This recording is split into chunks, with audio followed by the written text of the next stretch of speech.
Good morning, good evening, and good afternoon. Welcome in. Hello. How's everyone doing today? Hello. Bom dia. Buenos dias. Guten Morgen. Welcome to the Strum. How's everyone doing? Oh my goodness, we're doing Belgian food today. I apologize, the green screen was meant to be up and then I forgot about it until this morning and then it was too late to set up and get the images to exceed. So he said, nope, too early, too late Molly, too late, W green screen, but we'll have it back for next week. So today we're making Belgian food.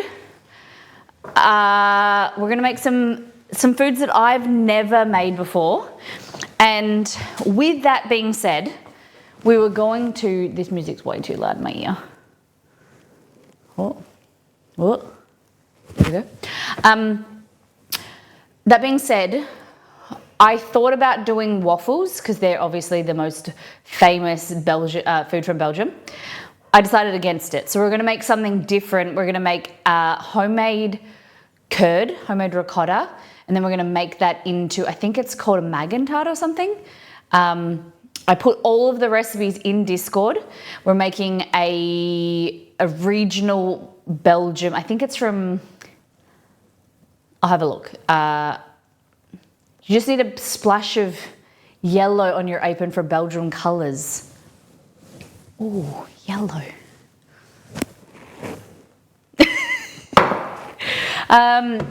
I have a headband, but I don't know where it is. That's like mustard. So yes, we're gonna be making I'm gonna have to try and pronounce them. The recipes are like a beef stew served with like a mashed potato with leek. It's gonna be yum. And then we're doing frites, of course. We're gonna do some pommes frites. And then mussels, moles and frites, which is mussels and fries. Very famous dish that I've never really had. So we're gonna do white wine mussels. Exceed's very excited for that. Not really. But I don't think I've ever made mussels on stream. Maybe once? No, yeah, I think I've made them. I made clams. I don't know for that for a World of Warcraft stream. But it's gonna be a good one. And then you guys have the opportunity to vote for next week's Miss Molly Makes Around the World. So where we're doing different cuisines from all different countries, countries that are, obscure or that we haven't really made, know of the native like cuisine and native foods and things like that. So I think we had Armenia.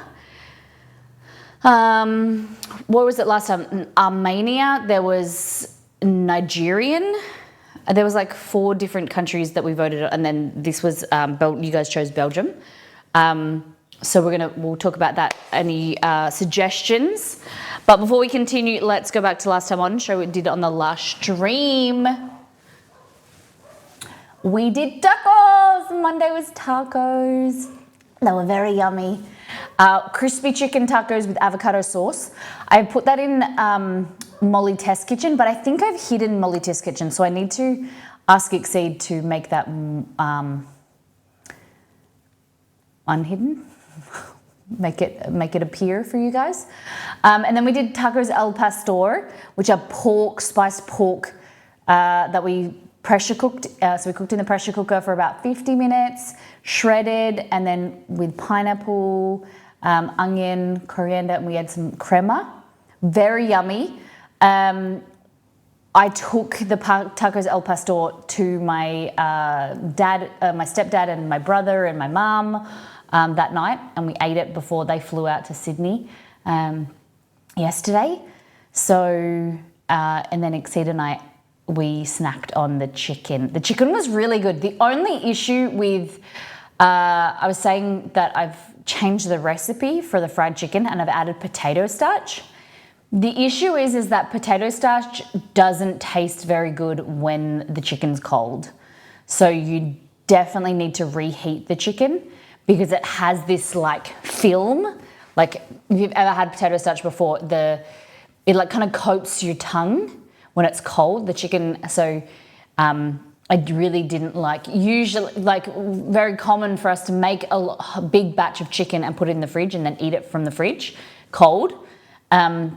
This time around, I definitely noticed that the potato starch, while it did stay crispy, the chicken was crispy, it didn't have like a nice mouth feel to it and flavour. So that's something to be aware of. It did make a better product when the chicken was hot.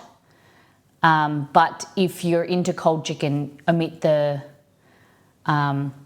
potato starch and maybe use cornstarch instead. So yeah, it was a lovely stream. Thanks for being around. How's everyone's week been? What have you been up to? Tell me. Yesterday we streamed in the morning and I was meant to do a longer stream, but then I got a phone call to say that I could get in and get my hair done yesterday. So I quickly nipped. I thought that it would be a little bit shorter. I ended up, I was 3.5 hours in the salon. So I'm very, very happy with it. I love it. And then we're going, so she's done a really nice color. It's darker, it seems darker on stream than it is in real life. They've brought the color down rather than being so stripy. She definitely knew what I meant. And the girl who did it was there. She did a good job. It was just the foils were too thick, so it looked very stripy. So we've kind of calmed it down, and then I'm going to go back in a few weeks and then we're going to lighten up the ends. But it feels much nicer. They did a treatment. It feels much more healthy, considering it got coloured and everything. But seriously, this is why I like going to the TAFE, because you get to like chat to the students and like they're learning. But the best thing is I was in the salon for 3.5 hours, and I've done this before, and I've got my hair foiled and trimmed and whatever, and it's cost me like $300 plus. It cost me $60 yesterday, $60. And I got the most amazing head massage, and it was a big W, a big money win. So yeah, very, very happy. She trimmed the front. I would probably like make this go a bit shorter next time, but yeah, $60. Usually, last time she did it was 80. So this lady did it cheaper. So the only reason I don't go to the schools is because of the time. Like the time, like during the day and things. Is that what you mean, Imposter? They're looking for men to do men's cuts, because the girls in the class, they need to do like a men's unit. Like they need to be able to do men's cuts. Even though the girl who was doing my hair, her name was Reagan. Never heard of and Exceed was like, Reagan? And I was like, no, Regan. She didn't like doing men's cuts, but they have to do it to get signed off for their course. They said that they don't know a lot of men like to get to do haircuts. So I was like, I'll just tell my brother to come in, and they would take an hour while at the barber, 15 minutes. Yeah, I get that, totally. You know, they take their time, but it's a nice atmosphere. They give you coffee, and I probably should have taken something to eat. I didn't realise I'd be in there for so long, but they made me a coffee, which was nice. But yeah, that was my day yesterday. Streamed, went to the salon. It was a bit, not what I needed to be doing yesterday, but then I came home, worked all afternoon and evening doing the site, making changes, convincing Exceed to be my subcontractor. He was like, what's in it for me? And I was like, I need you to do this, please, and you'll be rewarded handsomely, but I need it by Friday, please. Like so many things you have to choose between money and time expense, for sure. And also like knowing that you may not get an incredibly excellent result. Like they have a lot of supervision, and especially with my hair, with the trimming, the teacher came in and like assisted and like made sure it was nice, and they did a great job. But I knew, like, when from last time, I didn't love my hair color. but you know, I only paid $80 for it. Like I'm not very fussy with my hair, and I usually put it up, so I don't really care too much, but I'm really happy with it this time. Happy wife, happy life. This is it. This is it. So yes, tomorrow we're going to do another stream. It'll be longer. I've got some ideas for the site, and just Exceed is doing part of the shop section for me for like the ordering section. It's just some fiddly graphic design work. But then we're getting into the nitty gritty, the tail end of, you know, making the shop how we want it to be. And then we'll go back into and make everything pretty and look at like copywriting and things like that. So if anyone would like to help me with copy, I have got some parts in there that is like placeholder text from ChatGPT, but it sounds very wanky and very like stale type thing. Miss Molly is an excellent product. Miss Molly brownies, you'll have the time of your life. This mouth-watering flavor is irresistible. Did you get the renders I made? Did you send them in Discord? So that's what Exceed's now taking Elka. That's my I had to convince Exceed to take the renders now, and now he has to do composite images onto the renders. So basically the render that Elka so kindly made, did they get integrated? So that's what Exceed's working on now in the next few days. So we'll take, Elka made us this amazing kind of like a render of our box, and then I've edited some top-down images of brownies, and then Exceed, when you click brownie one, that you set brownie one, say if it's a regular brownie, it'll put that into slot number 1. And so he needs to do, so we've got 6 brownies, and then there's 3 positions, so he needs to do 18 composites of like Biscoff brownie in position 1, Biscoff brownie in position number 2, Biscoff brownie in position number 3, and then do that for all of the flavors, so that when you click on them, you can visualize where they go. But he needs to make sure they're all marked up, and then they're like layers, so that with the plugin that we've got, it creates like a layered image, which is what I wanted, but it's a little bit of work. So I just said to him, I don't have time. Can you do this for me? You'll be quicker and better at it than I will. And so that I can work on more pressing issues.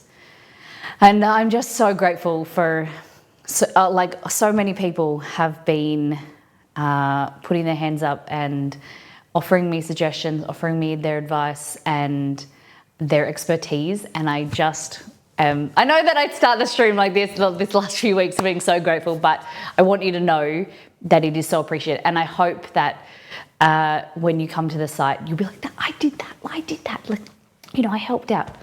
Thank you. And I did talk about, I think it was last stream, about I'm very bad on like people saying, oh, I can help, you know, I'm very bad at thinking of what I need help with. But if a few people have come to me and said that, you know, sent me DMs and say, hey, Molly, I'm really good at this. Can I proofread, or can I create this for you, or can I help you with, you know, this? And that I'm like, yes or no, or, you know, like it's, you know, when, say if you live in a household in your family and someone goes, oh, how can I help? What do you want me to do around the house? And there's like another, like something for you to think of, like what needs to be done, and you don't want to put people off like that. I don't know what I need help with, let alone being comfortable with asking for help. Whereas someone says, okay, hey, do you want me to mop your floors? Or can I come in and can I do your bathroom? Or can I organize this for you? I'm like, thank you. That would be amazing. My main hobby is coding web things. Let me know if you can assist with that. I don't even know what that involves. So if you tell me what you've done or what you can do, like take help with, that would be amazing. There's like so much stuff where I have no idea what I need help with, and it's just like trying to think of a million things. But I would love your help in figuring out what you can, yeah, that would be amazing. Does that make any sense? Anyway, let's go do a deep dive into Discord, show them what the community has been cooking and eating. Come into tomorrow's stream. It'll be around this time, and I'll show you what I'm working on, and we can create some lists and things. Oh my God, Grumpy, that would be amazing. I am looking for someone. I have filmed some footage of like decorating a brownie, like some brownies, and I just need someone to make it look, you know, to edit it into something that is usable on social media or social media, because like Exceed and I, we say, like, I'm like, oh, and he goes, are you OW? Are you overwhelmed? That's out the slang in our house, we call it OW. And I'm OW to the max at the moment. I'm just trying to sit down and make lists of what I need to get done, because I'm so excited, so totally shit myself that I don't even, that, like, you know, what the heck am I doing? But we're getting through it. We should get confirmation today that the packaging has finished. We're doing QA, quality inspection, QI. We're doing QI today, and I get photos and make sure everything's fine. And then that gets sent to the shipping company, and then the shipping company sends it to us. QC, quality control. Yeah, quality control, quality inspection. So like we just do our inspection, but quality control. Yeah, it's mainly, you know what I mean. And then that should be here. I'm thinking end of next week. So then next weekend I'll take photos with we might have launch in a week and a half. Oh my God. I still haven't made an actual brownie in the brownie kitchen yet, because I've just been doing testing and I've got the kitchen set up, but I haven't actually baked a brownie yet and know about the oven. So I've got to probably do that this weekend. But I want to keep testing, but then every time I test, I'm like, ingredients, the cost of goods. Like, I'm running through all my stock. Margot, thank you for 50 months. Wow, that is such a long time. Can you believe? Thank you for being around. Thank you for being a wonderful community member. All right, I'm going to start talking, waffling. Let's go. At the start of a stream, we waffle, we talk, we do an update, and then we do a deep dive into Discord. Show you what the community has been cooking and eating. This is Copico, which I actually have. This is the regular flavor. Oh my God. Yeah. This is the regular one. We've only eaten one from what we got in the treat box. Do you guys remember the treat box? It was so long ago. This is the original flavor. Oh no, that's cappuccino. That's white and black. But this one's new. This is brown coffee. I've heard of black coffee. I've heard of white coffee, but I don't know what brown coffee is. So Sam was thinking that it maybe had brown sugar, but he looked at the ingredients. He said he didn't have brown sugar in it. So we're not sure, but it's coffee flavored candies. They're very good. They're very sugary, but they're very good. What's your best tip on bringing down a swollen lip? It's kicking my ass. What did happen? Ice. Don't put it directly in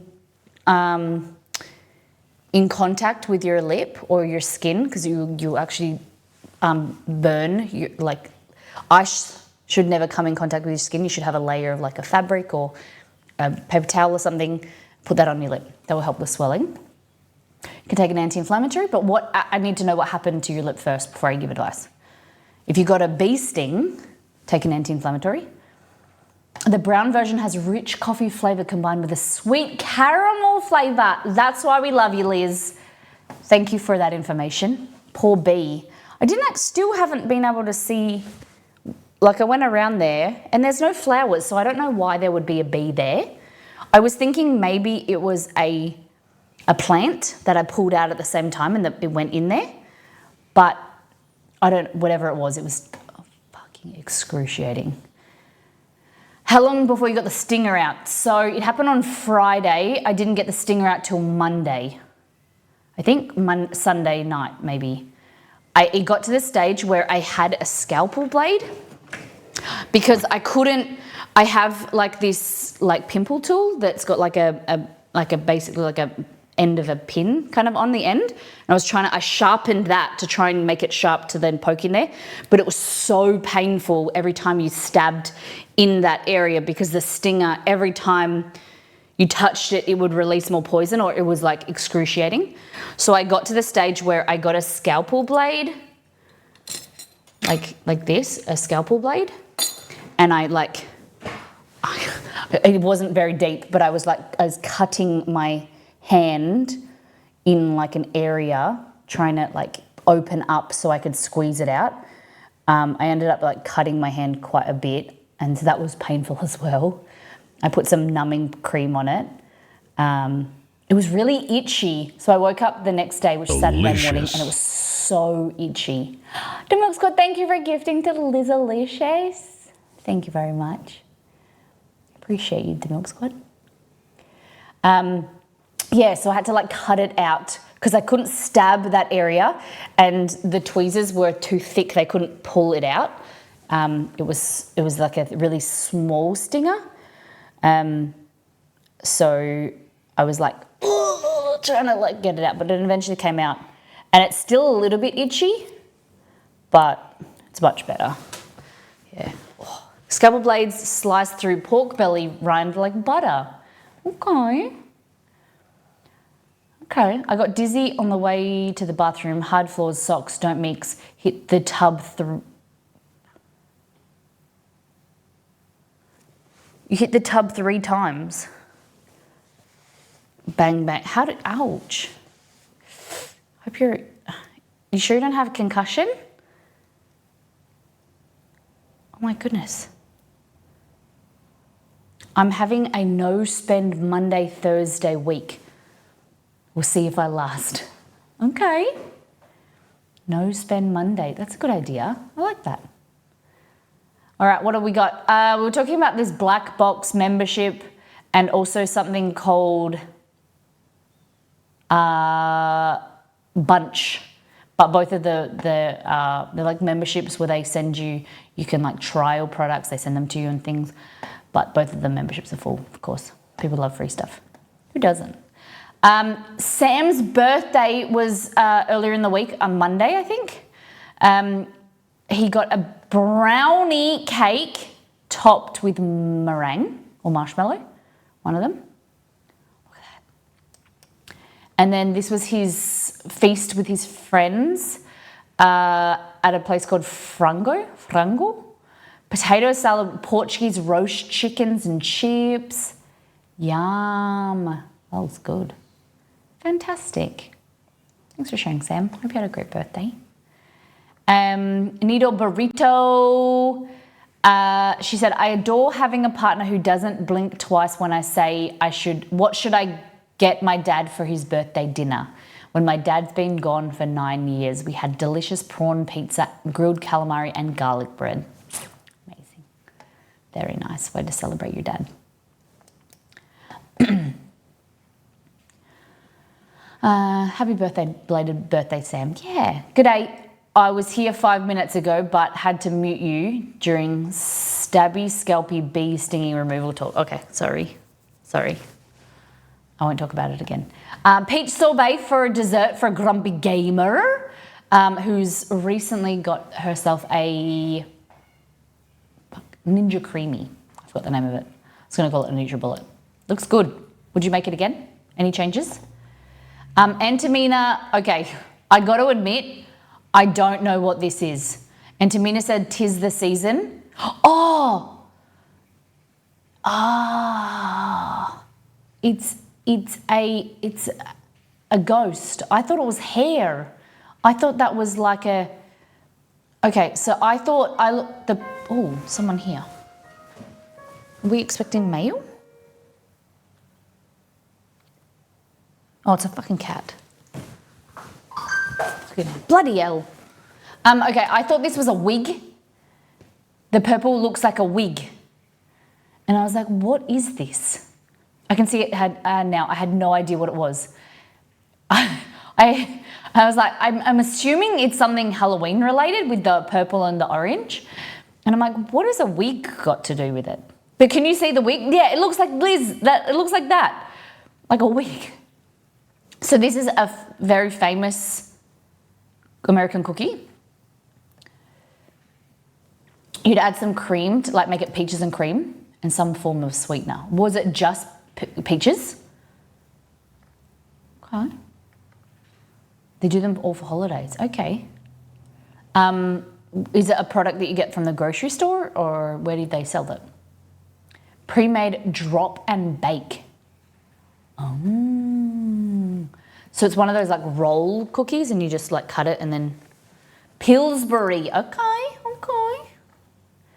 I'm very excited. I'm trying to source some Halloween sprinkles for Halloween brownies. So we should have more than enough time for a month. I think we'll start selling them this start of October. I don't know if that's enough time. But I think as soon as we go live, I'll start making Halloween brownie and then we'll put that on the website. Or do I start in October? I don't know. I don't know how this goes. Steak and eggs for Grumpy Gamer. Would you just eat the steak and the eggs? Any like toast or sauces? I don't think I've ever had steak and eggs before, like on its own. But I think it's a very common American food. Slice and bake. Okay, thanks, Reddy. Hope you're doing well. It's nice to see you in. Nope, just steak and eggs, no sauces. Good, nice. Keto meal, hey? Rosalarita bought this pasta a few months ago and finally looked for a recipe. Most of the ingredients on hand. Tried out a creamy chicken pesto pasta recipe from taste.com.au. Oh my God, we'll be making this again. I'll substitute the sun-dried tomato for roasted red peppers. Ooh, cauliflower pasta. And it was good? You would buy the pasta again? Not just make the whole recipe? Okay, Tyson. I heard that Tyson is a very popular company. From my understanding, you can't buy a product like this in Australia that is grilled chicken strips. You can in the frozen section. In the frozen section, it's only like fried chicken. Am I correct in that, Australians? Burn dairy, half and half. Nice. Yes, we'll be sticking with the pasta. Could be better, but not complaining. What's going on, Raddy? It's nice that you're here, hanging out with us then. Okay. Look at that. I thought initially these was peas. Looks really good. Yum. Great work. It's lovely to see you cooking, Roselli. I love the share. Thank you. Breakfast this morning, yogurt, honey, and berries. Yum! Look at those beautiful blueberries. That looks good. I had something similar yesterday, but I use LSA powder. Instead of honey, I do a little bit of maple. Looks good. Fruit looks nice. It's coming into spring now. The weather is warming up. Berries and fruit is coming on sale. It's a good time. This is my favorite time of the year. September, October is my ultimate time of the year. It is cool but sunny and the weather isn't too hot yet. It's beautiful and we get nice fruit. Have you ever tried cauliflower gnocchi from the freezer section in Costco? I have tried that.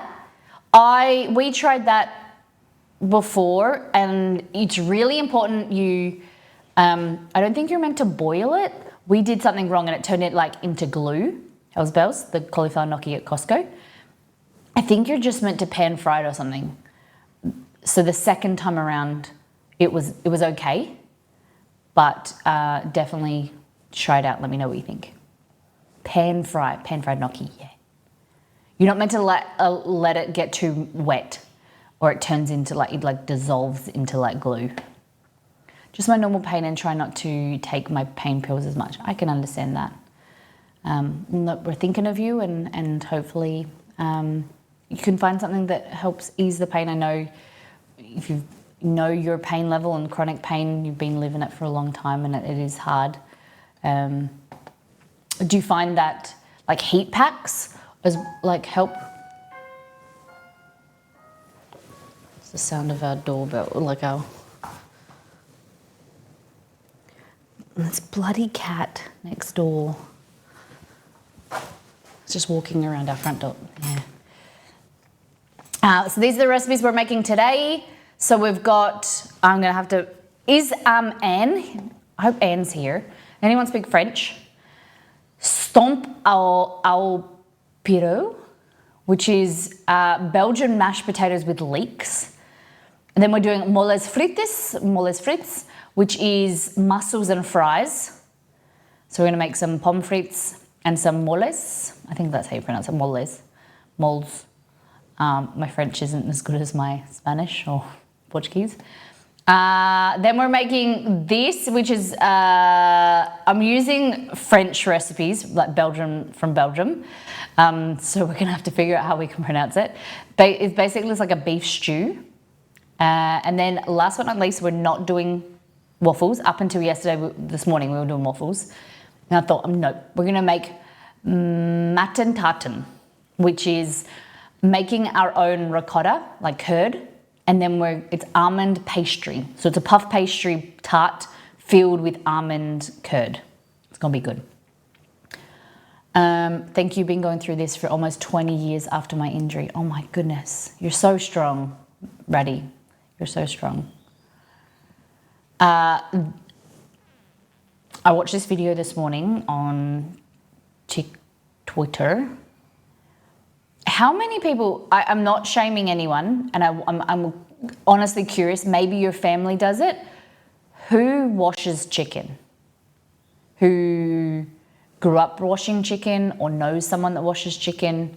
Because I had never honestly seen anyone wash chicken, let alone with dish soap.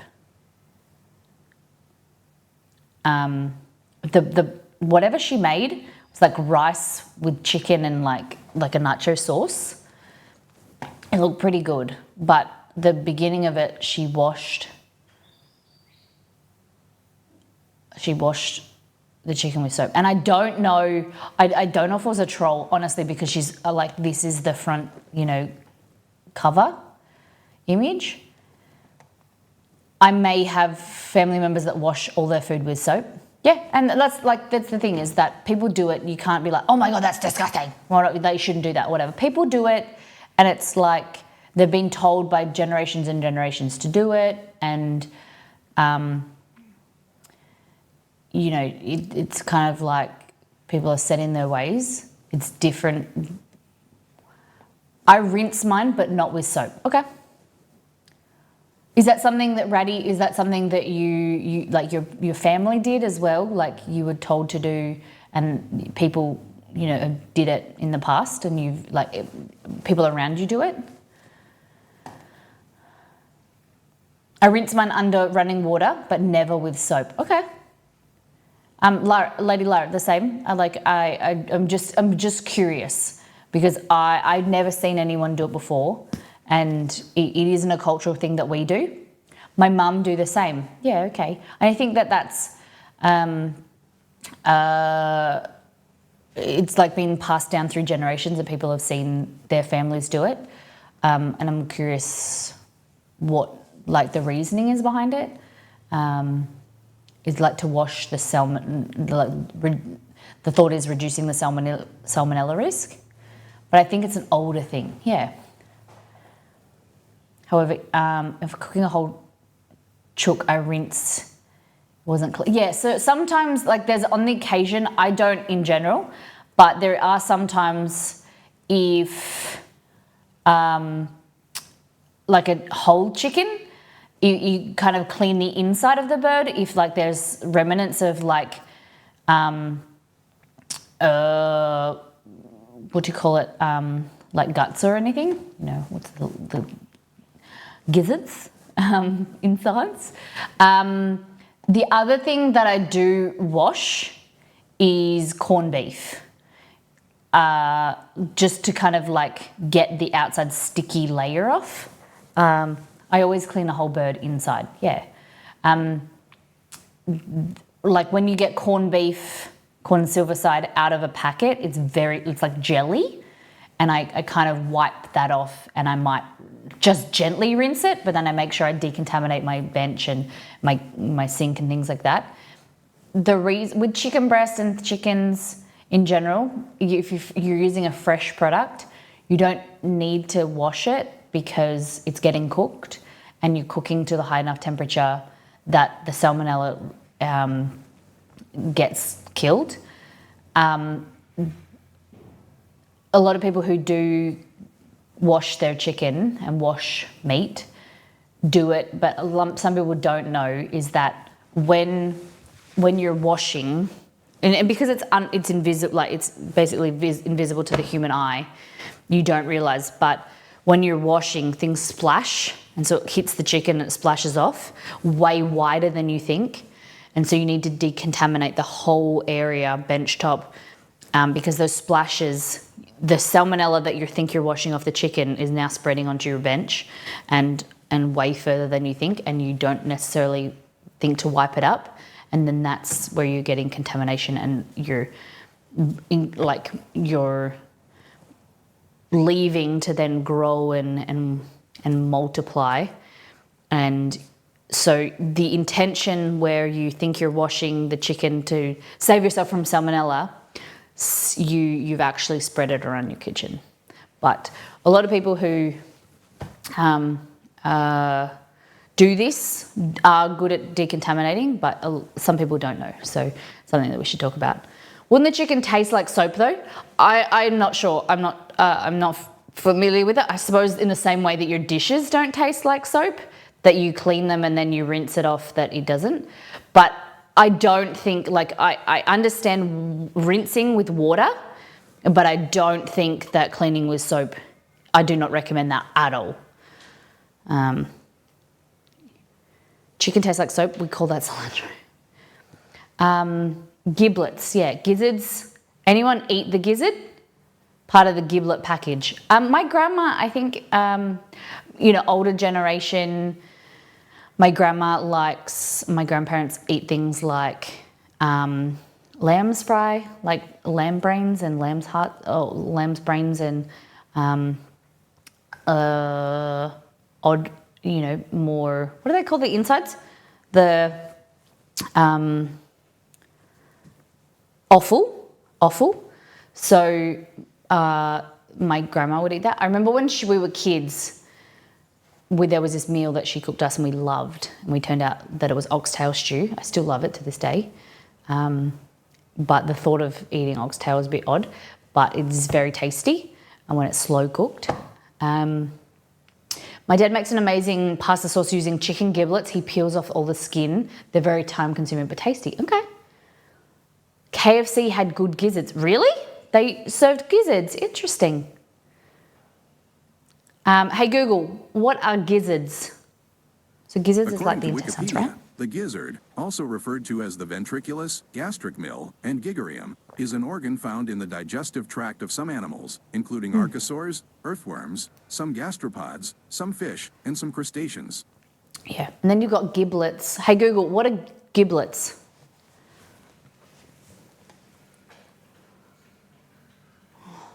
Answers in my bedroom, which is at the other end of the house. I don't know how it hears me. Hey Google, what are chicken giblets?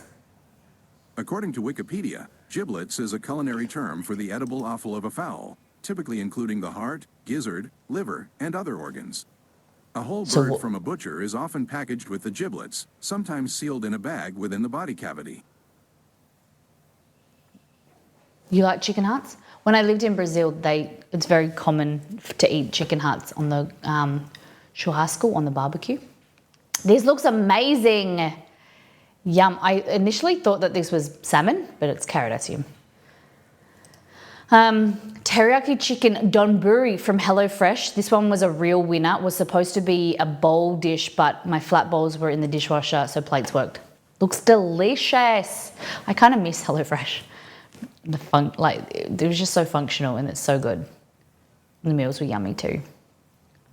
And barbecue pulled pork subs from HelloFresh. These were also great and so quick and easy. So quick and so fresh. Yum, look at that little baby corn. It's a corn. So cute. Thank you, Margot. Good looking salad there too. Loom Today's lunch, chiquiles, verdes con pollo, crispy corn tortillas tossed in a tomato sauce with seasoned grilled chicky, guac, over easy egg, crema, and slices of queso fresca. Yum. I wasn't sure if that was a bowl or if that was sauce. Chilaquiles. Thank you. That looked good. Yum. And then we got beware sloppy tochos. Tater tots, aka potato gems. American cheese gom. What's gom? Gom sounds kind of like some STD. What's a gom? I'm guessing that's the meat sauce. AKA sloppy joes. Gom is sloppy joe sauce. Where did the name gom come from? Hey Google, why is sloppy joes called gom? Sorry, I don't understand. Hey Google, why is sloppy joes called gom? Sorry, I didn't understand. Hey Google, what's another name for sloppy joes? On the website wonderopolis.org, they say, some other names for sloppy joes include barbecues, dynamites, goulash, sloppy janes, slushburgers, steamers, wimpies, and yum-yums. What do you call sloppy joes where you live? Gom. He's not even answering. Gom.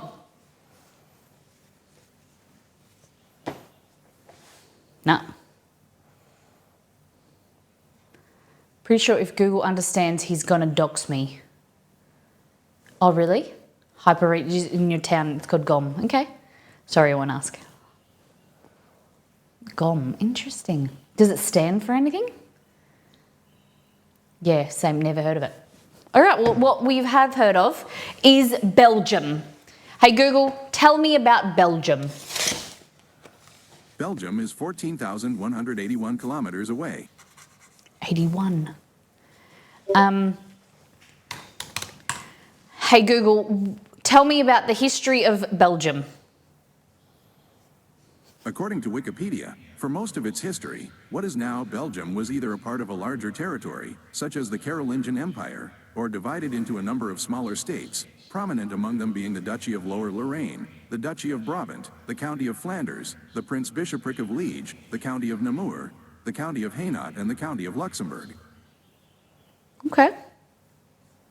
Interesting. Okay, so what are we going to make first? So I'm thinking we make this stew, and then we're going to do the tart later as well. We're going to make some cheese. Just stomp moles frites. Okay, so this dish is called recette, which I think is recipe. Flamande, facile et très tendre. They speak English, French, and Flemish. Hey Google, tell me about Flemish. According to Wikipedia, Flemish people or Flemings are a Germanic ethnic group native to Flanders, Belgium, who speak Flemish Dutch. Flemish people make up the majority of Belgians at about 60%. Okay. All right, so we're going to translate this into English. Why isn't it popping up? There's no pop-up to translate. Google Translate. Oh, God. Oh, yeah, here we go. English. Okay.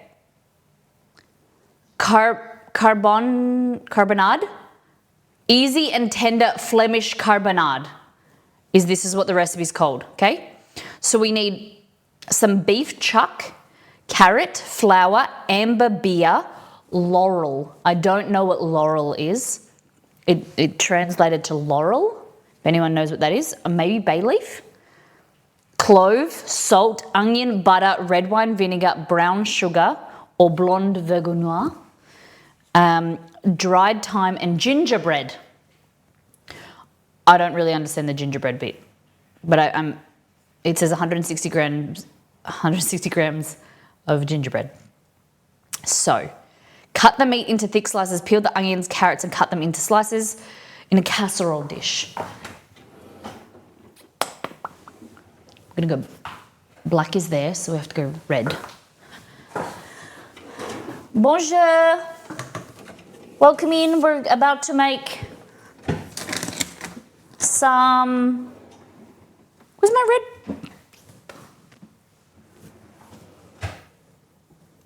My verde casserole dish.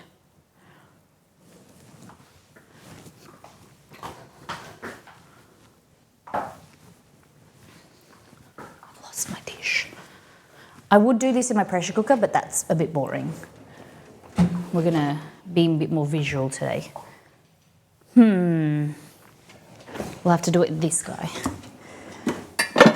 But I thought this might be a bit deep. Okay. This is, it's clean. It's just stuck on, I just haven't scrubbed it enough. Okay. So the things we're gonna need are some boof, some kakarot. We're gonna probably make half of this recipe because it excuse me, where are the carrots? There we go. And we might serve it with some Brussels. Get it? Some Brussels.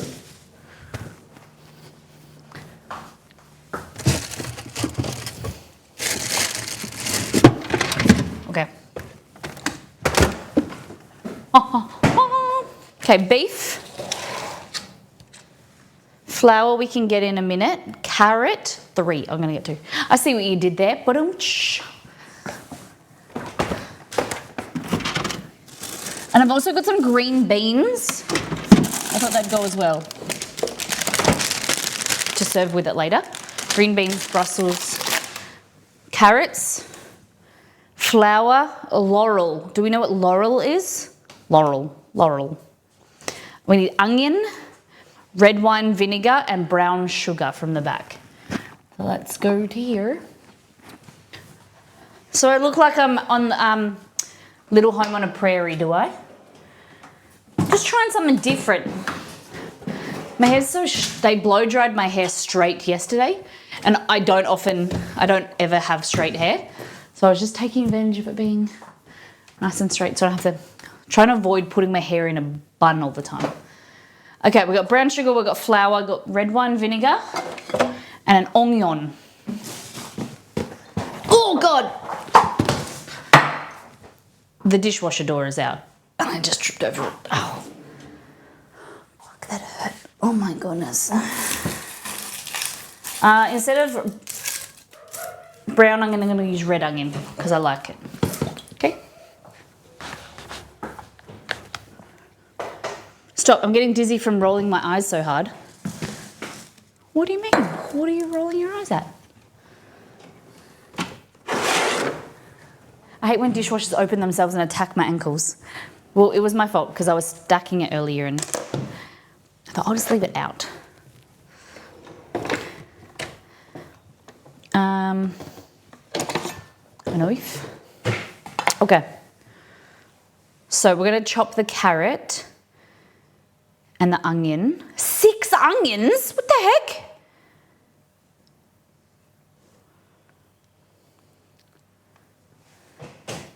Thank you for saying what I was implying. Played the game a lot as a kid at the public library.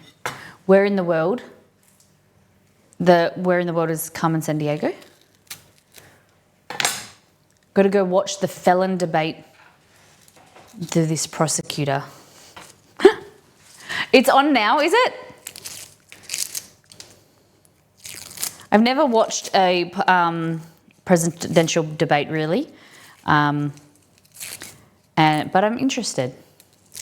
Starts in less than a minute. Oh, are you guys not going to pay attention to me now?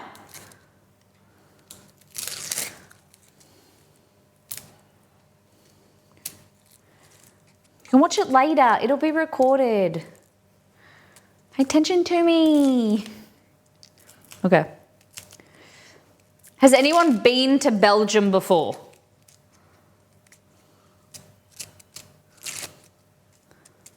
I'll watch the first 3 minutes because he'll just repeat himself the next 57 minutes.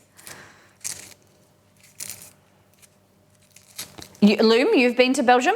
I got lost there. So I was there for half a day, and I'd like to go back.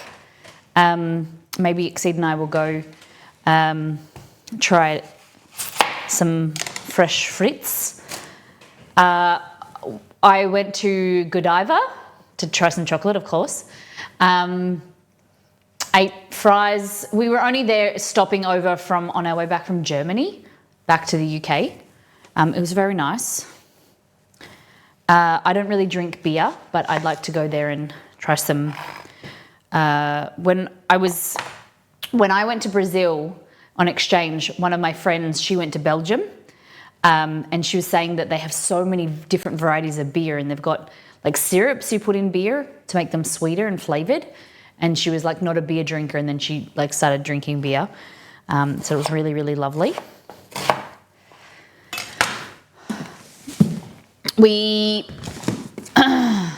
Oh goodness, my eyes. You need to make an informed decision. You're talking about the election. All right. Tell me about, I want to know how you got lost in Belgium. Who else has been to Belgium before? Exceed and I've been discussing about like where we eventually want to go in Europe. And, you know, if we'd only have a few weeks, where would we go? And our definite plan is France, but Belgium would be cool because it's so close to hop over in maybe a day in Belgium or 2 days.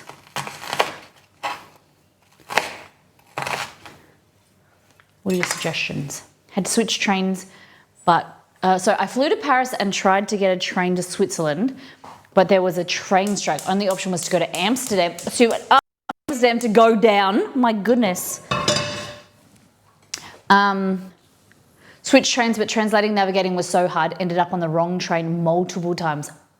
When was this? Was this before the time of like Google Translate and like mobile phones and things like that? Oh my gosh. Wow, that would have been stressful. All right, so we just got red onion. Took the fast train to Amsterdam, but switched trains in Belgium. 2009, wow. Okay. So, onion. Hey Google, what is laurel in French? In French, that's laurier. What else should I translate? Hey Google, what is laurel?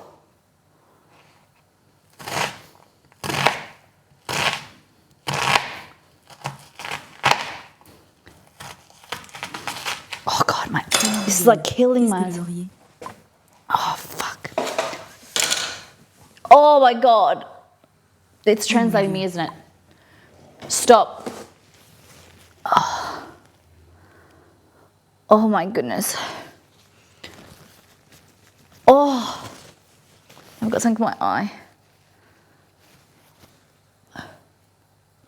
Oh.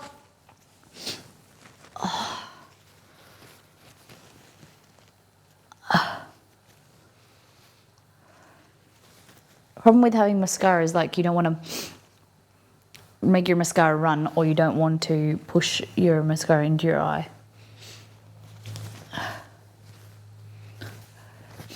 Oh, sorry.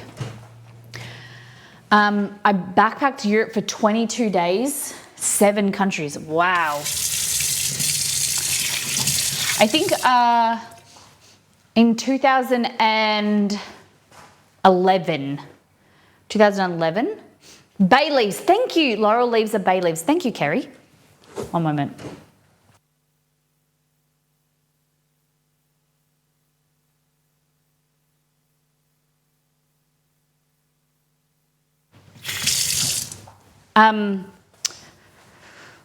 Where was it? Yeah, in 2000 oh, God damn it. Okay. Cool, man. Love that. I think the exact same thing happened last stream. cool. Okay. 2012, I went to Europe. I think I was there for 6 weeks on my own. I flew to London, and then London, I got on a top deck. I did a top deck tour that was from Paris, London to Paris, Paris to like Nice, Monaco. Then we went to Prague, Germany, Belgium, Amsterdam. It was like 2 towns in Germany, Amsterdam, Belgium, back to the UK. And then on my own, I flew to Barcelona to Madrid, Madrid to Lisbon in Portugal.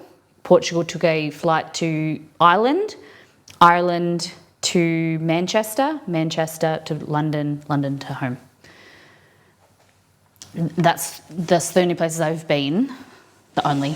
It's but I didn't get to spend too much time in each. So I've done all like the touristy things. I'd like to go and spend some time in Europe just to like Christine and I were discussing of doing like backpacking where you just spend more time in regional areas and where the more authentic, places. I didn't really like, parts of like Rome, parts of Italy. It was just very touristy.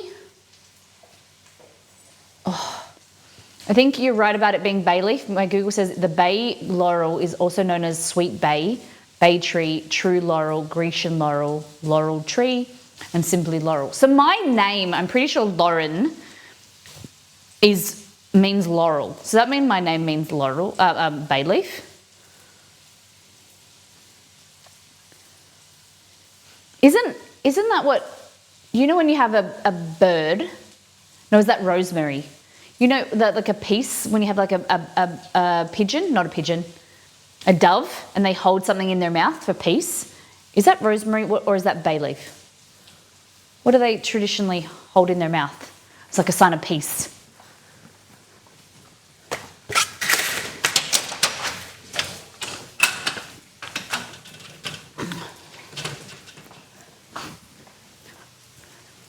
Famous people that come from Belgium. Do we know? Olive leaf, is it? Okay, an olive branch. That's true. That's true. Now, very correct in thinking that. An olive branch. You extend a branch. From the story of Noah and the flood. Okay. Look at you. Good Christian. All right, so we've got in here onion. This doesn't have celery in it. It's just carrot. So we're going to, it doesn't say how to prepare the carrot. It just says 3 carrots and then peel the onions, carrots and cut them into slices. Okay. The most fun part of meeting my Hungarian friends, they have a big farm. We rode horses up in them. Oh, wow. Tiny villages, very cute storybook houses. Oh my God, that would be magical. Tie up the horses and eat at a cafe, only seats 10 people for cheap. Oh my goodness. Which part of this? This was in Hungary. Hey Google, who are famous Belgians? Here's a summary from the website The Gaze. Media. 5 most famous Belgians worth knowing about. René Magritte, Walloon surrealist artist. Georges Simenon, Walloon writer. Lara Fabian, 1970, singer. Audrey Hepburn, Hollywood actress. And Jean-Claude Van Damme, 1960, Hollywood actor. Wow. Wow, I didn't know that. Jean-Claude Van Damme, I thought that I wouldn't recognize anyone. But Audrey Hepburn was from Belgium? Interesting. Budapest. Okay. That's very cool. Jean-Claude Van Damme. Am I right in thinking that he does, it's action movies, right? Jean-Claude Van Damme? His name is just very nice to say. Jean-Claude Van Damme.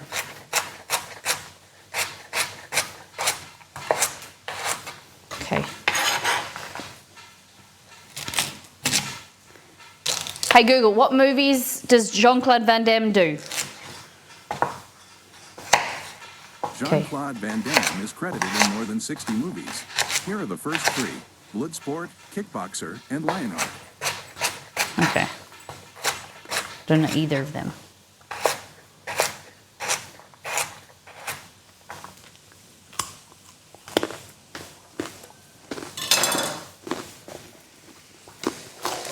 Someone reading Dutch Girl.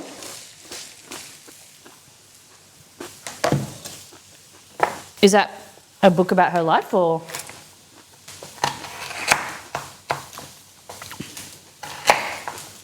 Oh. So we're just chopping. It doesn't have to be fancy, as long as it's even. It can be rustic slices like this. Beautiful. Then we're gonna add in our bay leaves, our laurel.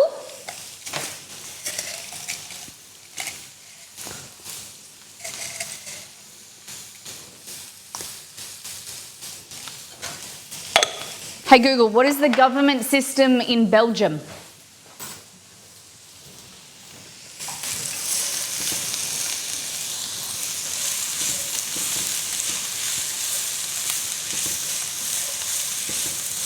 There we go. And we're going to add some salt, help draw out some moisture and help this cook. Beautiful. Okay. There's no tomato in this. We're going to use beer, but there's no tomato. There's no, compared to like a regular French stew. This has got brown sugar, red wine vinegar, as well as beer. Clove, bay leaf, thyme. I still don't know what the gingerbread is, so we're going to have to figure out what that. Brown the meat and butter. Okay. Just going to see if I've got to chop anything else. I don't think I do. So now we can use this chopping board for the meat. Do you prefer baby carrots pre-chopped? Baby carrots aren't really a thing in Australia.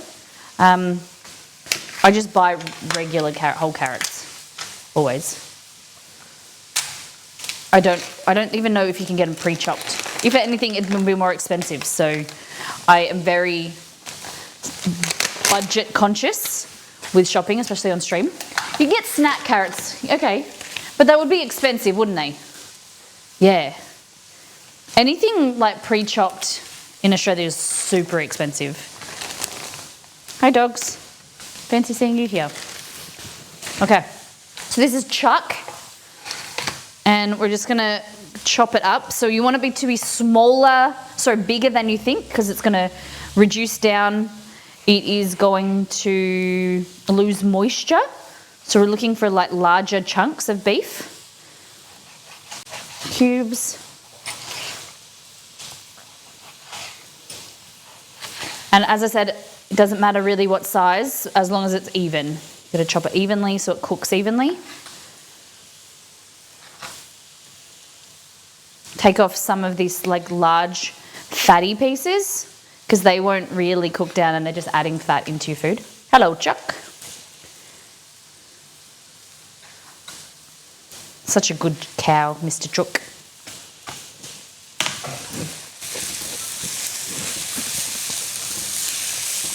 Cooking these veggies down.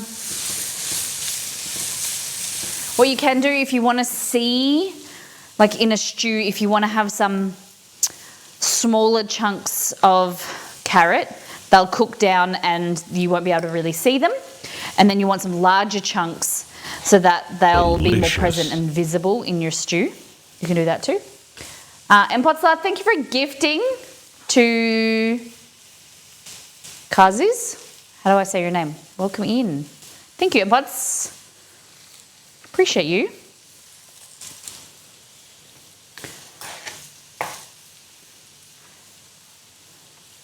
How do you, when you get carrots, Shade, how do you buy your carrots? Do you get the baby ones, or this is... Smells good. Huh? Smells good. Smells good? It's got all this fat. It's not a lot of meat here at all. Unfortunately, that's why I like to, I bought this online, but usually I like to choose my own because like all of this is fat and that's what you're paying for.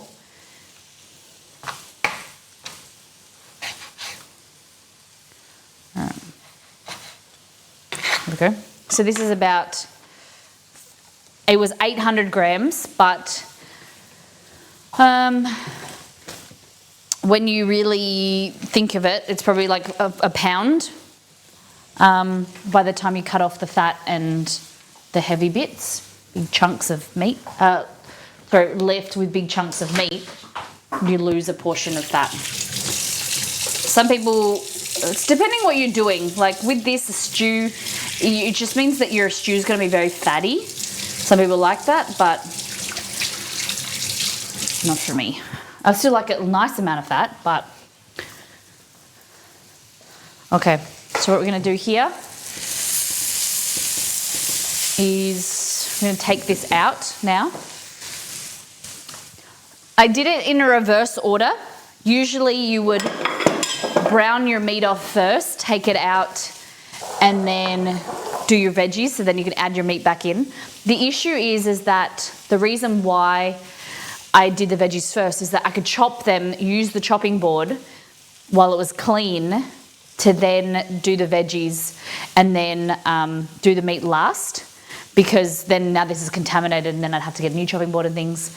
Yes, I could have put the chopped veggies into a bowl, but it means that this is cooking in, it's just about like using your time more effectively. So this carrot and onion has been cooking in the time it's taken me to prepare the meat.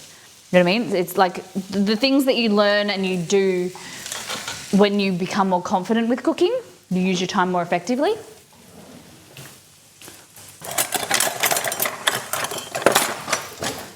Okay.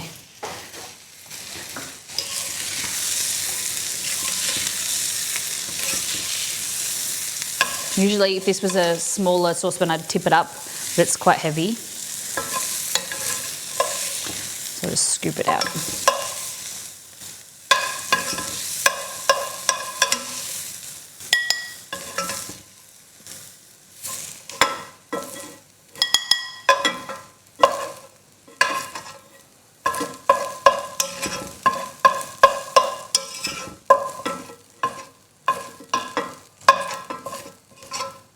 There we go. All right.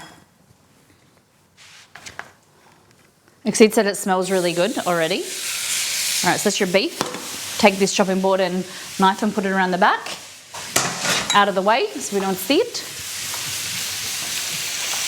Okay. Season, salt, pepper. And then we're going to add some flour to help with, it's going to help us thicken later on.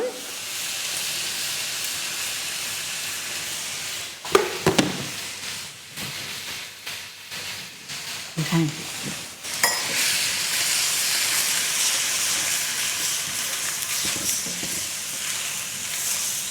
There we go. Just kind of coat it and then just let it brown the meat.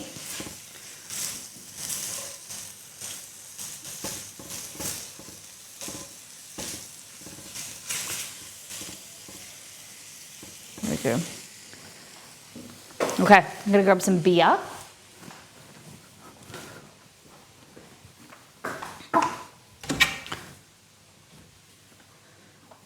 Can someone tell me this thing about Reagan? Why she's world number one or ranked number one or whatever? I saw a pop-up this morning. Has anyone paid attention to that? Anyone in the breakdancing community? Okay. So we've got, I need a pain de, what is this? Ginger. Nope, I saw the story, but don't know why she's number 1.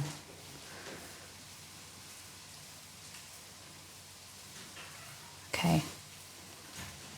So, oh, it actually wants me to put gingerbread, like bread made with ginger. A French cake. Or maybe that's serving. I'm so confused. Okay, so let me just read the recipe. Brown the slices of meat with the butter. We're gonna add some butter. Like that.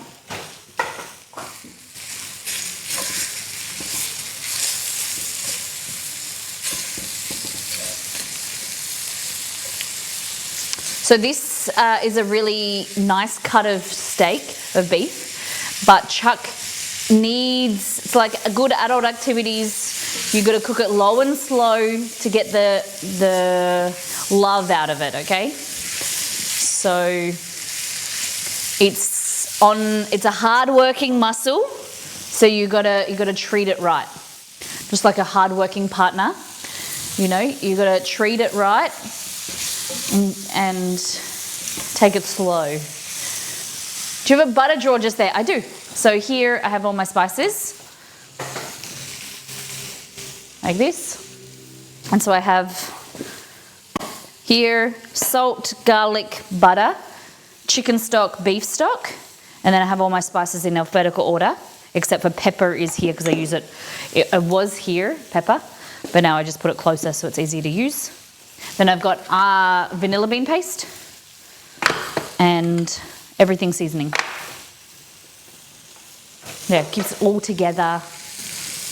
Yeah, we designed this kitchen and that's what I wanted. I wanted to make sure my spices were easy to access.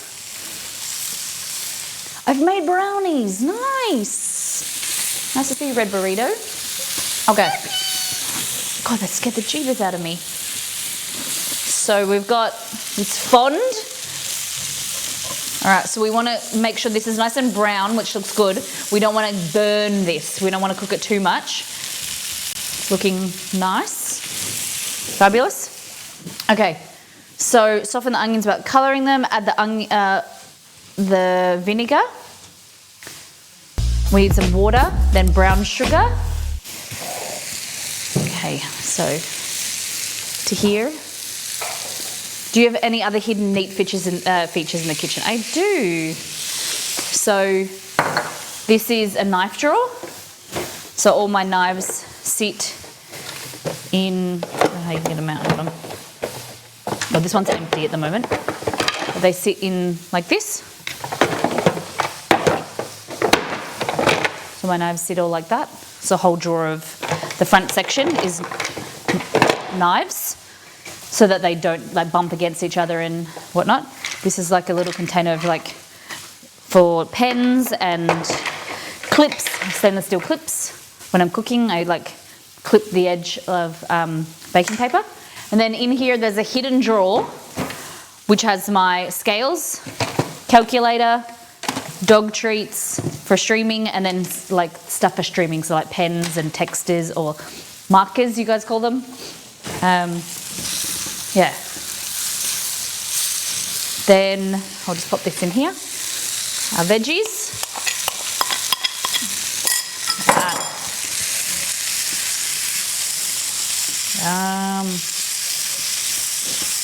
Okay, we're just going to add in our thyme. Element of PQRST thyme. Like that. Then, excuse me, my nose. 5 slices of gingerbread cut in pieces. Oh my God. Bay leaf, clove. Cloves. Whoop. I think I'm going to do ground clove. Hey, Delicious. thank you, Beware. I love that. Thanks for the 100 bits. Okay.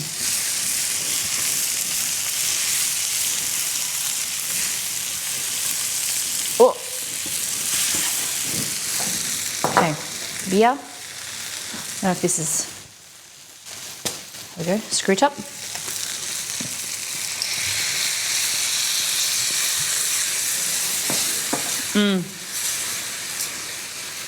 So this is a lager.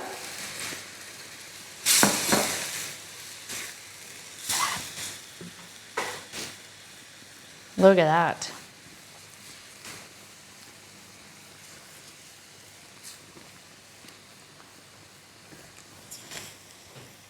Smells good. I'm just going to add some stock powder.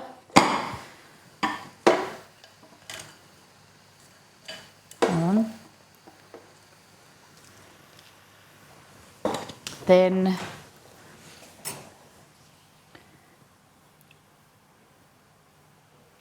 cover time brown sugar. Okay, so we're going to turn the heat down. We're just going to add a little bit of brown sugar.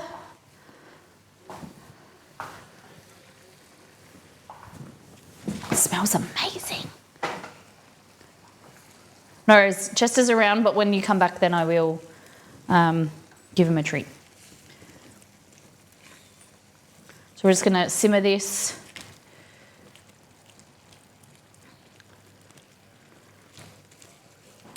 Put the lid on in a minute.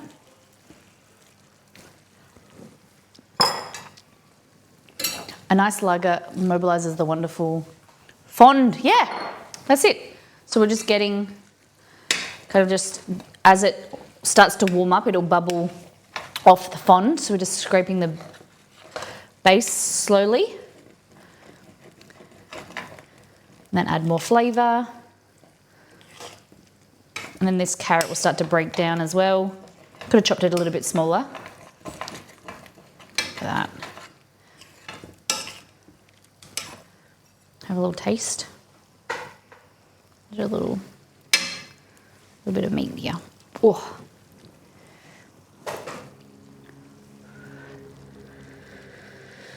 Very hot. Oh, it's the acidity from the red wine vinegar with the sweetness of the brown sugar and the clove. It's beautiful smell. Wow, it's quite different.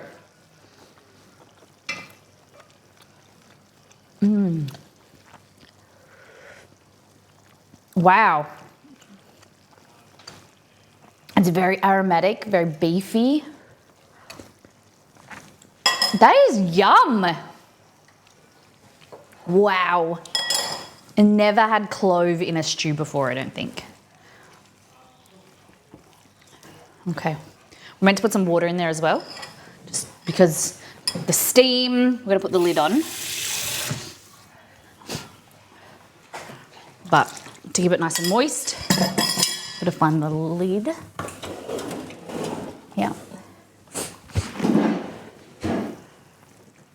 Okay.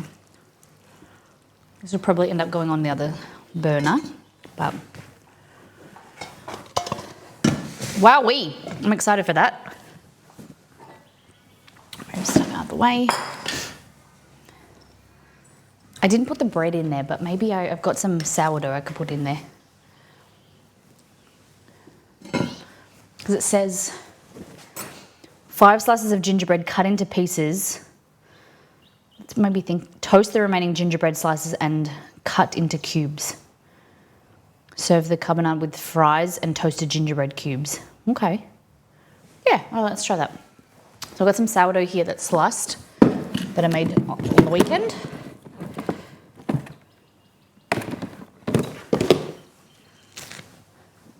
Is your kitchen area a full galley island? So this is an island bed, yep. And then, I'll show you in 2 seconds.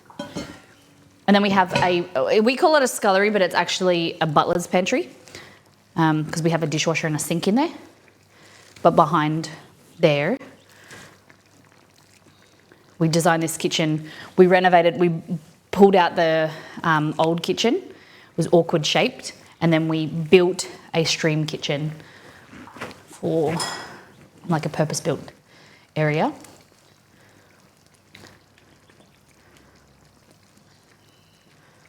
Okay, so it's got the bread in there. I can't get over how good it tastes. Okay, I'm gonna move this. Very hot.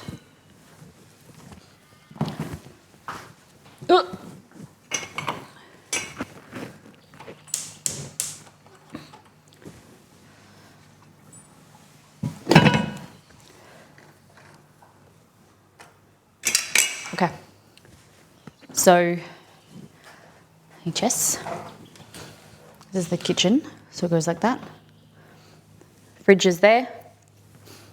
There's more bench space that way. And then there's a sink, here. If you go to the left of me, there is a sink there. It's our primary sink. And then if you go through this door here, you have here. So this is like a kind of galley style as well on both sides. And then dishwasher, sink, coffee machine, pantry. So this all comes out like that. Drawers. So these are drawers, all those are drawers, and then these 2 shelves. And then behind all here is cupboards as well. But there's like an area, like, I'll show you, like that.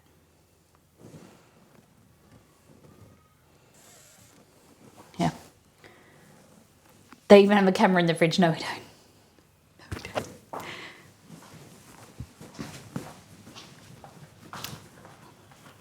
Okay. Jessie.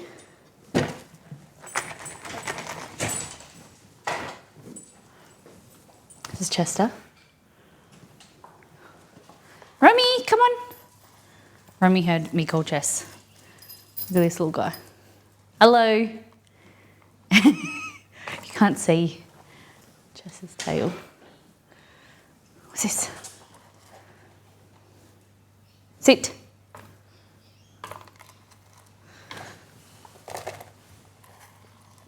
You can thank Beware for that.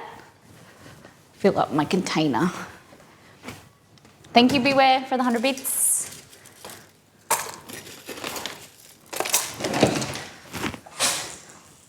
Romy, yeah, Romy, yeah. Chester, did you see Romy's? Oh my goodness. Cheating. Wonderful setup. Can definitely, a lot of work done. Yeah. Very, very lucky. There are some things that I'd change if I did it again, but I love it. There's a lot of space, really great. Especially when you've got dishes and things, you can hide it around the back and people don't see. Have a clean kitchen. A lot of bench space, that was our focus. And we often do a green screen that goes along here. So the reason we designed it with no open shelves and things was because we can slide into here, have a green screen, so we can do themed streams and whatnot. All right, Brussels, we've done the stew. Now I think we need to do mussels, or when we do them last. I think we might do them last. We'll get started on the stomp, or pirot, Belgian mashed potatoes. So it's got leek and potato. So it's potato, butter, cream, onion, garlic, leek, stock, and a little bit of nutmeg. That's going to go with the stew. And then we're going to have Brussels sprouts and some green beans. I think it's going to be yummy. Okay, clean up the bench. If we have some time, I'm going to practice tempering some chocolate. Obviously Belgian chocolate, that's what we use for the bakery, and quality Belgian chocolate. So I'm just learning ways. I've tempered chocolate before in the sous vide, but I haven't got consistent results, and I think that I'm overheating it. So I think I'll show you what I do, and if anyone wants to lend me some tips and tricks, but we're going to do the Belgian food first. We can serve some chocolate with our dessert. Okay.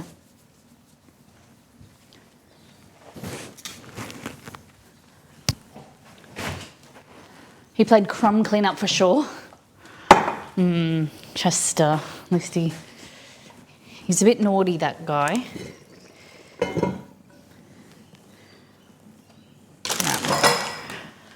So, into this pot. Need another chopping board.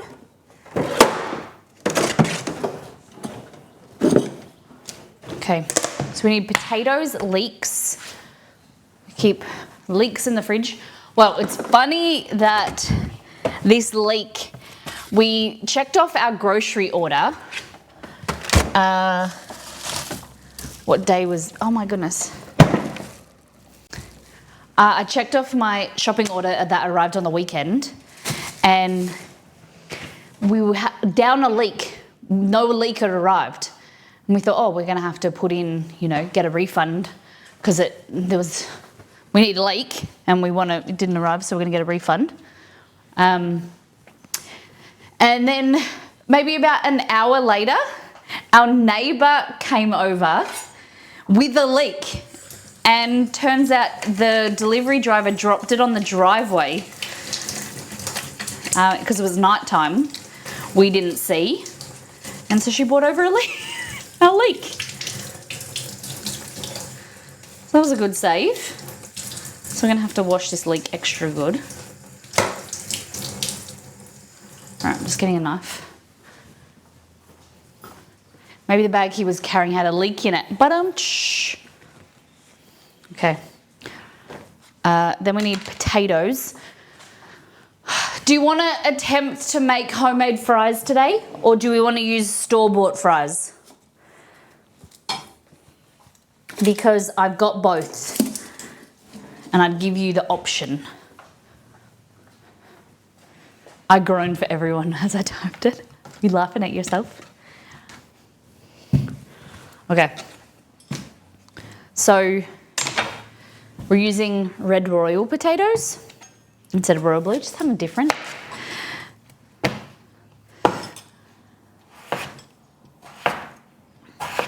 Doesn't matter what's. No, we're gonna do it with skin on. I like mash with skin on. And there's the leek in there, so there's gonna be chunks. Are you doing the 10-step Macca's process? What is the 10-step process? I've never heard of it. The only thing that I've ever heard of is like triple fried fries. What the heck is the 10-step process from French fries? Seems too complicated. Okay. So it doesn't matter what size, as long as they're even. The smaller you cut your potatoes, the quicker they'll cook for our mash. I have a 2-step process. 1, cook fries, eat fries. How do you cook them?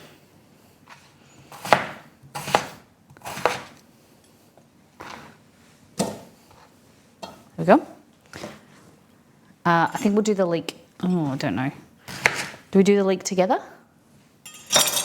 Okay, cook the potatoes while they are till just tender. Okay, so we'll follow the recipe. Because fries, hash brown rounds? I've never heard of them. Sounds good. A hash brown round. A hash brown round. So, do you want to make our own fries, or do you want to just cook store-bought fries for the frites? We're going to phone it in.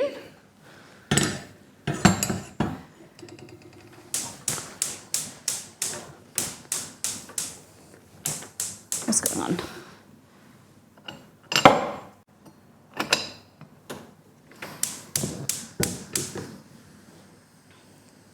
Can we make our own? If you want. Oh, there's another potato. If you want to make your own, we can make our own. So I'm giving you the option.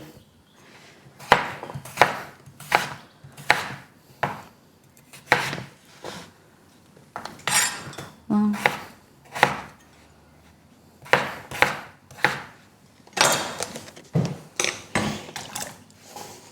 potato with water and salt. Make sure you got salt. Not as salty as the sea with pasta, because the potato is in there from cold water coming up to the boil. It's going to be boiled for a long time, longer time compared to pasta. You want less salt, because the longer the ingredient is getting boiled for, the more opportunity it has to absorb salt. So we want to reduce the salt amount, right? If you're cooking pasta, you want really salty water because it's only in there for a few minutes, and you want to submerge it, and immerse in it as much salt as you can, so then it will absorb into the pasta. Whereas potato, it's in there for a long time. So if you do this really, really salty water, it's going to be really, really salty potato, okay? So maybe like a tablespoon in there, tablespoon and a half. Okay.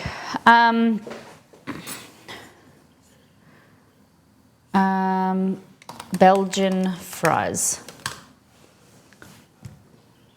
And then we need to make our own.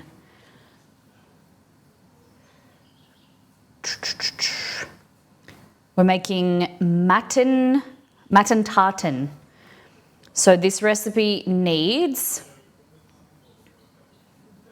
okay, saying it can't be translated. Matten tartan is going to translate into English for me now.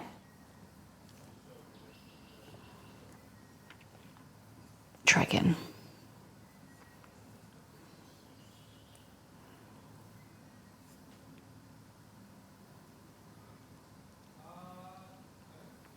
Come on, you can do it. En Gardensberg, Mattentarten, Eund Schitterend. There we go.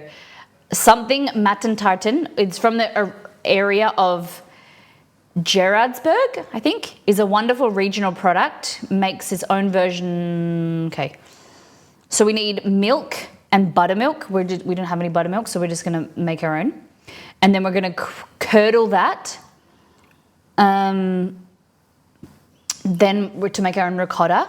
Then we're going to mix that with eggs, sugar, vanilla, almond powder, and almond extract, with butter and flour. And then make our own mixture. And then we're going to fill that into puff pastry. Okay? So, got milk here. So this is 2 litres. So we're going to do half of this recipe? 3.5 litres, yeah, okay.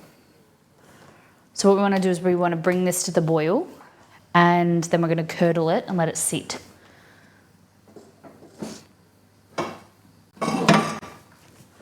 Right, so full cream milk.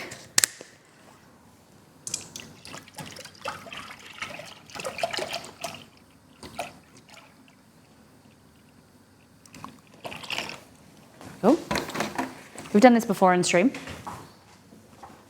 Oh, my chat is broken.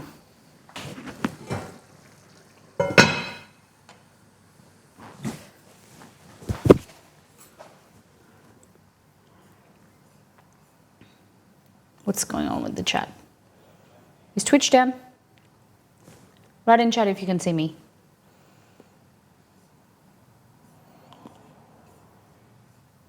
What is going on?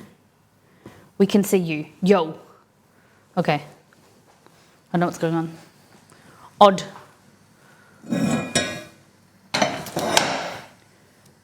Hey Google, what are the national languages of Belgium? What else can we find out about Belgium? Hey Google, what are the languages in Belgium?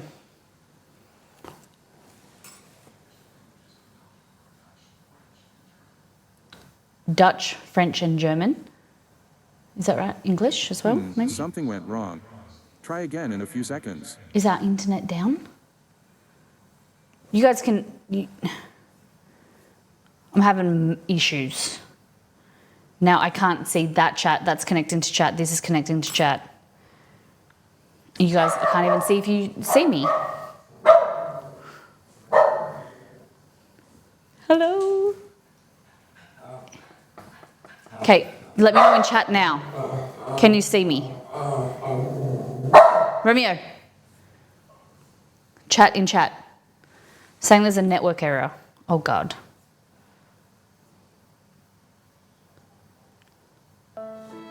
Hello. Hi. Thank you. I got a rip sound and I got Kerry saying hi. That's it.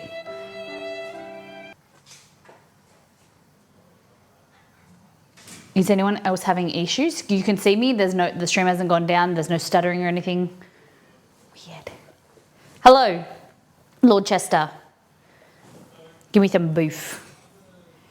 Howdy. No. Okay, cool. No issues. It's been fine. Oh, weird.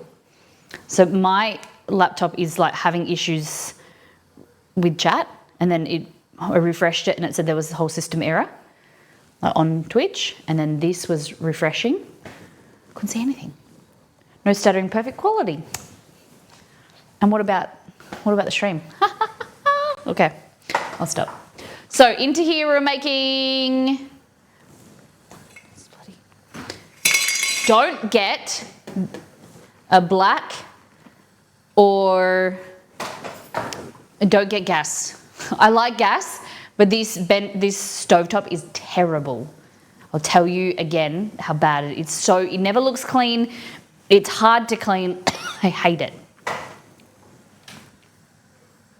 Okay, so in here we've got milk. We're just heating up. Here we've got potatoes. Only issue is the food isn't done yet, and Chester hasn't been given more treats. You can give him. You can redeem for him to eat treats. Okay. We'll have a look at this. This is on level 1. It's cooking, it's like bubbling high only on level 1 on the stove. Look at that.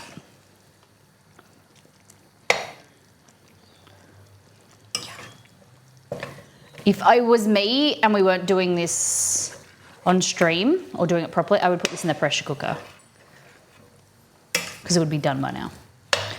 But we're doing it more authentically. And so now I can do that and I can pick up the fondant and it just kind of scrapes off the bottom. It's going to introduce more flavour to our stew. Yum.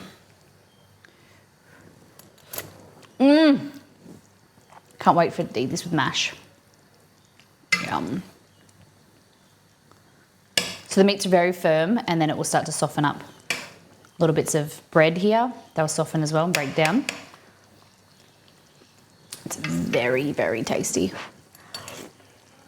Makes me think of butter noodles. It's like, yeah, I may have added a bit too much clove, but we'll see. Hopefully it will start to soften down later on. Because initially it tasted really good, now it's a bit strong.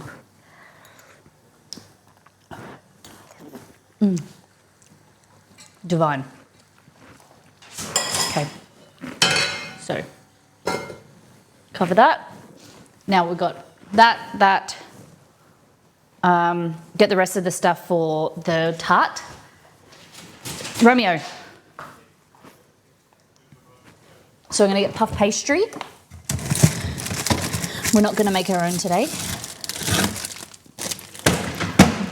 Cannot be bothered making even rough puff. We've got too much on. Okay. How many sheets? We might just use one sheet. Let's see, I'm taking both out. Defrost them both. I think I'll do them in here. Smells Oh, goodness. a molly burger.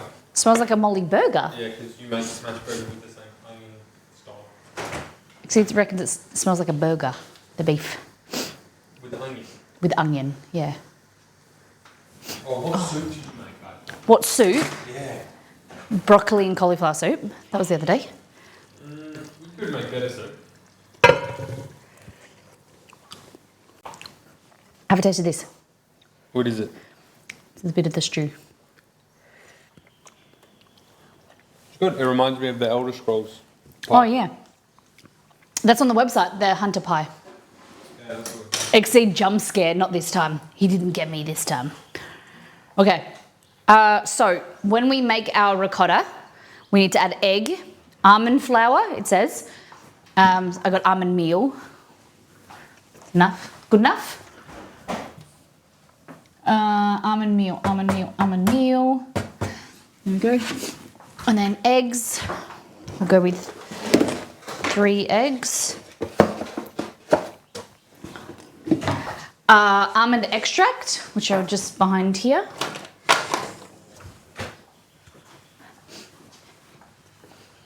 Hey Google, what is the government system in Belgium? Belgium has had 7 forms of government. Here are the first 3: democracy, monarchy, and representative democracy. What is it now? Hey Google, does Belgium still have a monarch? On the website monarchy.be, they say, on the National Day, which follows a few weeks later, Prince Philippe took the oath and became the 7th king of the Belgians. His daughter Elizabeth, who turned 22 on the 25th of October 2023, is now first in line to the throne. Oh, okay. So they still have a monarch. That's interesting. Okay, stew cooking, potatoes cooking, milk cooking. Matten tarten, sugar, vanilla, almond powder, and cool. So we're good to go so far. Then we're gonna make these fries. So I'm looking at Belgian fries from goodfood.com. So it says waxy potatoes, which I tried to get a different variety of potatoes for that reason.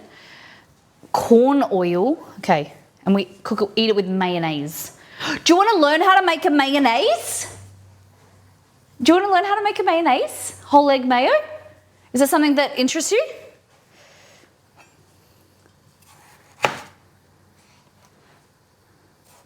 Are Belgian fries just waffle cut spuds? No, Belgian fries are like, they're a little bit thicker than a French fry, but the Belgians invented the fry. Waffle cut's waffle cut, I think. Mayo. Teach me mayo. Teach me how to mayo. Teach me how to mayo. Okay, let's make some mayo. So just cutting the fries bigger than you think because they're going to shrink as well. We don't want them too chunky. And skin on. I like them with skin on. Okay.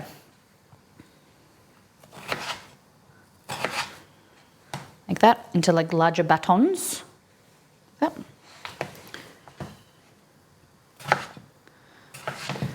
Beautiful.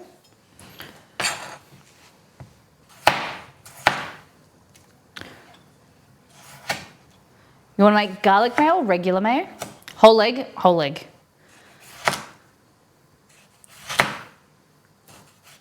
Well, what would you prefer? Either is fabulous.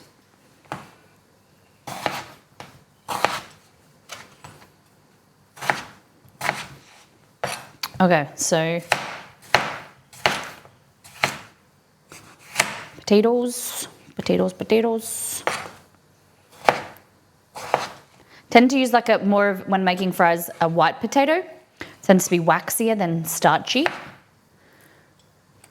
There we go.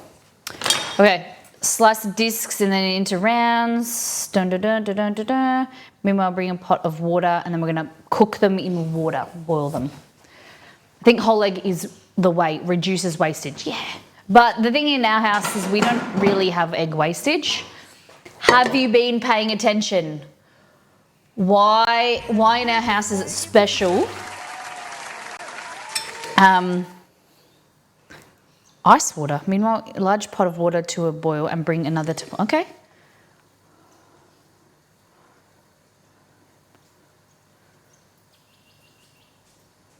Interesting, okay. What do you think about our house?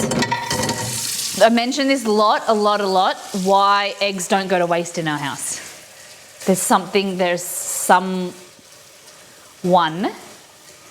in our house that likes to eat eggs.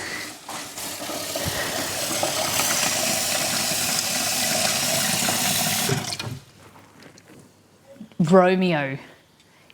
Your house in the middle of your street. Our house. Yes. No one got it. Romeo. Yep.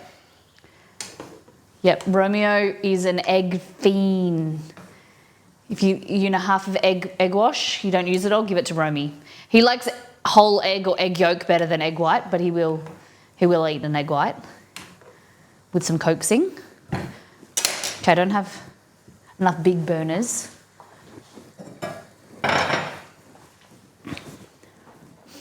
So in here we're going to add some salt. We're going to bring that to the boil.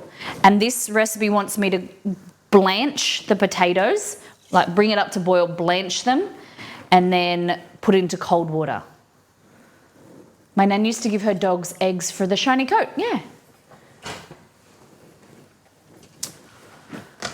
I need some vinegar to create this ricotta.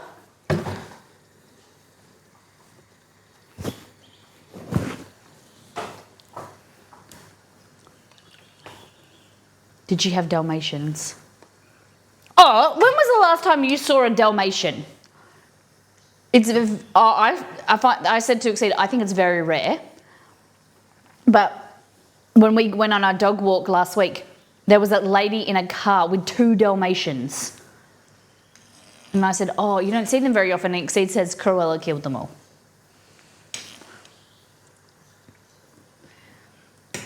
Only ever seen them in a Disney movie. How about that? My new neighbour across the street has a Dalmatian mix. That's harsh. Pits like a poodle Dalmatian. It's not pits. It's like a poodle Dalmatian. That's an interesting mix. My cousin used to have Dalmatians. I don't know if them, obviously I've never met one. What they're like as pets.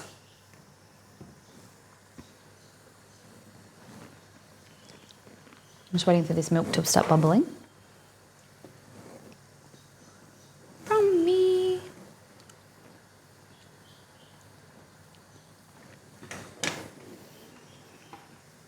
All right, so it's just whole milk, and then in a minute when it starts to heat a bit more, we're going to add in the milk, the vinegar. All the old time fire trucks had them. Dalmatians in fire trucks? They just were like, no other breed, we just want a Dalmatian. Really? That's very intriguing. Okay.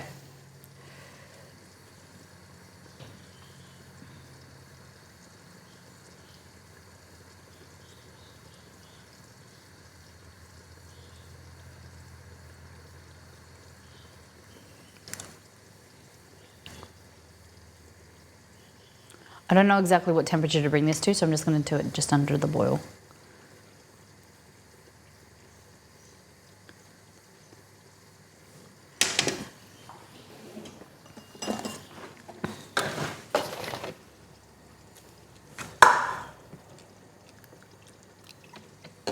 Bit of vinegar or lemon juice. Excuse me.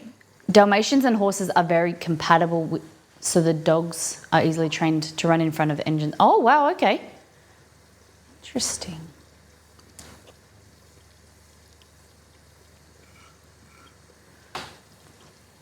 Okay, so what you want to do is now add this.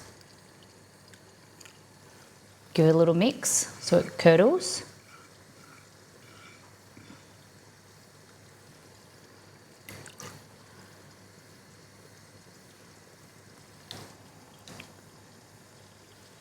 And then we're just going to let it sit.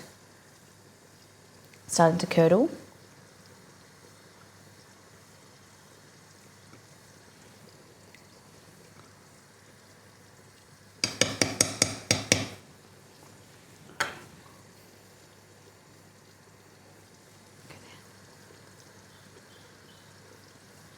I don't know if I need to do a bit more vinegar.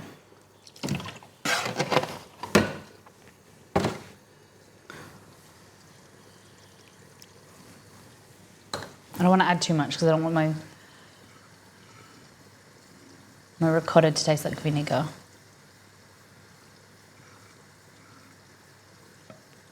Look at that. Nice.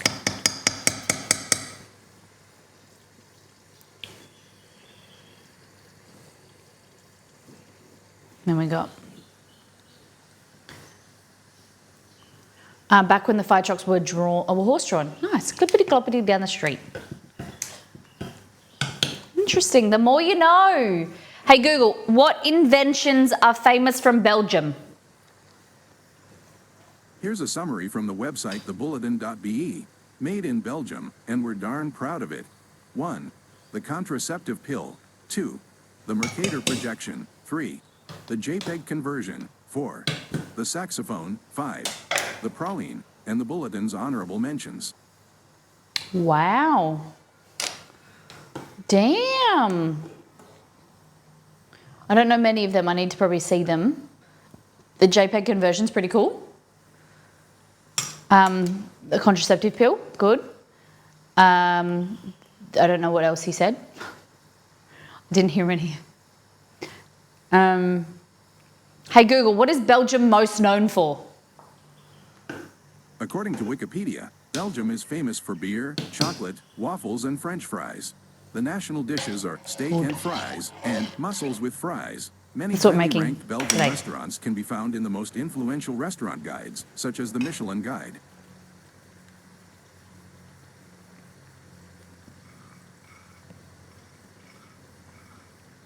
Why isn't this curdling, guys? Did I not get it high enough temperature?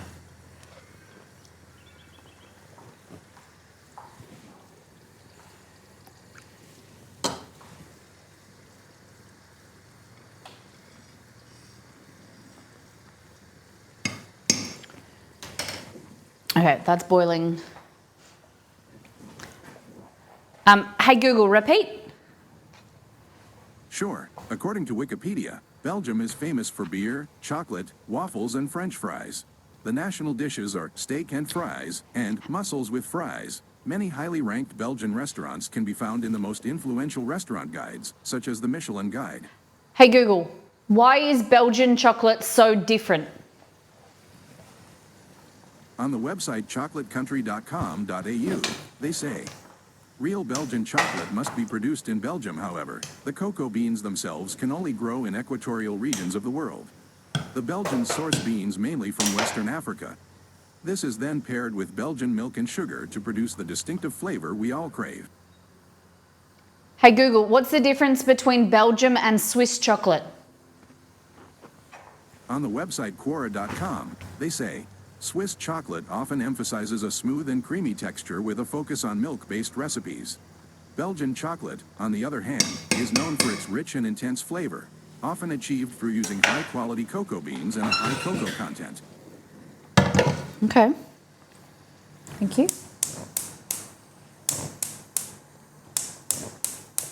Okay. Got all the burners going, except one. How did you decide on a different country for around the world? Did you have an idea of how long the series will be? No. So Nido Burrito actually has a list in the stream sheet that we have, and she did the vote off. We'll probably, I don't know if she's going to be around today, but we wanted to do more obscure countries that we aren't familiar with their cuisine. So I want to do food that I've never eaten before, or like Belgium, we could have done waffles, right? But I've never eaten mussels and fries or this stew. I want to do food that I'm not familiar with. And I want to introduce you guys to food that we're not, you're also not familiar with. So if you have suggestions, we'll look for maybe 5 suggestions, and then the mods can do a poll in chat. Isn't it more pure chocolate? No, so it's just slightly different between, I would say Belgium has more cocoa than Swiss seems. I find like Lindt chocolate a little bit oilier, like or more cocoa butter, whereas Belgian chocolate is smoother, but it also has like richer flavour.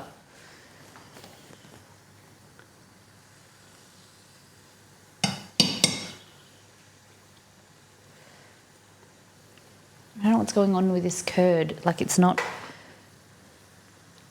the rest of it's not separating. I must have to put more. I'm probably going to regret this, but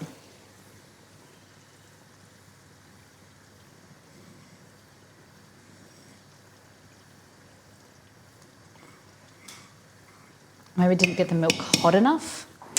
I don't know.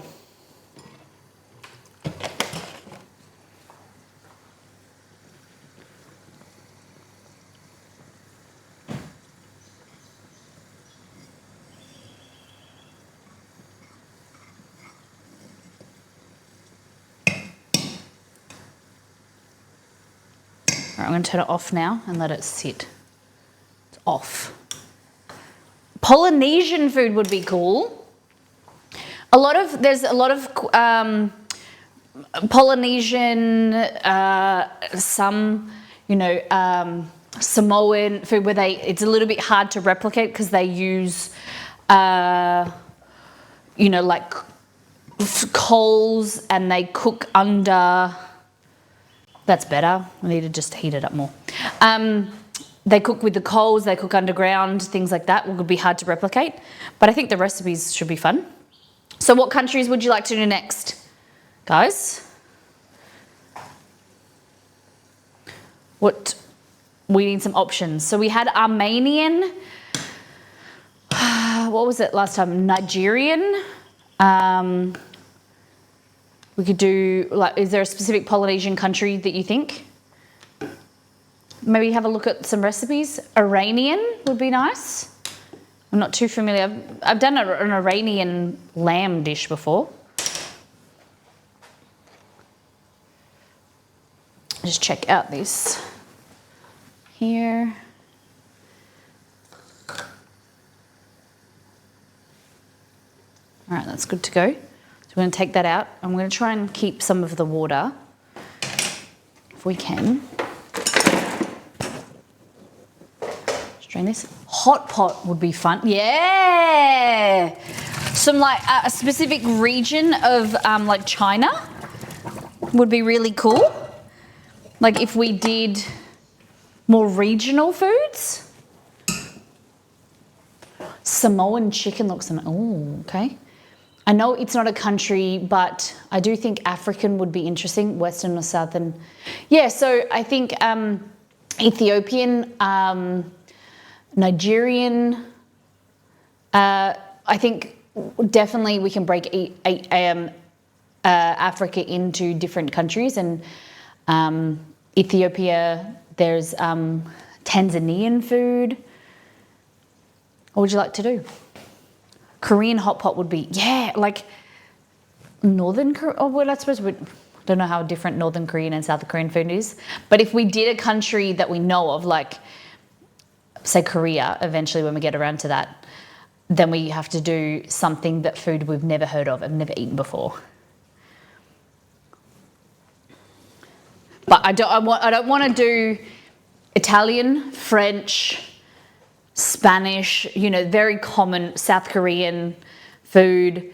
I want it to be like investigating smaller countries or other countries first before we get back there. I think there's hundreds of countries we can get to. I would really like to do Nigerian, Ethiopian food. I know that there's a Nigerian Asian store like in town. We could try. Oh crap. Hold on. We need to get to this stomp. Potatoes are cooking, melt the butter in the fry pan and add the onion. Okay, cool. So we're doing that fry pan. Easy. Oh, there's a big fat fly. Welcome in, Mr. Fly. You're gonna die.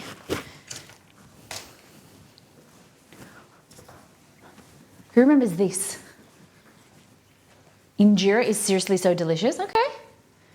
Does anyone remember this? I haven't been able to use it because it set Remy off, but I feel like he's forgotten about it now.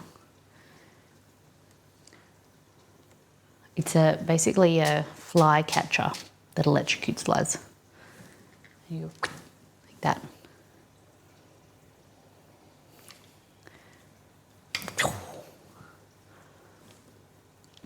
I remember the death racket. I just saw a fly. I was going through our laundry cupboard because we got a new laundry. And I found it. I'm like, I'm going to try and use it. Because he was like, no, no, no, no. And I was like, yes.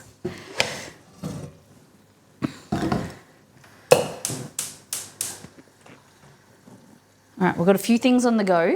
We've got our stew looking, whoa, look at this. Deeper, darker color. Yum.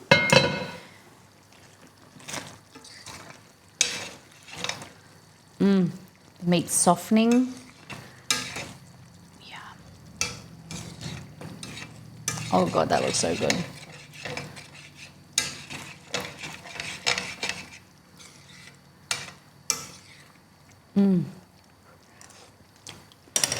Oh God, that's so good. Okay. Okay. Potato here. Now we're going to chop up some leeks. We've got the potatoes to then put in this water. I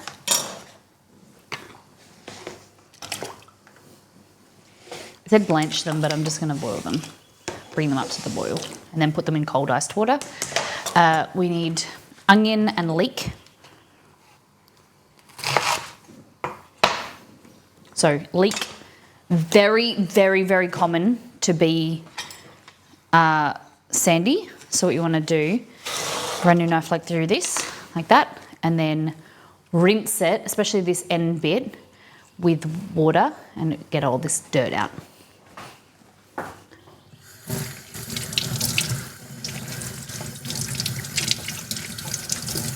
So where the leek grows out of the ground, it captures dirt, dirty, dirty dirt, and sand. It gets stuck in between the layers, just more towards the top end. There we go. There's a different poll groups on the stream sheet. Would you like me to put the winners from each group in a poll here now? Sure, if you want to. Yeah, that sounds good.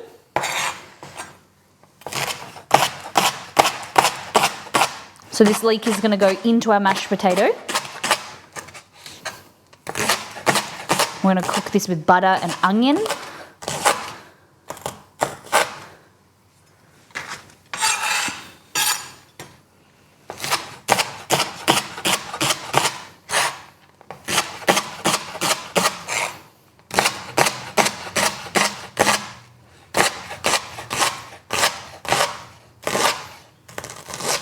That. So, like, back to the rinsing of food, the only stuff I rinse now is fruit and veggies. Okay.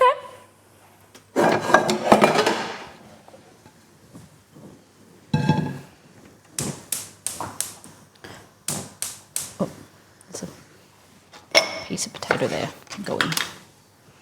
I don't make my mashed potatoes runny enough to have a leak. Ha ha ha ha. Everyone's a comedian. Okay, so we just got some butter. Rinse that. Rinse that? Rinsing is on my mind. There's the fly. Ready?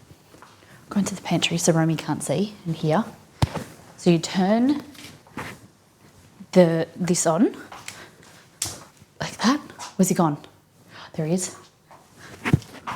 Hold on. Where'd he go? I think he's on the floor. You're not too quick for me, mister.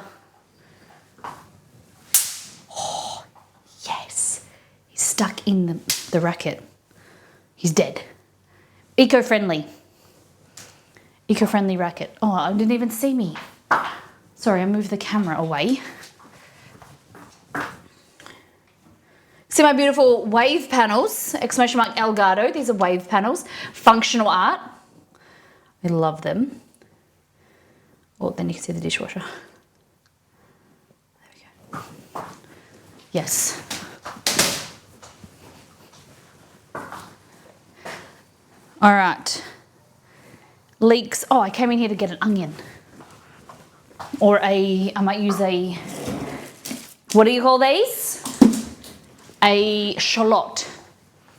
We can see most of it. Cool. How you doing, Martin? Welcome in. You had a good week?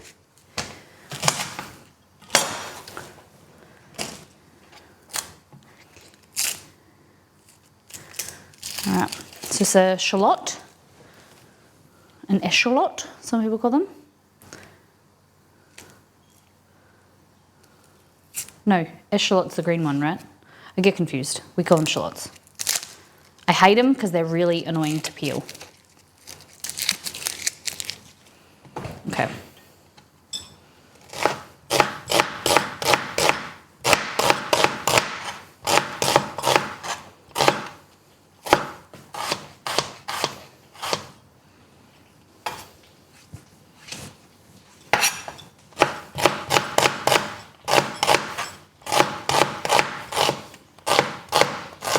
There we go.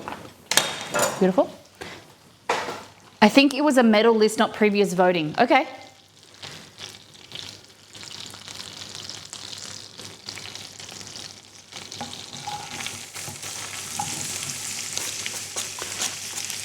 I've moved on from 2 smaller bowls to now 2 smaller saucepans.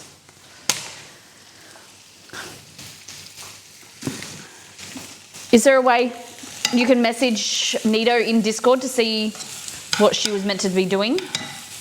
What she had planned? Beware.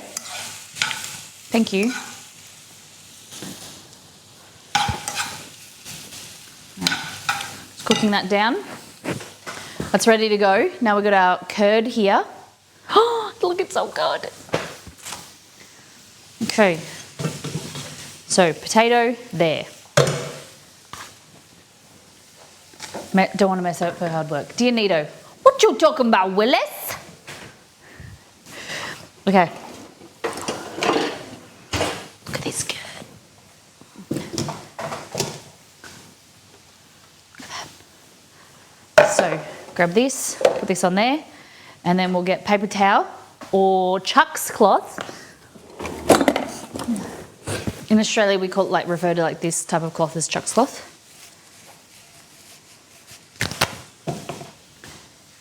I usually get 2, 1 each way. This is actually brand Chuck's, but it's kind of like a fabric cloth. I don't know. Okay. So pour this not on your laptop. We might see if we can scoop it in. How about that? Oh, look at that. Yes. Oh my God, that's so good. Look at that. So you would let it strain overnight, it says, but we're not going to do that.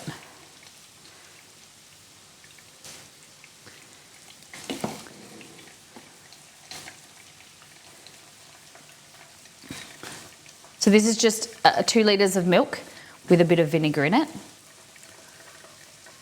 Hey Logan, welcome in. Welcome back. How you been? Keeping out of trouble, I hope.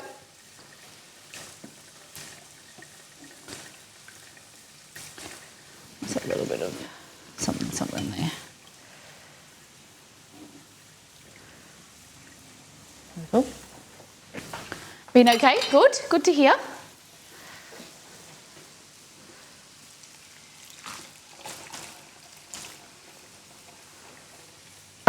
Love the music. Thanks. My mum and stepdad are actually in Sydney. They flew in. I'm seeing your name, Logan. They're in Sydney for a few days. For some business.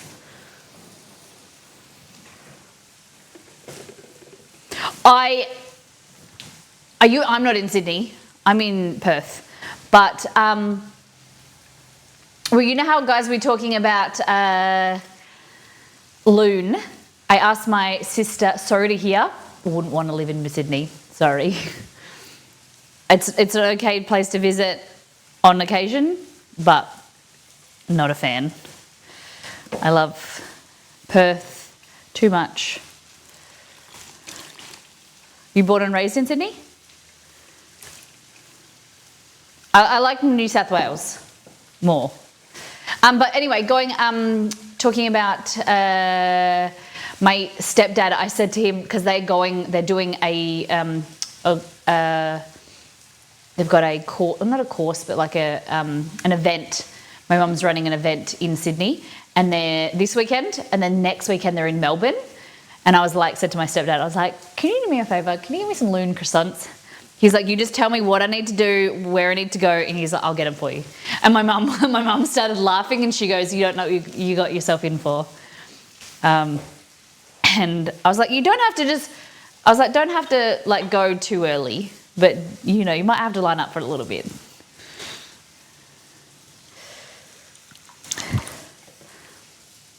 Yeah, born and raised here, nice. Okay, Dad, can you stop by Best Buy and buy me a Pixel phone too? Oh my God. We don't have Best Buy in Australia. Yo, can you buy me a screen, please? Obviously, it would be cool to have a new iPhone, Pixel, but like I don't really need it. The only reason I upgrade phones is for a better camera.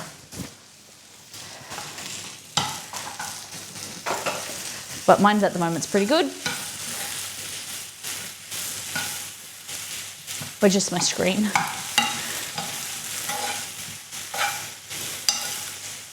I haven't cut myself on the broken glass yet, so, you know, here's living Barry. I regret because I wanted Google A to take over the world. But I'm hoping that comes in an upgrade, that Android update.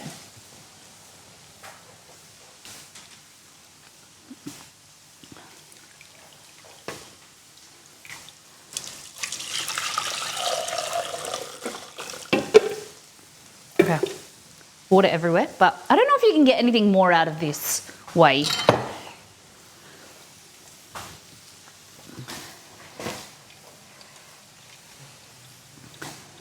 I upgraded phones when they get too slow or run out of memory. Yeah. Usually in our house, it's like a broken, or it's just too old, or you want like the new upgrade. We get phones every 4 years, 3 to 4 years. However, I had a Pixel 4 XL. Exceed had a Pixel 1, I had a 4 XL, and then his Pixel 1 broke. So then he was using my brother's broken screened Samsung. So I thought last year, oh, perfect, great gift, buy him a 7A. And he didn't want it. He wanted my 4 XL and I got the 7A. What's happening? What's going on with that? Gas.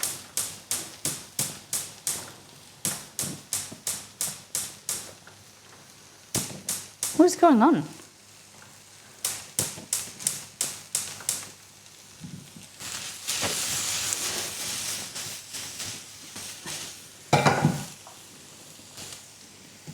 A toast to the groom, to the groom.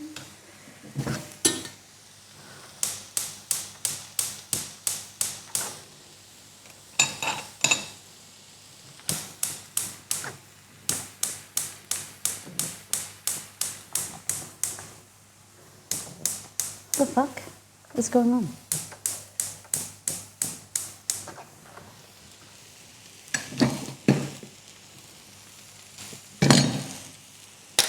What is going on with my burner? I can't use that because it will burn. Why can we see it sparking? It's like igniting, but it's like not getting enough gas. I don't know what the issue is.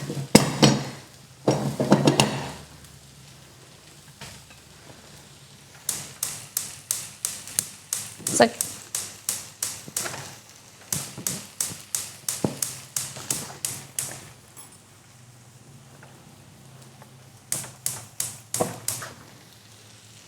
what the heck? Everything else is fun.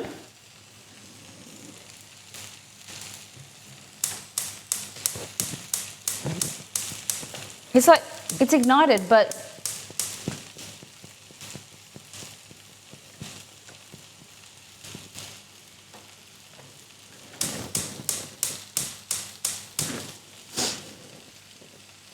so weird. It's not like it got wet or anything. It's like the gas flow, I don't know. You're not sparking anything. Looks like no gas. There's like a little bit of like, you can see a little bit of gas in it. It does. It's very like gas. I don't know. The gas line must be weird. Light it with a lighter. No, I think. Straight off. I don't know. Maybe it got a little bit of oil in there when I deep fried last week, early in the week.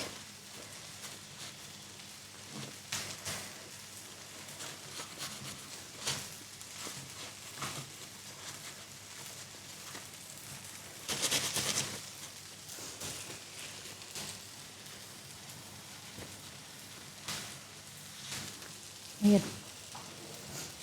Weird. Okay, so there's the leek and onion cooking. Oh. Okay.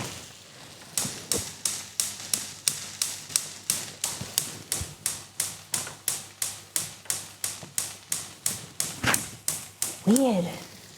It's like sparking in the middle. What is going on?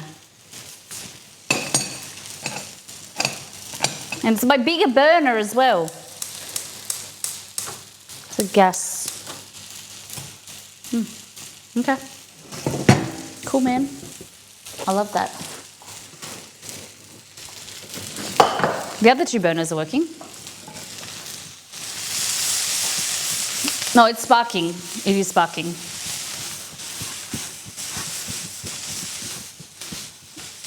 But I don't think the gas is flowing very well. Okay. Yeah. The gas is working fine, so I don't know. Put that there. Okay. Interesting thing is we've not used any garlic. This recipe has some garlic and some cream. Drain the onion mixture, reserve the liquid. Add the cream and stock. Simmer for about 10 minutes. Okay. We need to add some garlic, cream, stock, and then we're going to mash everything together. Okay. So, cream. And what we're going to do is we're going to reduce down the cream. And you know how you brown butter? Butter's made from cream. It's the same type of thing. We're going to boil down the cream and the natural milk solids in here we're going to toast. And so that is the key. My brother taught me this when he became a chef, of making the best potatoes, mashed potato, is boiling cream, reducing that, then adding that to your mashed potatoes, and it makes the most amazing, seriously most amazing mashed potatoes ever. Nutty, beautiful, rich. Okay. I'm just gonna get this garlic. Garlic. But the thing is that doing the boiling the cream takes some time, like 15 to 20 minutes. Sometimes I'm not always up for that. Retaining starch makes them sticky, flavorful mash. Yeah, okay. The biggest thing about mashed potato is the variety of potato you use. So that's why we use royal blue. If you're in Australia, royal blue potatoes are the best for our style. What time are we at? 10:30. What type of potatoes do you guys buy?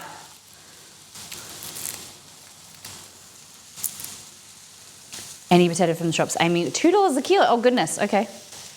I get that. My little splurge on things that I always buy is royal blue potatoes. They're like $7 a kilo. Sometimes they did go down a bit. Use red potatoes, yeah. Brush Sebago, nice hot chips, yeah. And that's what I was saying before, is the type of potatoes that make chips is different to the type of potatoes that you want to make mash. So you want more of a starchy potato to make mash, and then you want more of a waxy potato for fries. Okay.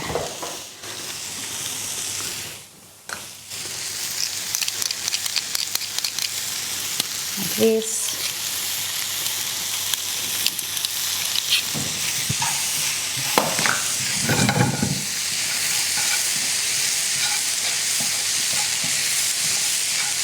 Beautiful. Yum. Cream.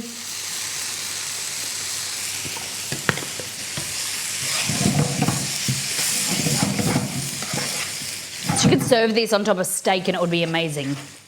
An onion leek sauce. Oh, so good. Oh, that is amazing.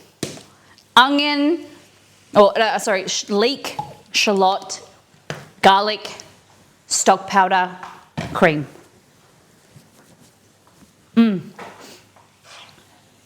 I've cooked with cream and coconut cream in Indian dishes and Thai dishes. Yeah.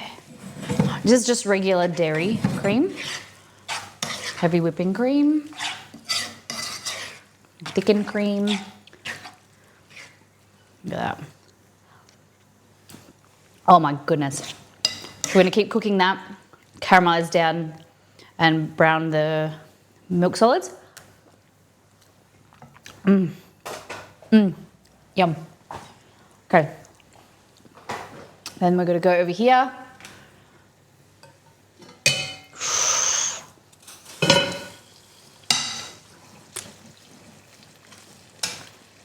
All right, so just mixing the bottom because we've got the lid half off, half on. It has created some more fond, so it's stuck to the bottom. It's okay. I'm gonna add some more water if you want. But that meat is looking nice. It's becoming more tender. Nice and rich. See, it's darkened in colour. This is a Belgian beef stew. So we've got, in here we have, what do we got? Beef, potatoes, onion, thyme, bay leaf, clove, beer, a whole bottle of beer. Look at that.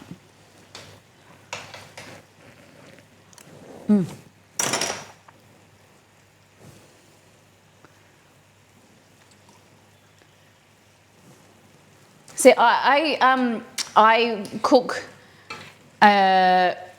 big chunks of beef for a longer period of time, but I don't really slow cook mince, ground beef.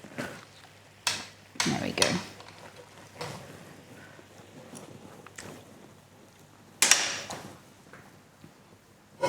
Okay.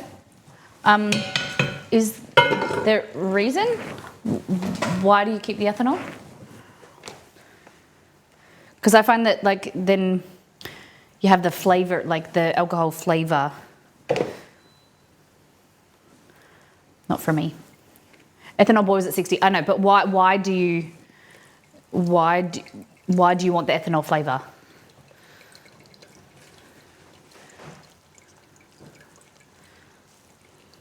Because I think like that for me, it kind of takes away from the dish. For like, say for instance, if you've got red wine or beer in like a stew,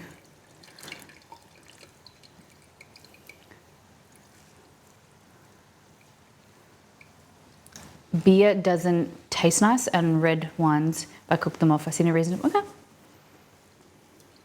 Yeah, okay. All right, so this is our ricotta. We're just straining. It says to do this overnight, so you have more opportunity for it to strain and get as much moisture out. But we don't really have time for that, so we're just gonna continue on. Look at this. That looks beautiful. Beautiful nutty flavour coming through. Let's have a taste. That, honestly, that on top of steak would be incredible. I just want to keep some of this to dip my fries in. Mm. That is so good. Oh my God. That is so good.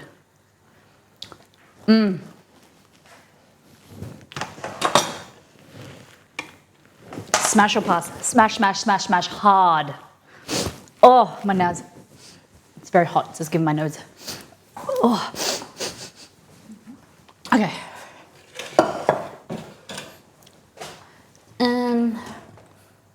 So if you don't add it for flavour, you just add it so that you get drunk?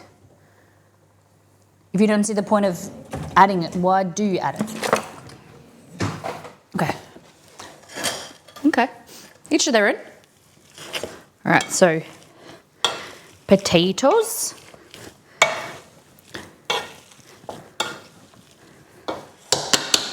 These potatoes better be good because I don't want to waste that beautiful sauce, the cream leek sauce, on subpar potatoes, you know?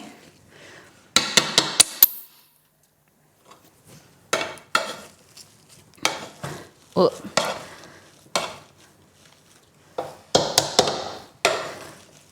Okay. So I like a bit of a chunkier mash.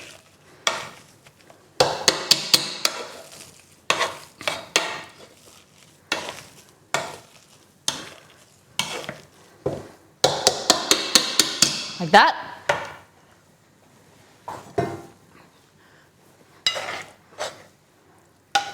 I'm going to add 3/4. I'm going to leave a little bit.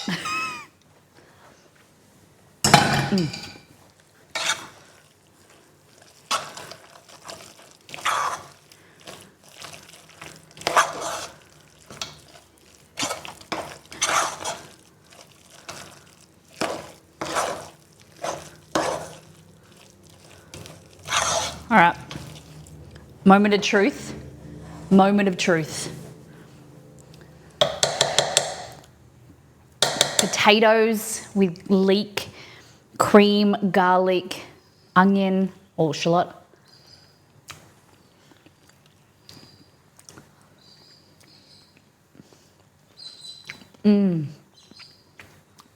That is good. Oh my God. This is good. It's not as good, like that's really rich and that's really intense flavour. It's kind of a bit subdued here. That is sublime. Wow. Nito, how you doing? Nito, we were talking about the next country, how we're going to vote. Beware, have a lovely night. Thank you for being here. All right, what I'm going to try and do is cook. Is this going to turn on again? So for some reason, it's like on, but not. It's like invisible flame. My stove isn't working. And that's annoying me. All right, I'm going to put more cream in here and we'll see if we can make a bit more of this sauce. She's in heaven, folks.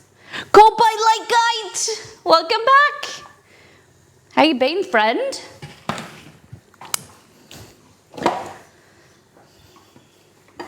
Are these Belgian potatoes? Yes.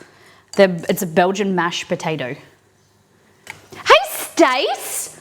Oh my God! It's like it's not getting enough gas. I think there's something, I gotta clean it or something.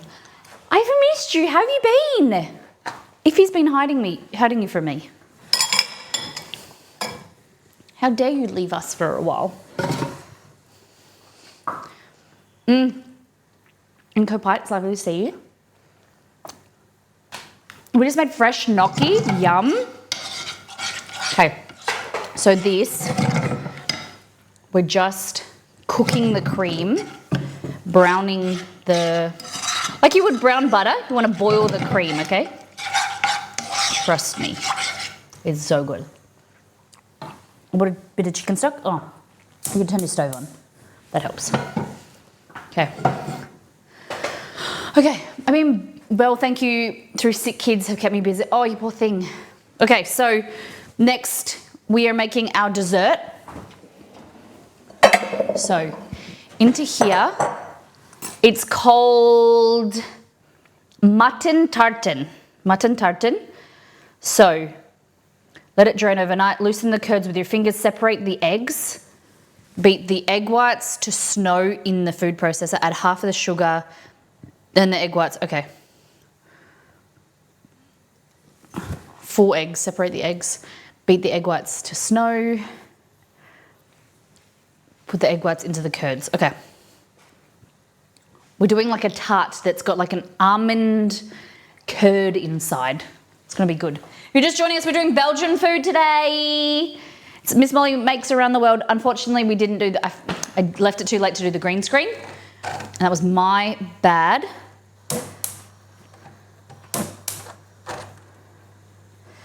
But we've got fries. We're going to strain these as well. I think I may have overcooked these a bit.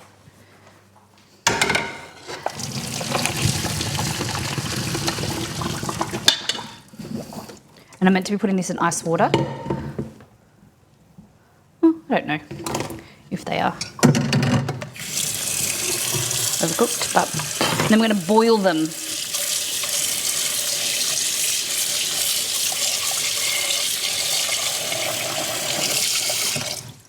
So, from hot water into boiling water. No, sorry, boiling water into ice water.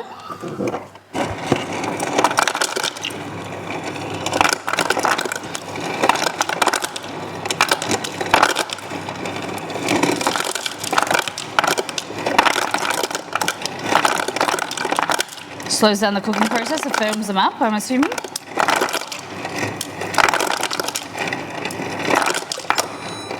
Oh. What the heck just happened? Did I steal too much? The fridge just... What is going on with my house? First the stove stopped working, now the fridge is like got an error message. If you're...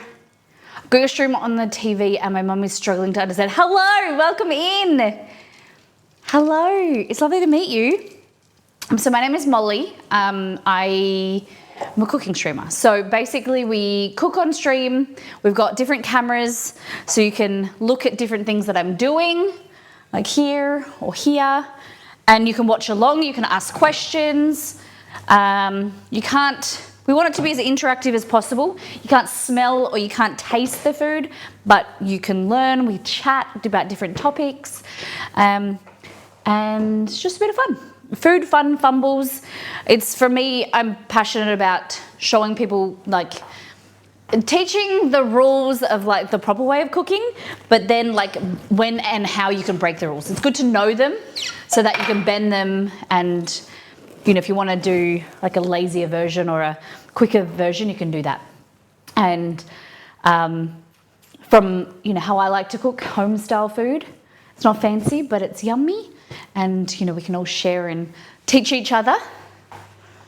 So here we have cream that we're just cooking off, so like browning it, the natural milk solids. So it's going to deepen the flavour. It's going to evaporate some of the moisture off, and it's going to make a beautiful flavour to our mashed potato. But I liked it so much, I made more, so I can dip my potatoes in them later, my fries. Yum. Yum.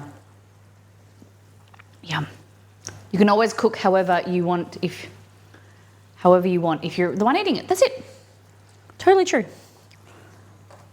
Okay, and then this is our mash. So this here is potatoes with leek and shallot, garlic, cream, and to make a Belgian mashed potato that's going to go with our stew. Molly, Beware. I think Beware's gone to bed. Oh no, Beware, you're still here. I have a challenge for you with this group. What is it? Oh my gosh. So each week we're doing food from all different countries, and food that we've never made before or heard of. So there's Aruba. Is Aruba a country? I just thought it was the place that old people in America go to holiday. They go to Aruba. Bhutan, Cameroon, Cuba, and Ethiopia. Ooh, sounds fun. Hey, Antamina, guys, there's a poll up in chat. If you can't see it, refresh. I voted Cuba. I have a recipe for that. Cuba and Ethiopia would be pretty cool. I don't know too much about Cameroon. Bhutan is near Nepal, so I kind of know their cuisine, but I don't really know. Aruba, I don't even know where it is. Caribbean? Bhutan would be cool. I know that they've got dumplings. I'm pretty sure.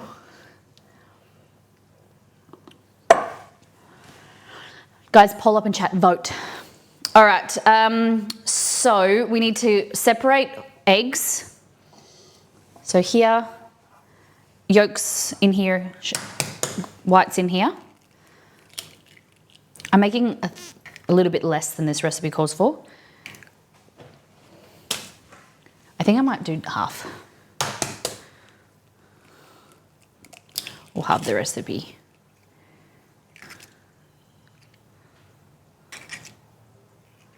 Okay, yolks there, so 2.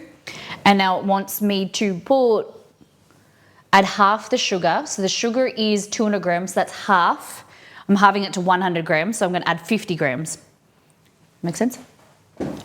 Because it's only myself and my husband who eat the food. All my mum and stepdad, they live around the corner, but they're actually away on holidays or on work trip. So just got to cook for 2 normal people now. To be honest, all those countries have really delicious looking food. Good choices. So what's winning so far? Guys, poll up, vote. Ethiopia and Cuba. Okay, so 50 grams. Copat, how's your mum? Tell me what your mum's thinking. Does she have any questions about streaming that I can answer?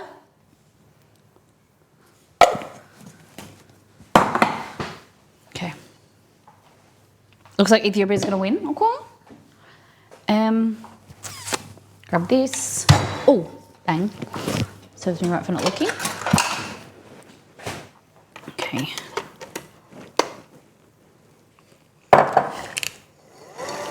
What type of Ethiopian food do you guys know that we could make? Egg white, sugar, and then into another bowl, we're gonna add in our curds,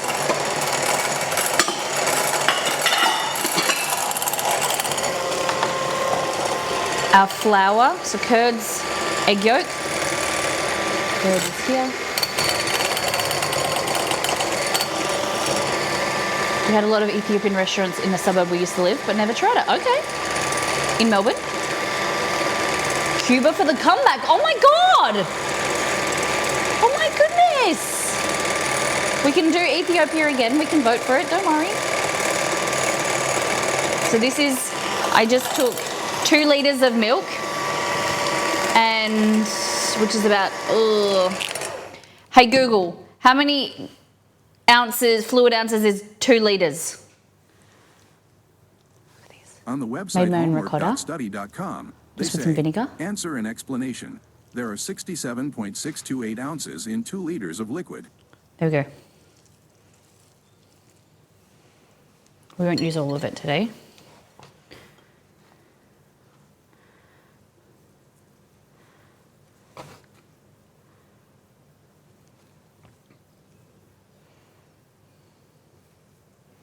And it's going to be almond tart, so almond cheese curds.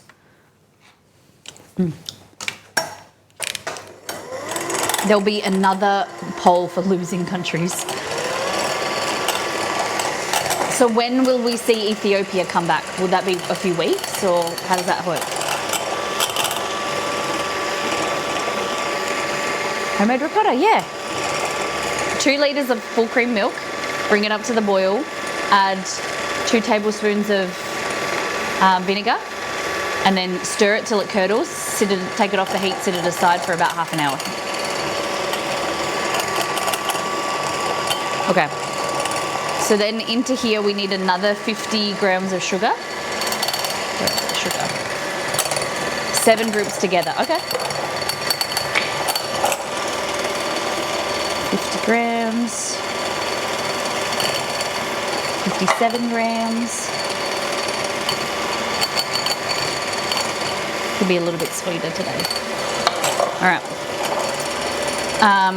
Some almond extract here. No, I'm okay. I'm okay with your system.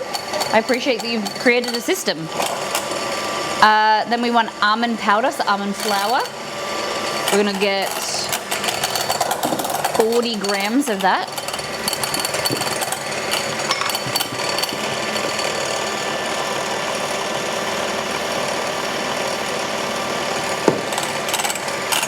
It's basically like an almond paste with cheese curds. I think it's gonna be good. Separate the eggs, beat the eggs in a food processor, almost whipped. So the egg yolks and the curds into the curd, add the almond powder extract, fold the egg whites into the mats. I'm using a recipe for that's in French that we've translated, and the translation isn't great. Okay.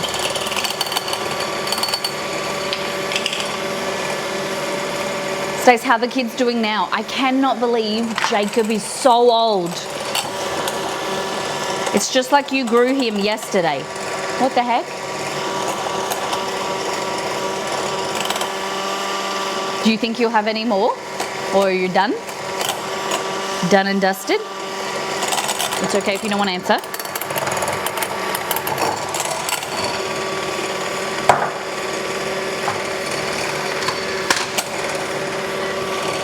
Okay.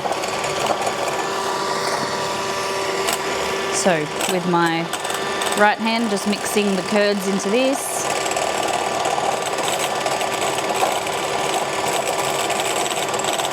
I'm going to fill this into puff pastry. So interesting. Smells good. So it's like a ricotta almond tart. Smells divine.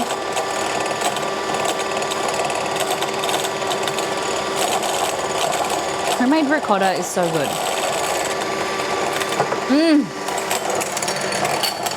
Breeding a generation of Mollytopians. Yes. Hopefully I can have a Molly offspring. But we've always said, if we can, we can. We can't, we can't. But I'm just waiting for my, I think I'm going to probably have to have surgery. And then got this like polyp. Got to get it removed and then we'll go from there, see what our options are. There we go. Yeah. Oh my God, it's so good. Oh my God. That is delicious. Okay. So, we're going to fold this in, our egg whites.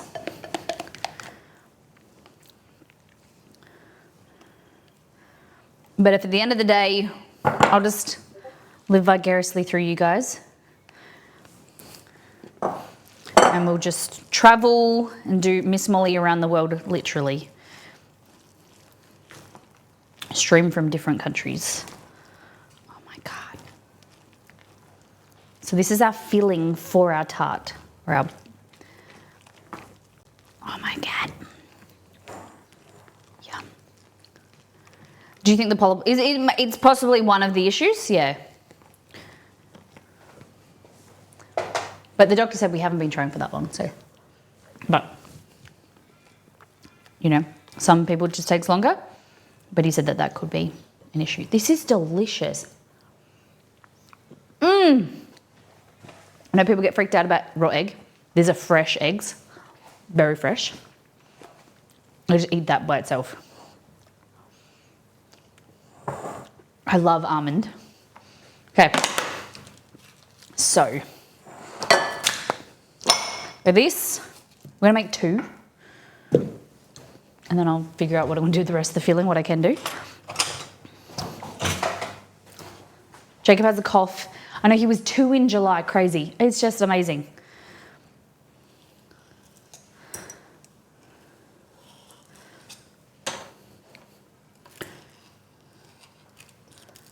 Shoo-ba-doo, shoo-ba, ba-doo-ba-doo. Okay.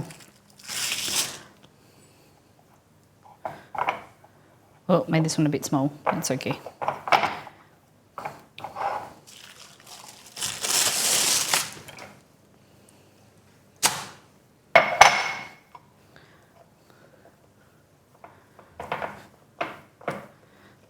Okay. Rest of the sugar into the curd, fold the eggs into there, preheat the oven, butter the molds for the mutton tartan and dust with flour, dust the work surface, roll the pastry thinner. Okay, not going to do that, but fill 3/4. Okay.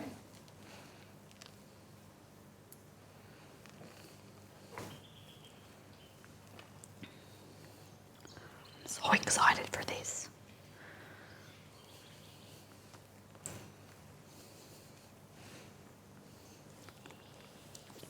I wonder if I add more almonds, I could just make a cookie. Might just bake it as it is.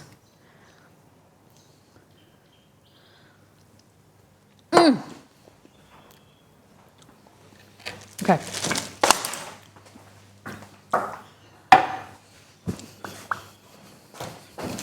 Add a top.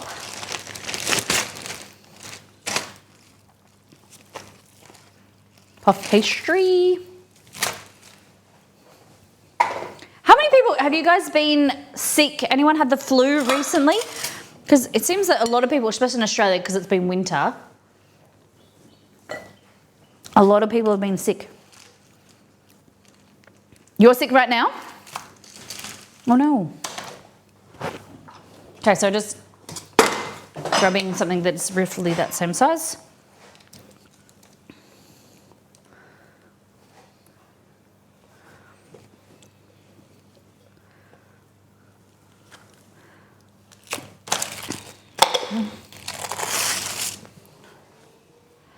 Like that.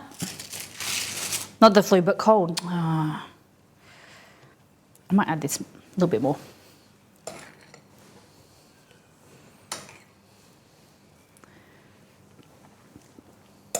Can't stop eating it, guys.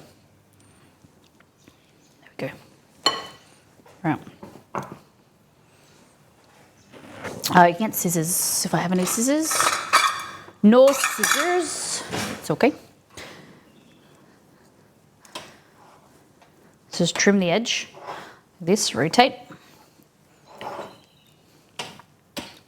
So next we're going to fry our fries and make our mussels. Haven't even attempted the mussels at all. Okay. So this is 2 ways of doing it. So this one, it's smaller on the inside than the outside. This one, it's smaller, it's bigger on the outside than, I'm going to cut it to be smaller on the inside. I'm going to show you 2 different ways to make pies. How I do it.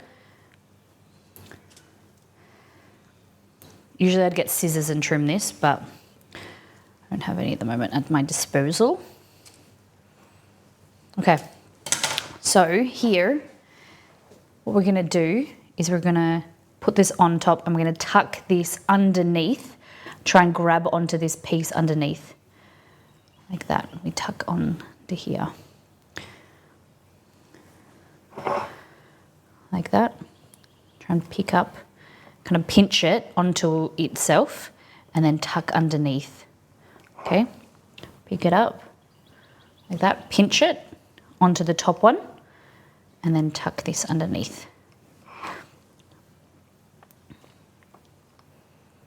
Like that. Pick it up, pinch, so it seals it. So you can go around the whole thing if you want, and even if you here pull it up a little bit, the pastry is pretty pliable, and then just tuck it under like that. Kind of looks like that. Easy. Whereas this one, it's wider on the outside, So what we're going to do is we're going to pinch it and we're going to fold it the other way into itself. Pinch, fold over, pinch, fold over.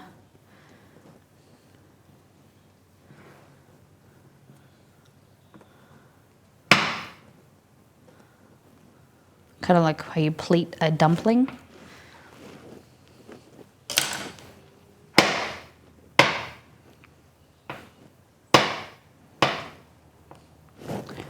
Okay, beat the egg brush. So it says it wants me to brush egg wash. Like that. Got a bit of shell in there. Come on. There we go. Back to school days and co-workers are yeah, okay. Yeah, that's a big thing, you know.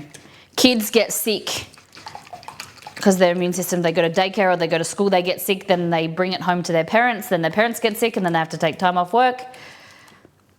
Or the kid gets sick, the parent takes time off work to then look after the kid, then the kid go back to school, then the parent gets sick, and then they have to take more time off work. There we go. Look at that. Winter was shit for Cora and sickness. Yeah. I used all my personal leave over winter. Oh my goodness. There we go. So we're going to use knife or scissors, and we're just going to cut or poke some holes just to make some. There's so much air, you've got to think of so much air that we've whipped into the egg whites that air needs to release. So that's why we did this. Into the oven. Okay, so we've done our mash. Now we're gonna look at our stew. Look at that. I'll just use this same. My goodness. It's not as tender as I like, but you would have to keep cooking it for longer. I would ideally do it in the pressure cooker, but it's all good. Pick up this fond, give it a stir.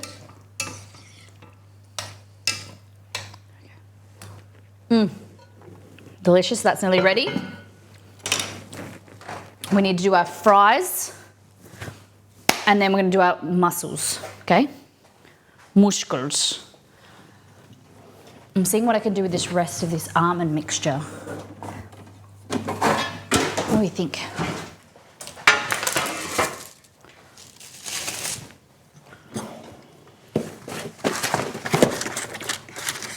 Maybe make some like. Hey, Mac Attack, welcome in.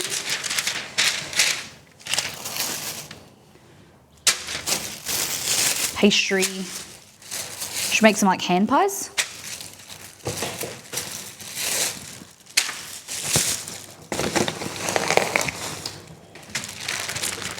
Go away. Oh. All right.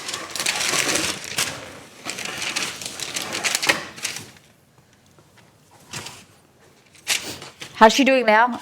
Grumpy. Cora's better.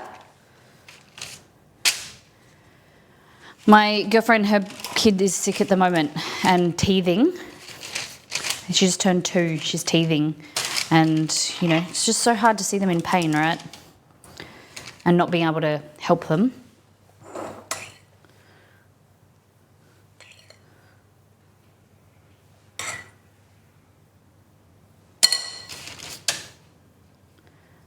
If I can stretch this out a little bit, go over top. There we go.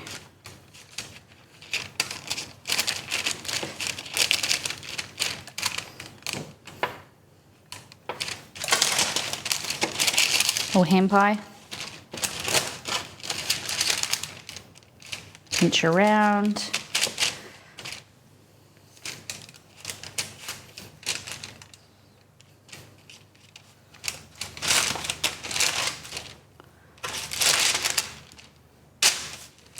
Stretch this out a little bit, like that.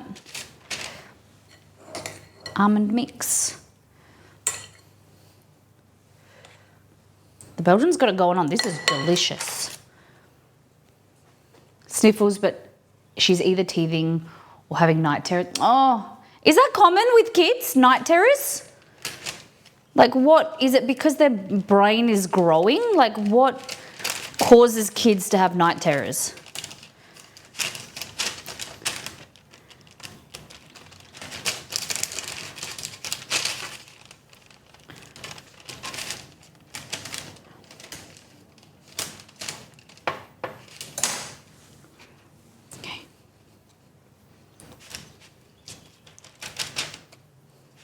Okay, and these bits we're just gonna cook them off like that into the oven as well. Easy. Okay. Oh, those bits can go in there too. Done. Mussels. How many people like mussels? Have eaten mussels before, like them? Combination thing, developmental thing. Jeff went through the same thing, started it too. Wow. Oh my God, yeah.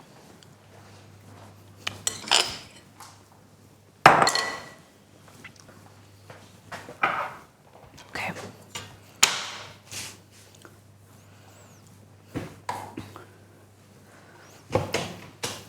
The worst part is there isn't anything you can do to help them. They're technically still asleep even though they're screaming and asking for you. Oh my goodness. So you can't wake them up? I suppose that would be more traumatizing.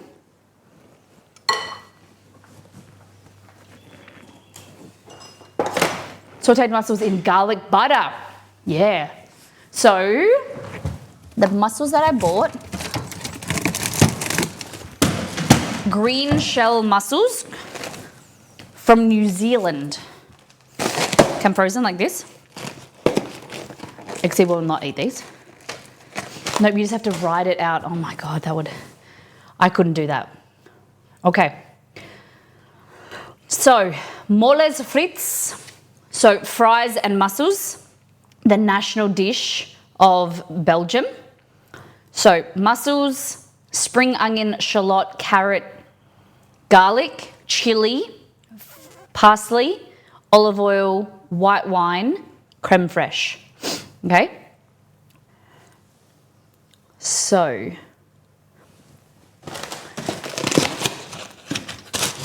green-lipped mussels. We're gonna have to rinse them in a big bowl.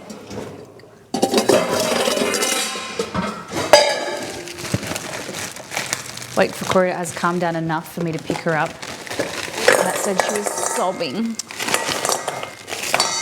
Oh, okay, they're dirty. Cool, man.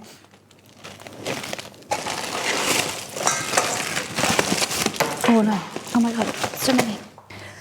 I'm gonna do them all. Because I doubt that I'll be wanting to make mussels anytime soon. So I'll just do the whole lot. Saves them in my freezer. Sounds a bit like mussel chowder. All right. Oh man, no wonder that was so cheap. You gotta like scrub them. They're like, I didn't know this.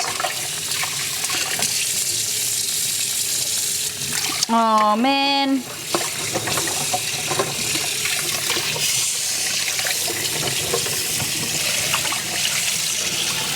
They're not being cleaned.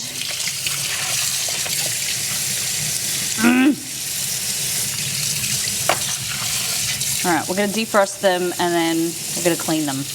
Cool.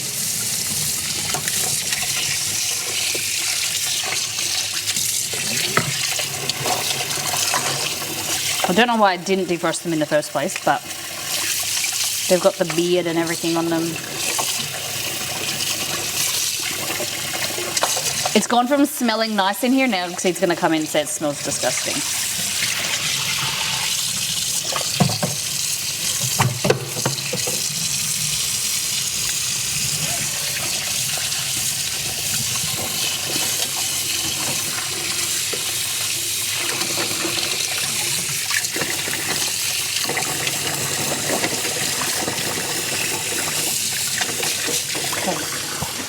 No cleaning cam? Nah, not today. I gotta find a brush. Where's that?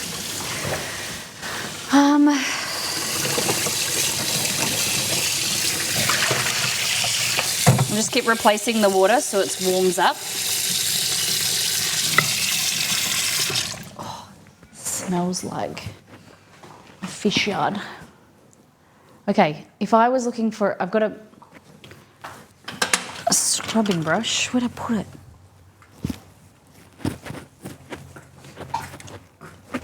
Had this little wood scrubbing nail, like a...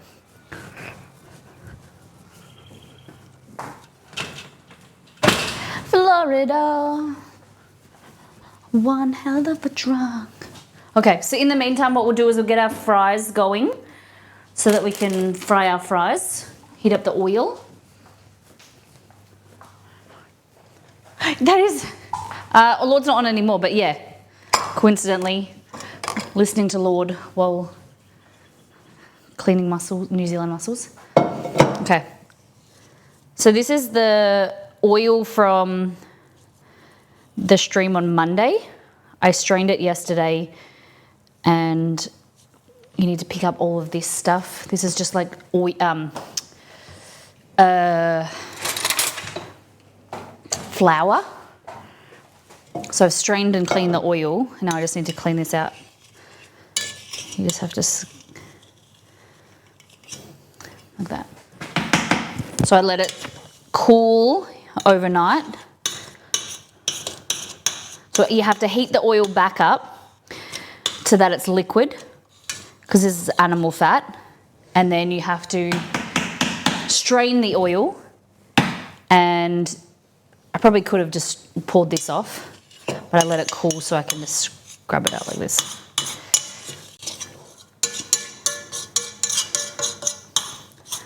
So when you fry the chicken, this is the remnants that come off of your coating. Nothing wrong with it, just basically fried oil, flour.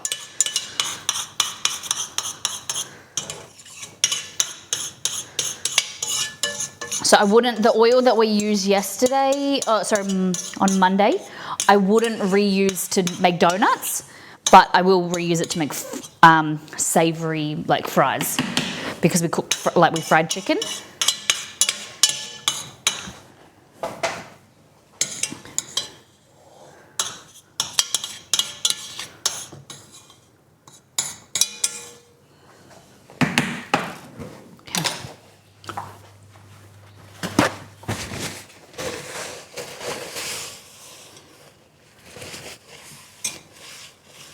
Florida.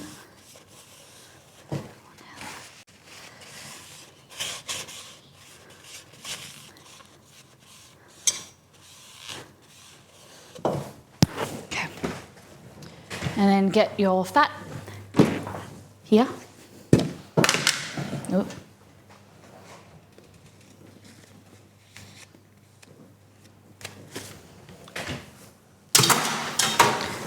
Oh, it's not. Usually it's more solid and it comes out, but it's because it's been in the fridge, but this hasn't. Damn it. Okay. This is beef fat. Hey Google, what makes Belgian fries so good? I say special, but. Hey Google, what makes Belgian fries so special?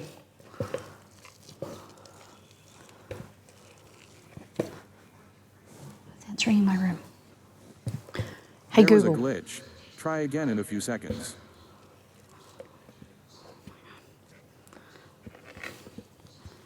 Definitely an issue with our internet. Okay. This is beef tallow. That's why it's solid at room temperature. Sorry, something went wrong. Try again in a few seconds. Okay.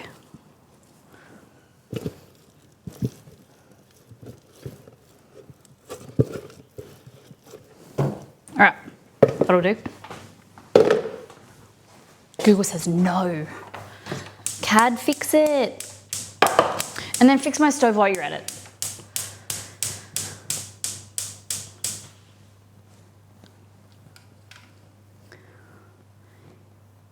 It's like there. No, there's something wrong.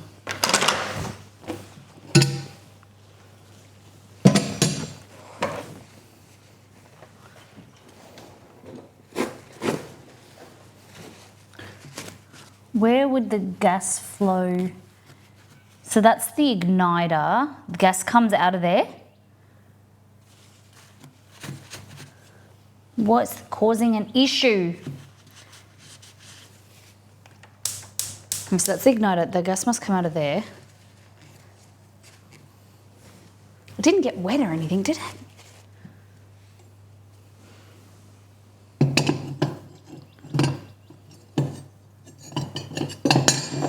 Oh, here, hold on.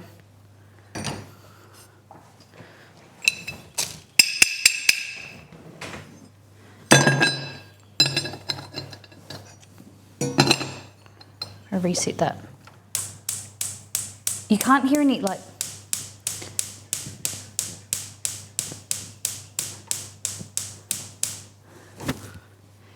Maybe the metal? He did say to clean under here.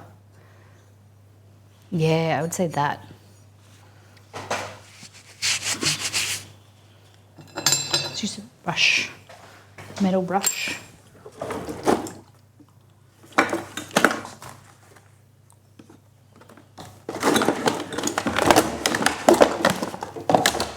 Damn it.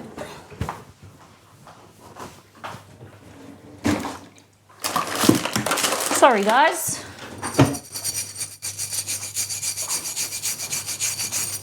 Ah!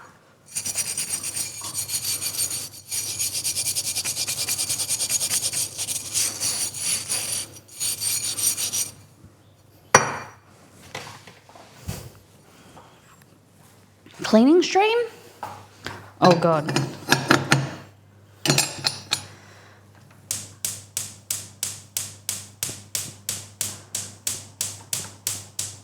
And you know what it would have been? It's just been like 2 years since we bought it. I don't know what the warranty on it's like. I don't know what's going on. It won't ignite. It worked for half of the stream. I'm gonna have to scrub it. It's all very dirty anyway. Bummer. Okay. The next strongest one is that one. Cleaning stream you guys would probably find real boring. It's like no talking. I don't know if I could do that to ya. Okay, so mussels. I'll bring the mussels over so you can see what they look like.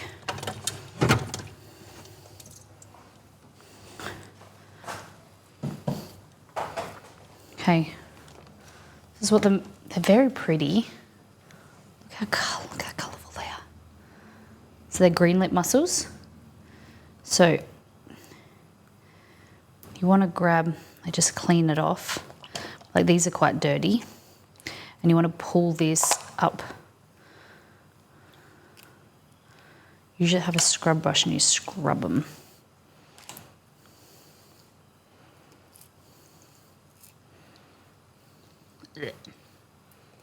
Very weird, just one burner, yeah.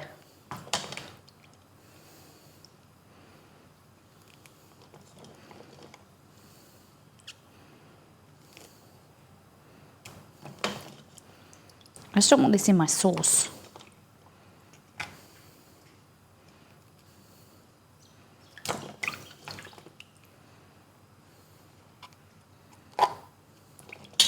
So what I'm going to do is I'm just going to try and find, I don't know where I've put it, like a scrubbing brush, like a cleaning brush that I have for cooking, and I don't know.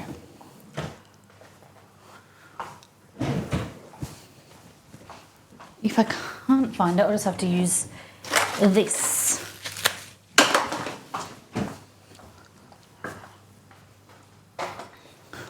Okay, beautiful colour there.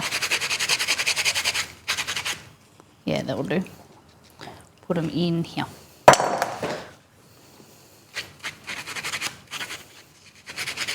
So usually, that's why these were so cheap. So usually you pay more and they're cleaned and scrubbed for you. You don't have to do this, but this is how they've just come off the boat.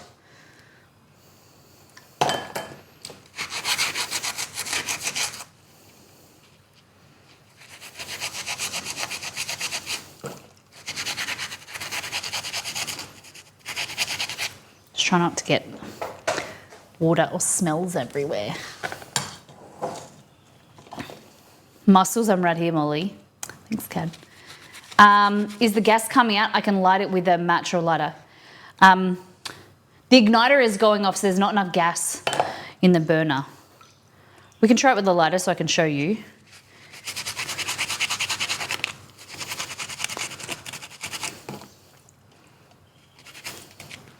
I don't feel like I want to do all of the mussels anymore.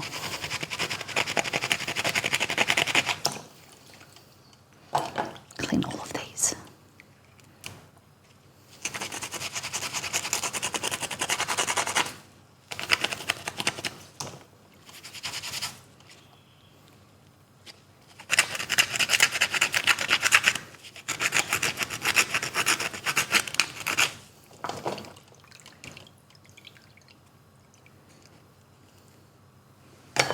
Right, my tart's looking good. Hey Google, set timer for 2 minutes. All right, 2 minutes. Starting now. Amazing content, me cleaning mussels, sorry. Didn't think this would.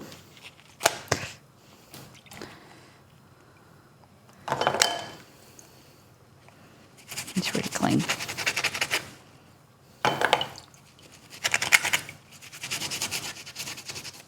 How many of you like mussels? Have you done this before?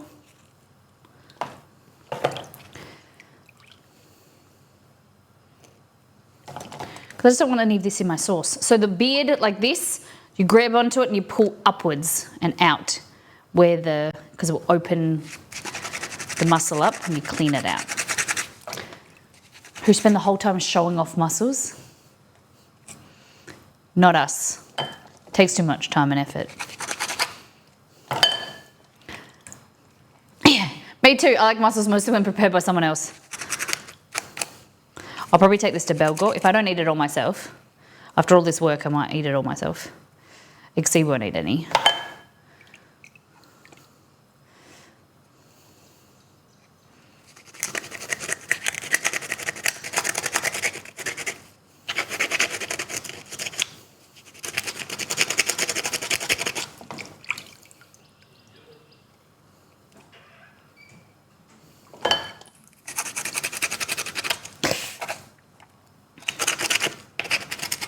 So this is where they're attached to like the, attached to something. It just gets a little bit like gross. Like it's like seagrass. I don't know. This will be good once we do all this work. Once we do all the work to clean them. You know, they say that some food, you know, a lot of effort and it's worth it in the end. Usually I'm not a believer of that, but okay, let's get our tart, half our tart out, the mini ones. Stop. Oh my goodness, they look good. Stop. Look at these. Look at them. Yum.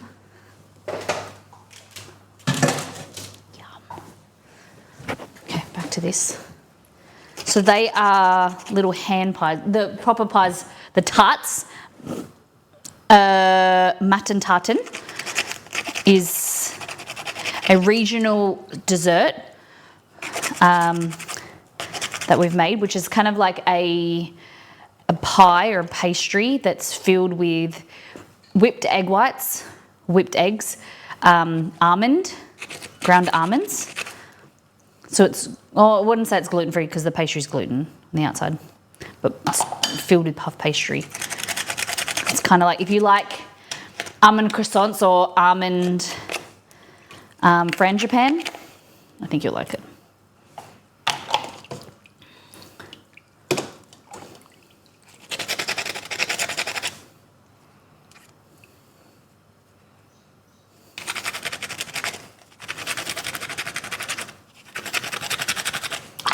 Stinks.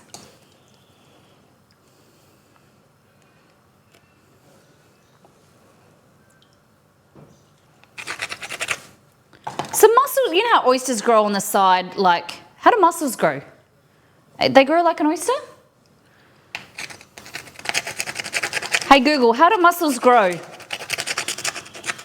the website medicalnewstoday.com, they say, the body repairs damaged fibers by fusing them, which increases the mass and size of the muscles. It's not wrong. Certain hormones, including testosterone, human growth hormone, and insulin growth factor, also play a role in muscle growth and repair. He's not wrong. He did answer my question. Hey Google, how do mussels grow in the sea? Sorry, I didn't understand. Oh, of course. Hey Google, why is Belgium known for mussels? On the website smh.com.au, they say, mussels gained popularity in Belgium around the 16th century as a more affordable and readily available alternative to fish. By the 18th century, potatoes had been introduced to Belgium from the New World, cultivated, and according to a Flemish manuscript from 1781, eventually fried and paired with mussels. This is what we're going to make today. I will be eating that, Ixie will be having fries on their own. So I've resorted to, instead of using the sponge, I'm just scraping them to get all the shit off.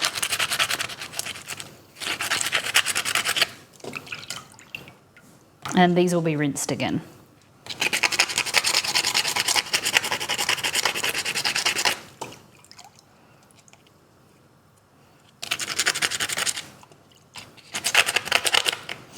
Note to self, huge note to self. Buying seafood, look at the packet to see if it's pre-cleaned.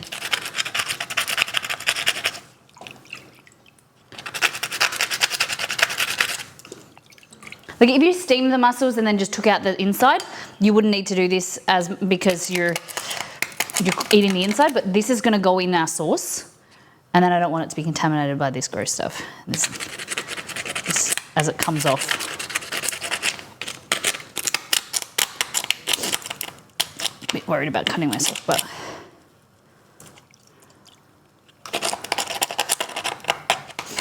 how interesting is this? My facial expressions.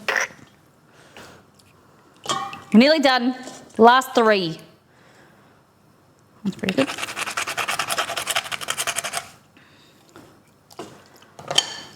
Okay. Last 2.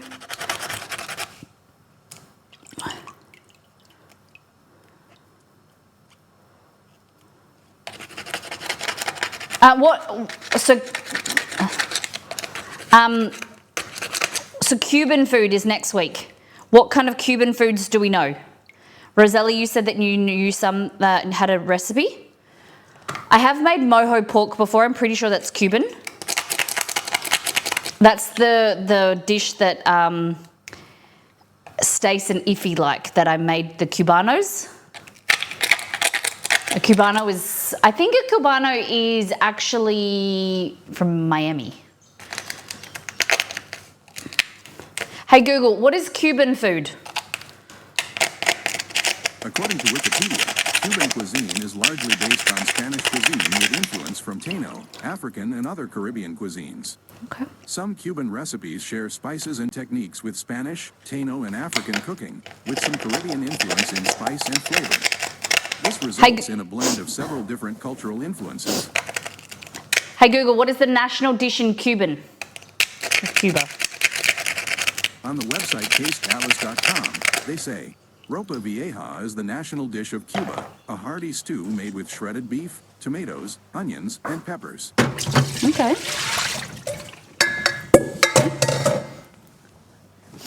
All right.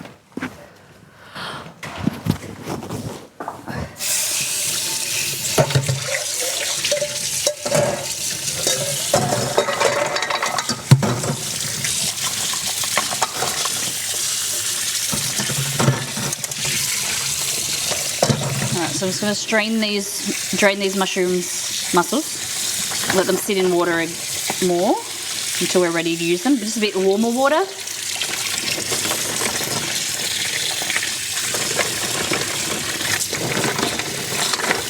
There we go. Okay, and now that's done. Gross work. Try this. Okay, the proper tart isn't ready yet, but the proper one isn't ready yet. Oh, my ex-girlfriend and her Cuban employees. Torta cubana. I feel like Are you asking that you've asked them, Loom? Look at this. Oh. Look at that. Thank you. What's in a torta cubana? Yum. Hot. Very hot. Mmm. Yum. A little bit eggy, but I think when you cool it down, I don't know if it's supposed to be served cold or hot. Mutton tartan. Let them cool. Mmm. Okay. So we've done our stomp. I don't know how you pronounce it. We've got our stew. We're gonna make our fries and our mussels, and then we're done. We've got our tartan. Mmm.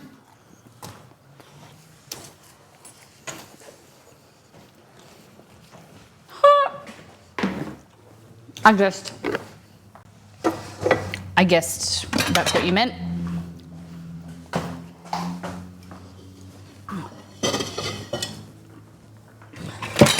Strain our potatoes.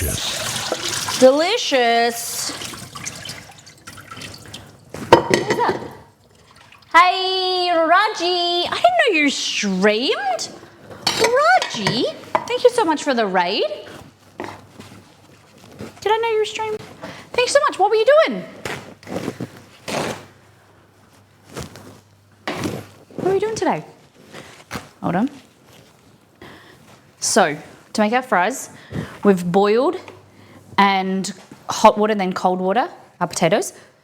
And now we're going to dry them, and then we're going to put them in oil. But we don't want...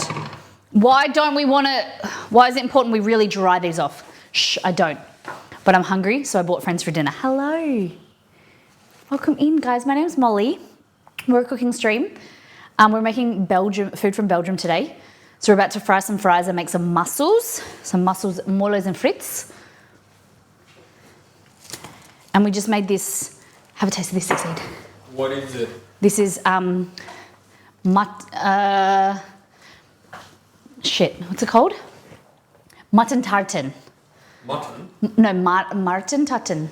Tartan. It'd be better when it's cold, I think. It's good. It is really good, isn't it? Almond curd, we made our own ricotta. What's on top though? Almond syrup or something? No, nothing. Yeah, there's syrupy stuff. Syrupy stuff. There's no syrup in it. There's no syrup. Oh. Just egg wash. Yeah, the almonds are real nice. Yeah. Who the hell is he when he's at home? And then taste this sauce. This is just a bit of puff pastry dipped in this sauce that I made. Have a taste of that. And now you have to taste this mashed potato. Shit is an interesting name for a dish.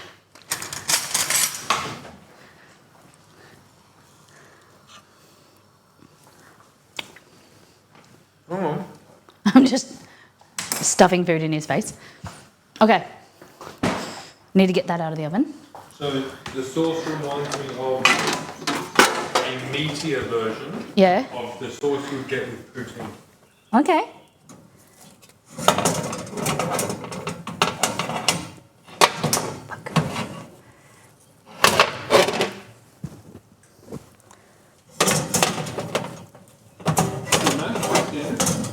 Did you say pretty standard? It's not standard mash. It's got leeks and shallots in it. Oh, what's that? That's the filling that went in the pie.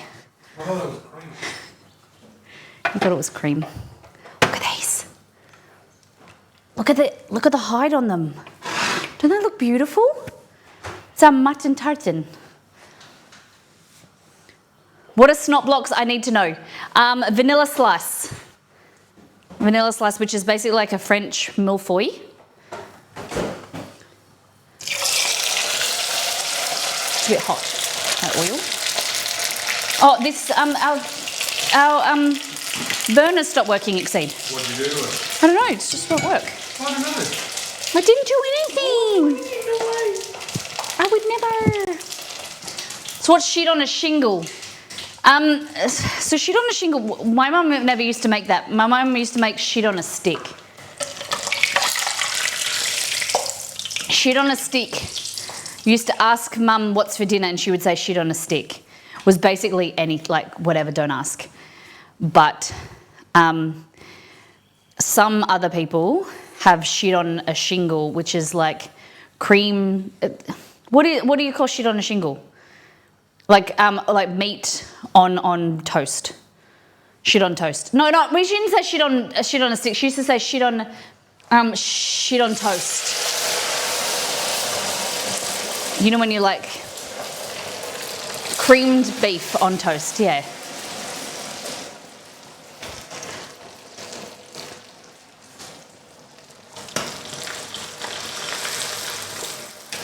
These are our fries. They're a bit hot. The oil's a bit hot.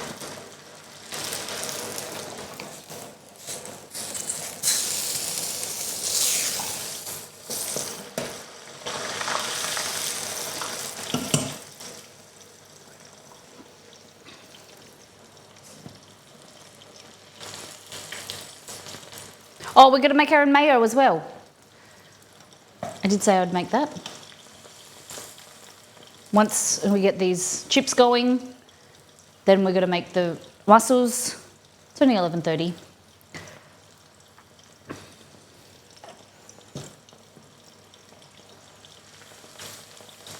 We might do double cooked fries. Fried fries, triple fried fries, double fried fries.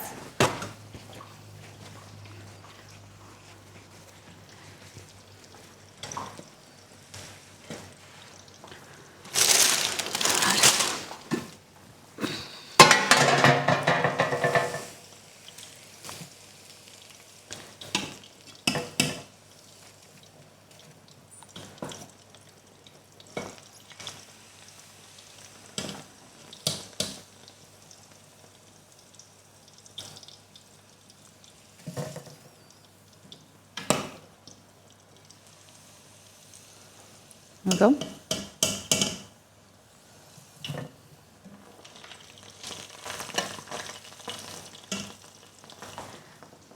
SOS was popular slang, shit on shingle, for the American soldiers. Okay.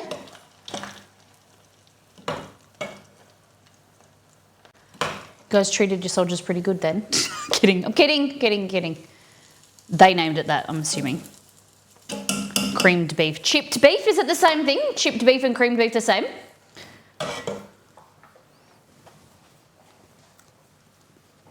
Cheap to make, of course. You just needed to feed them, didn't matter what. Okay.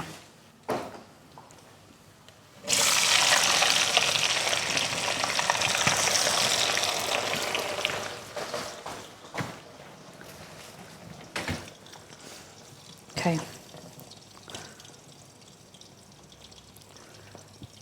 Oh!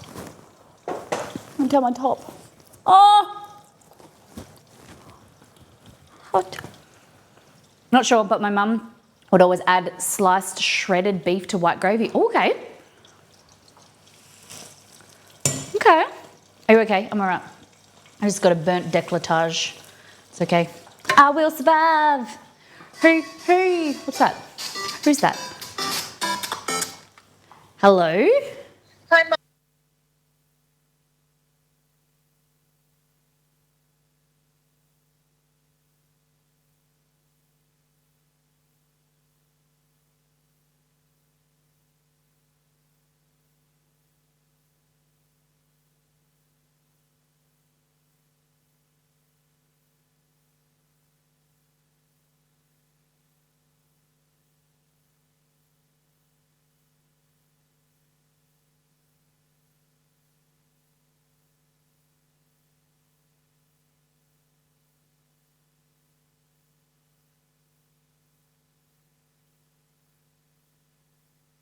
Mum. My mum's just rung me and she's like, the photos that you sent me of brownies that I sent her some brownies, she's going to do a promotion for us at her event. She's like, they're too high resolution and they're not JPEG format. Can you transfer? I don't know how to do that. How to transfer them into JPEG format. And they're too high, they're too big. I was like, yeah, because they're high quality images. And she's like, can you do that for me? Okay, Mum. Oh, the chat's refreshed again. God damn it. Okay, we're gonna make these frites. Moles, sorry. So, mussels, spring onion, shallot, carrot, garlic. My chat. Say hello in chat if you can see me. Is there an issue? Okay. Another shallot.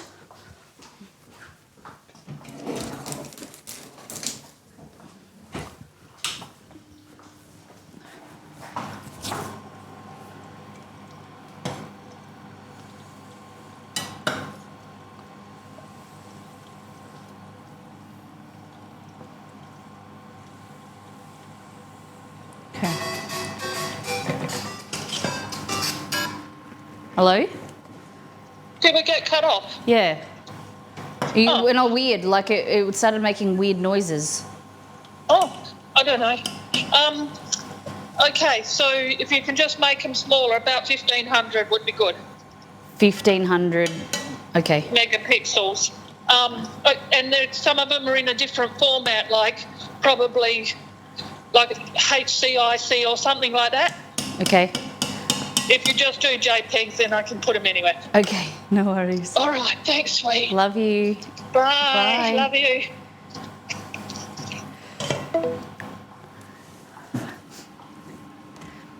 We can hear her just why. Yeah. I know. That's why, like, I knew she wasn't going to say anything, like, personal. So that's why I didn't mute it.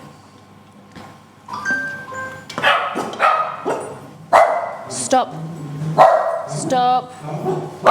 Any noise that comes through my phone, the dogs think that it's the door. Maybe there's someone at the door. Oi! Okay. So, frites. Softy, yeah, I don't rightfully know what chip beef is. I was raised on elk and venison, which you cooked to an inch of its existence to avoid possible parasites. Wow, okay. It's interesting. Thank you for sharing. I didn't know that elk and venison had parasites, but it makes sense, being wild. Does anyone else hunt? Or grew up eating venison or elk? That is intriguing. Thank you, Softy. Hi, Jess. Okay. So we're gonna make our mussels. It's really screwed me, this stove not working, because that is the main burner that we use on stream. I hunt. I don't want to pronounce it out loud because I know I said it wrong before. All right, you did ask me to try and do this again, but with... My phone is here.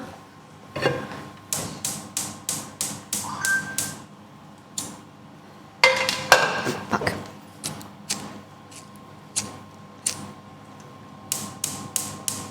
Yeah, there's like no gas coming out of it. So weird.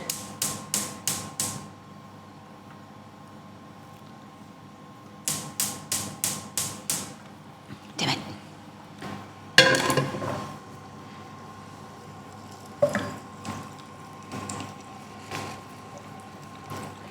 These fries, these chippies, aren't really going anywhere good. They're just oily.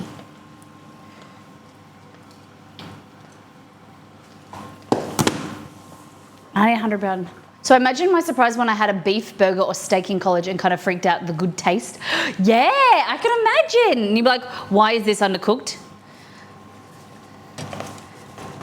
How interesting. Okay, I'm gonna move stuff around.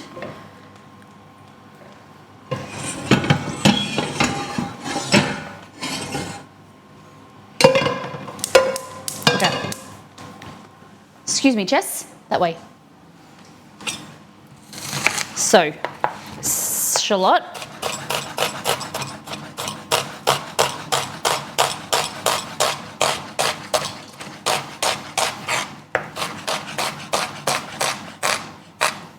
Like that. Ooh.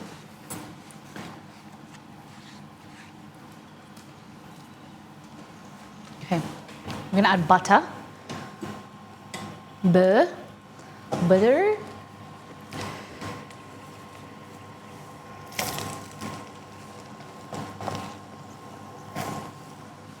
Okay. Ooh. Hi, Jess. So, shallots. Butter. I'm going to add garlic, parsley, thyme, chili. That goes there. Oh. Is that on? No. Yes, please. So the only thing we've managed to do so far is the mashed potato and the dessert. It's the only thing that's finished. Oh, and the stew's finished. Okay. Oh wait, it's the only one burner that isn't working. Yeah, isn't it weird? It's the big wok burner. It's very confusing.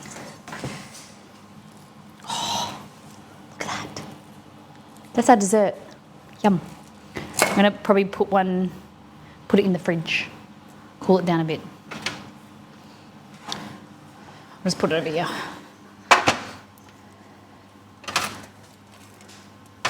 Take it out of the tin, the mold, because that retains heat. Oh, that one won't come out. Okay, whatever, you stay there. All right. And the other burners are smaller, so they don't cook as much. Cautious about using gas appliances at all if they're partially functioning. It's only this burner that it doesn't ignite, so it's not an issue with the other ones. It's just probably there's some debris or something because this burner, it's got like a reserve thing underneath. It's not like a surface burner, so it's okay. It'll be fine. It will be fine. And it's turned off, so. But I get you. It's good to be cautious. Fritz. All right, one burner down. Not only one burner working. Yeah. One burner down. Yeah.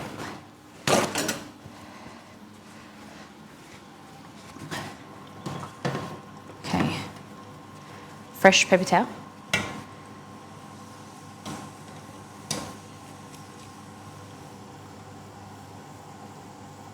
Getting there. A little bit longer, I think. And then this is starting to cook.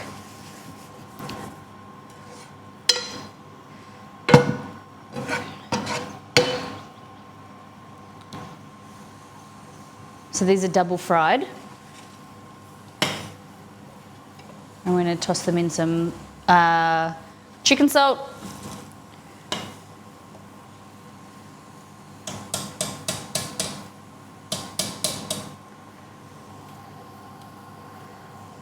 I bet a bit of, oh yeah, like this burner that's broken, or it's not working, what happens is if there's any moisture or sometimes oil goes down the sides into the burner, it stops working. So it's just probably a cleaning issue. We did make fries on Monday, so that could have been just, got a bit of oil somewhere that it's not meant to be. And it's just a safety mechanism. It just shuts off. prevents you from, if there's any spillage, if you know what I mean. Okay, put that over there. The rest of this in.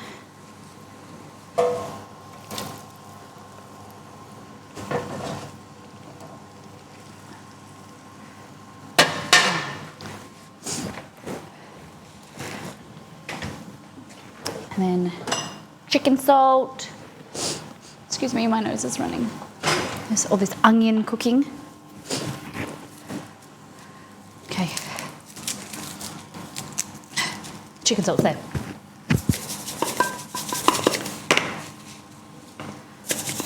Chicken salt. Yum. Good. Garlic. And then we're going to make mayo. I promised we'd make mayo. So all you need is a food processor, egg, oil, not olive oil. Using like a rice bran oil, avocado oil. You want a neutral flavored oil. Don't make oil with... I've seen it on Instagram and TikTok, people making it with olive oil. It's not good. Fuck.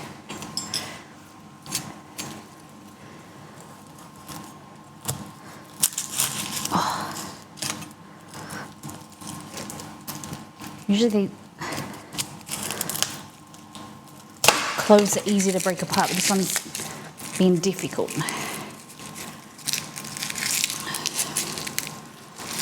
There we go. Okay, so chips, fries.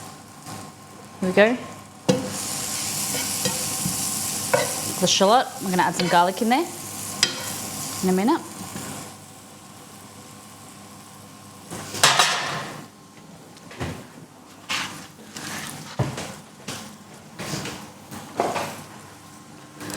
Well, I think we bit off a little bit more than we could chew today with the big menu, but it's also the annoying thing because our burner's not working. Things aren't cooking as quick. So it's the flavour of the olive oil that makes it no good. It's just very acidic. It goes very bitter. Olive oil, like if you've made it before, it doesn't taste good. I don't know why people do it. Especially if you want like a really, like an olive oil blend, and you don't use extra virgin olive oil, like, it's the last resort. You can get away, you know, you can get away with it, but it's not good. Like, canola oil, rice bran oil, avocado oil, it's just so much nicer. You got the flavour of the eggs and, you know, the creaminess.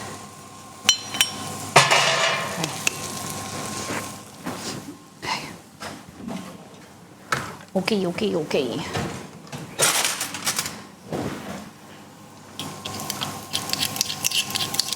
Garlic, butter, shallot,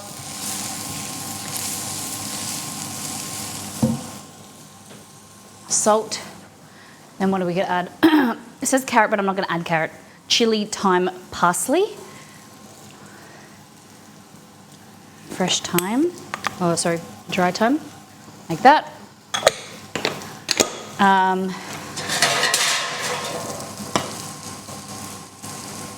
Fries keep going. Okay. Parsley. I bought parsley so we didn't have to get it from the garden and get any more bee stings.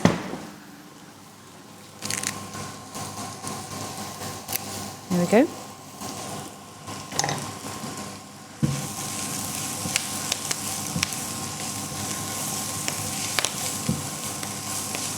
You could add some stock in here, like chicken stock or vegetable stock. Let's add some chicken. Then we're going to add some white wine. I'm going to cook our mussels in this. White wine. Perinod if you want as well, or some brandy.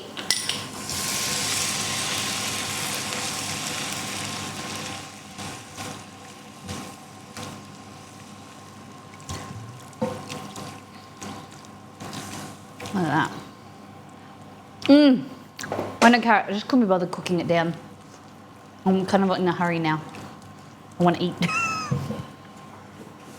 Okay. A little bit more butter.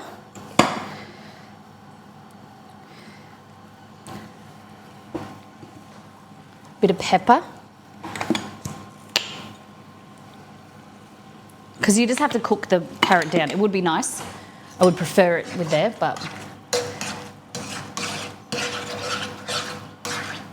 hot. Yum. Yum. So good. All right, now we're gonna get our mussels. Make sure we strain them well.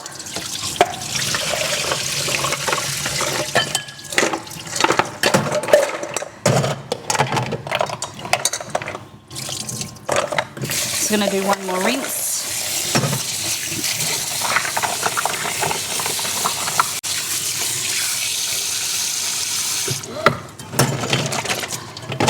Shit, keep dropping them. So the thing with mussels, because they're like they have a hole in them type thing, they're like they hold stuff. You want to kind of get them and then shake them like upside down like that.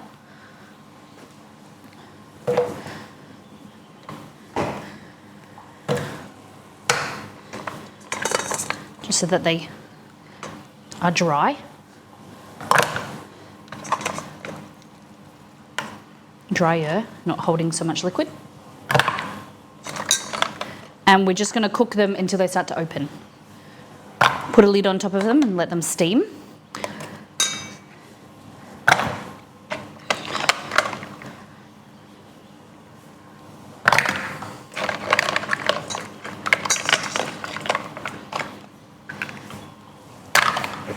Look at this. Look how pretty they are.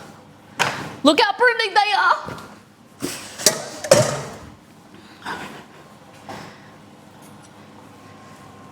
Oh, forgot my fries. Get them out.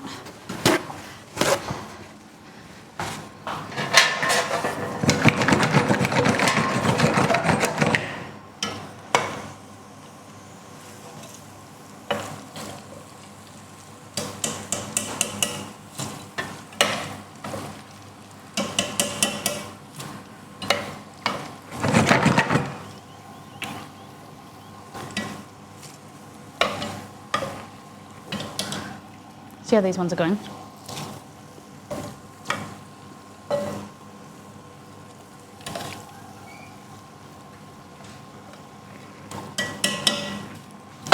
Right, I'm gonna go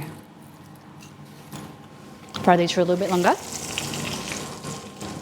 because I am. Okay, give this a stir. Our mussels.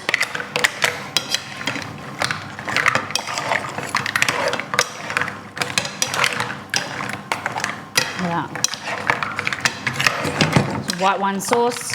I didn't add the chili yet, damn it. Yum. Okay. Put a lid over top. Steam, so that steam the mussels so they cook completely inside. The ones that don't open, you don't want to force open.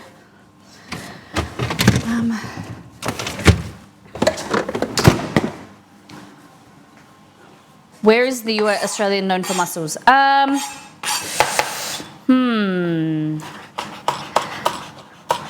don't know, actually. I wouldn't. Hey Google, which area in Australia is known for mussels? Sorry, I didn't understand. Greenlip mussels, these are from New Zealand. They're really good. Okay. Hey Google, where do you get mussels in Australia? On the website sydneyfishmarket.com.au, they say, they are grown in southern NSW, Victoria, Tasmania, Saw and southern Wa in clean, sheltered water 5 to 20 meters deep. There you go. Okay. Blender. Immersion blender. Is all you need. We're going to get an egg in here.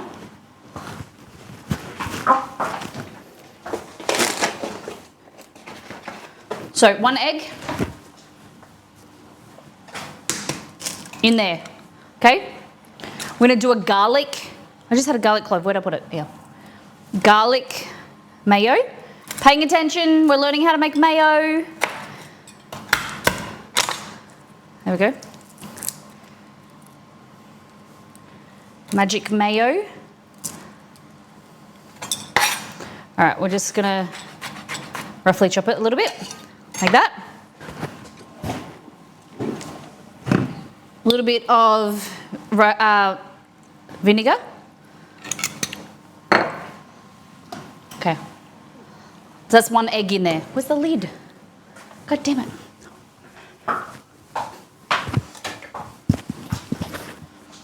Okay. I'm just checking these mussels.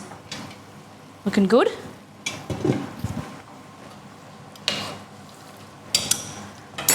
Take these out.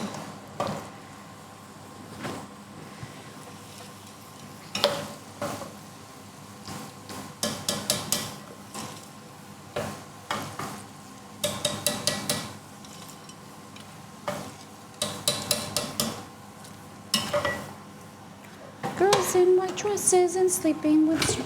Okay, cool.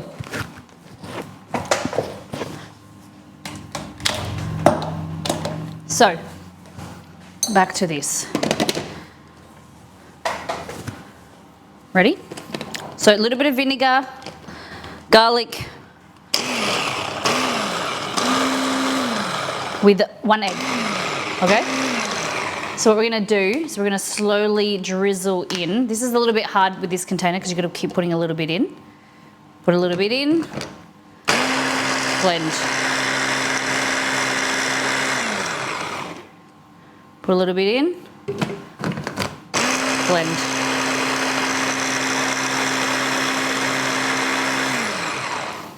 You'll be surprised how much oil is in mayo.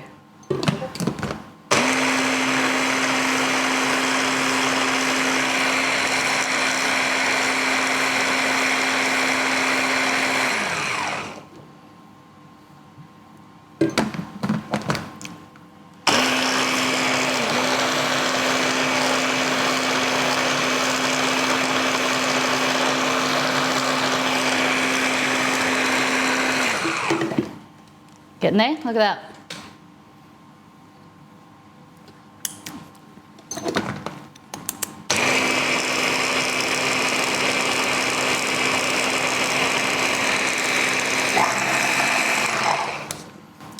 Beautiful. And then we're going to add in some salt.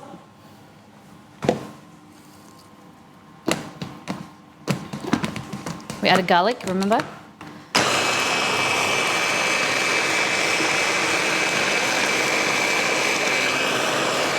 Blending, blending, blending. The more oil you add, the thicker it will become. Easy. And that's mayo. Your flavour comes from your garlic, your vinegar, lemon juice, seasoning, adding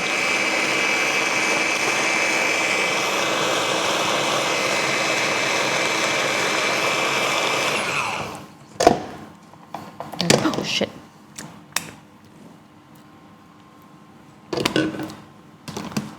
Okay.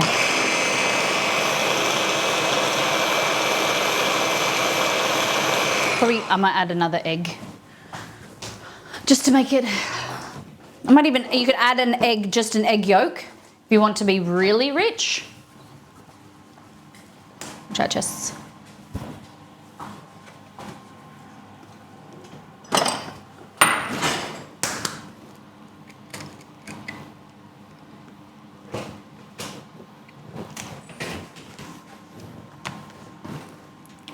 So traditional aioli is actually very different. People assume that aioli is garlic mayo.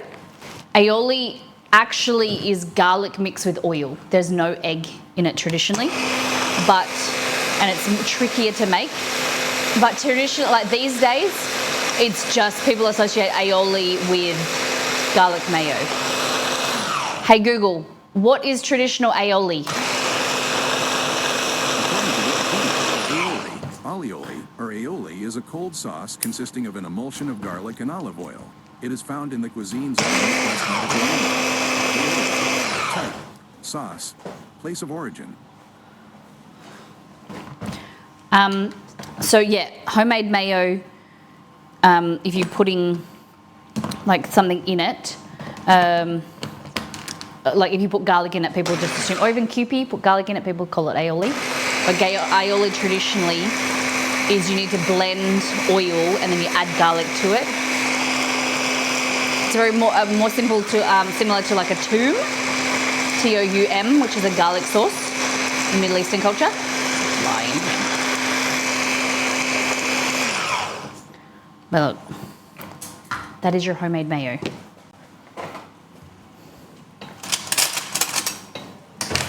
So if you want it really thick, add more oil and whip it.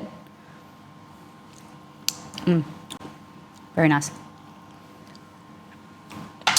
It's good with some fries. We might add some more. So just an emulsion. So like hollandaise with butter. This is a mayo is with oil.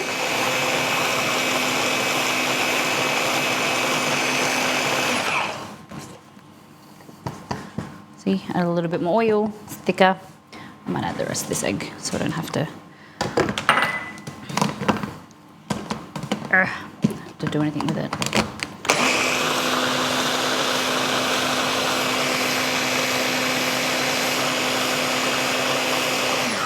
Hey Google, why is aioli commonly what's the word? They say aioli is an emulsion of just mashed garlic, olive oil, and a pinch of salt. Making it is laborious because you have to add the oil a drop at a time, pounding it together with a mortar and pestle.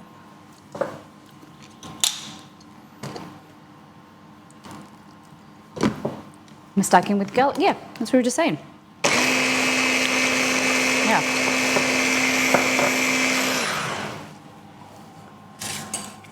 Might add another.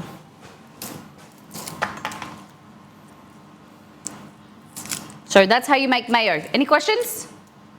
I can get a proper recipe, you can get one off the internet, but it's very, very simple. Ideally, you want to put it in there, drizzle. Whisking it, you drizzle it in, but with a food processor like this, you don't have to be so gentle.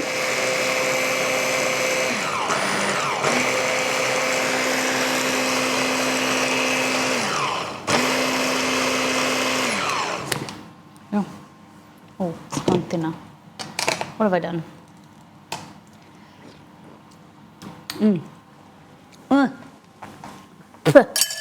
Okay.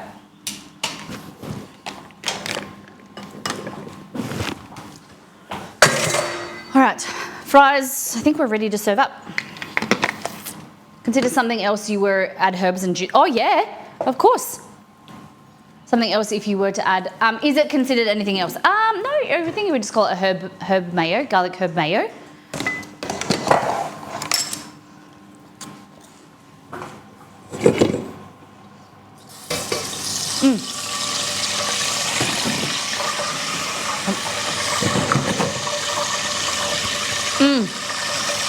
So good. I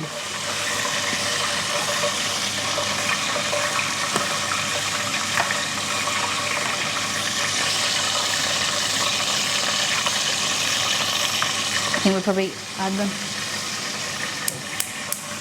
Go for a little bit longer while I... This is bubbling because I accidentally dropped some water in there. Okay.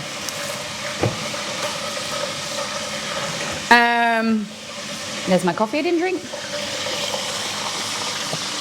Now, let's serve up. So,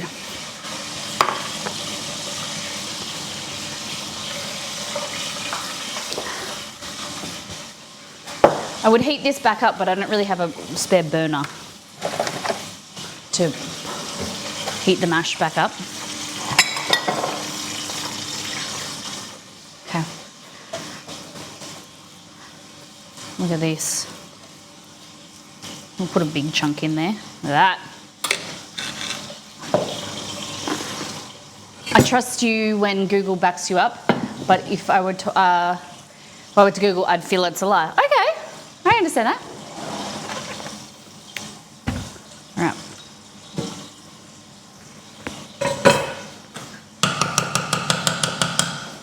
Look at this stew.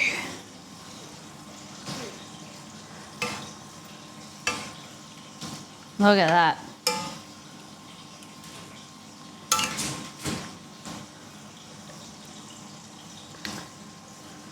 I might put this in the middle. Okay, mind my fingers.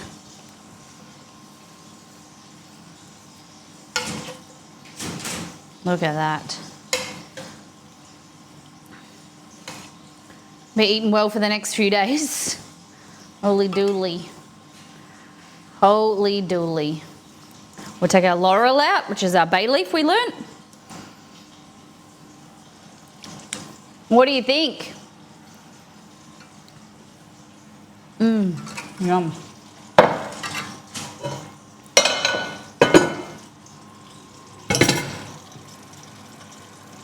Okay. Dish number 1. So this is carbonade flamande facile et très tendre. It is a easy beef stew from the Flemish region. And then we have stomp,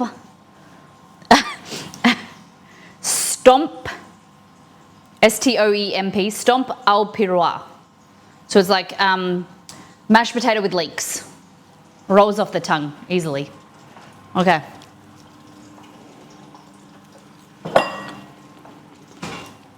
And then here we've got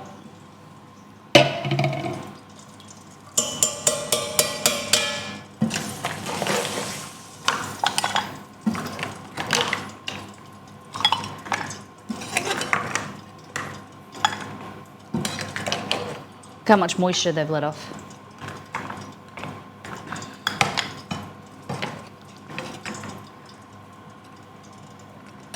There we go. So the national dish of Belgium is moles and frites. So we've got our moles here, also known as our mussels. Let's pour it.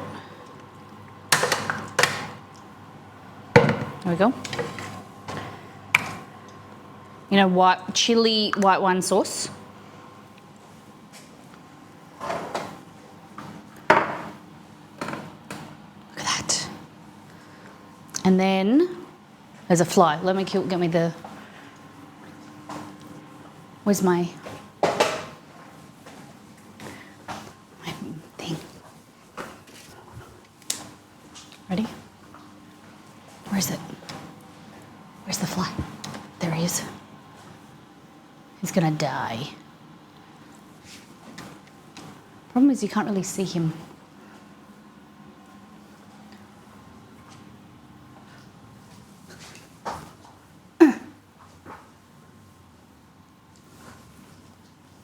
You're gonna die by electrocution. There we go. We got him.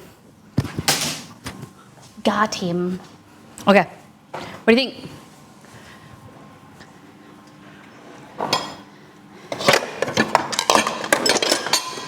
And then next is our frites, pommes frites.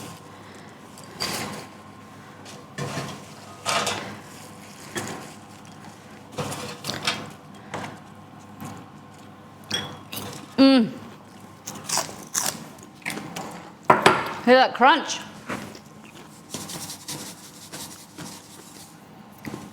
Look at that. I'm going to serve this with the side of this sauce that we made. This cream leek sauce.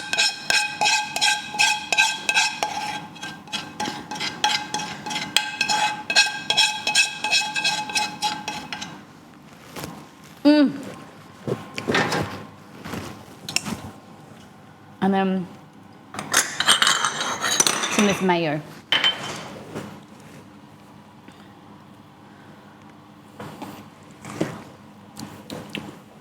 Our garlic mayo.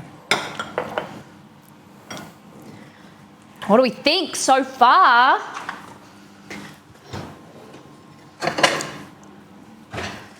And then last but not least is our mutton tartan. We need 3 spinning wheels. My one spinning wheel isn't even working. I don't know if it's got a needs a new battery, but we bought a new one that didn't work. So we need of a new wheel. Oh, another flight. What the heck? You're gonna die. Come back, motherfucker. Dead. We're still spinning. It's dead now. He dead now. He dead now. Okay.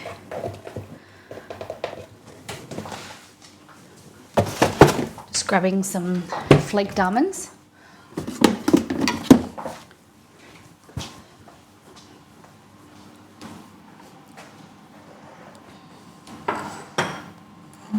Belgian food. Look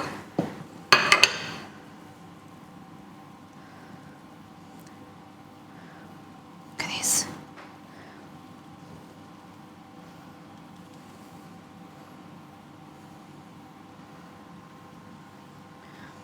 I don't know if this is how they adorn it, but this is how I'm doing. Sounds like a laser hair machine. That's exactly it. Great choice of country, yeah. Yum. I don't have a strawberry or anything to put next to it, but look at that. So let's have a try. Let's try our stew first. I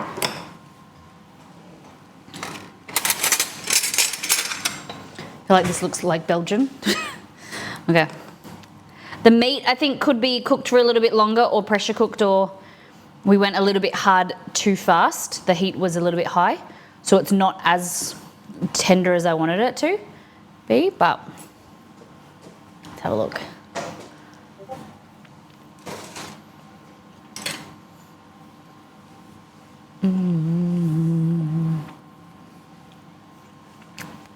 It's really hearty, and like I said before, I'd never had a stew that didn't have tomato paste or tomato. It's got beer, which has given nice richness, but clove. For me, that's very interesting, having clove. It's there, but it's not too prominent. It's very yummy.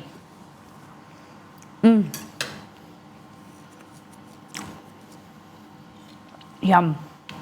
You see, we like that. Okay. Nita, this is for you. Is that what you wanted? Take that away. Yum. But first, we need to try this. Mussels. Look how pretty they are. So these ones are open. Pull it open like that. See how they got the mussel, and then you've got your sauce, so your shallot and your garlic and your chili. Grab it like that. Pull it out. Grab some of this. Where'd that chili go? Thank you.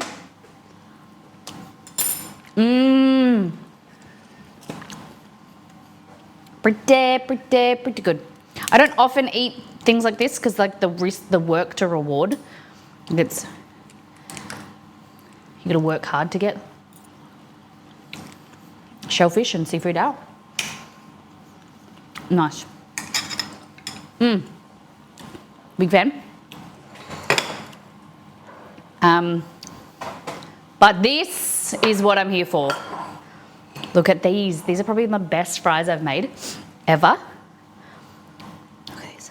On their own. Crunchy.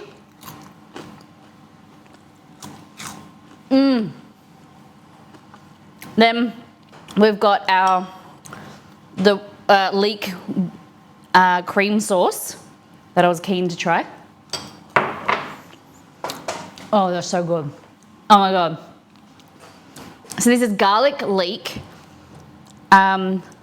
shallot cooked down with cream and a bit of chicken stock powder.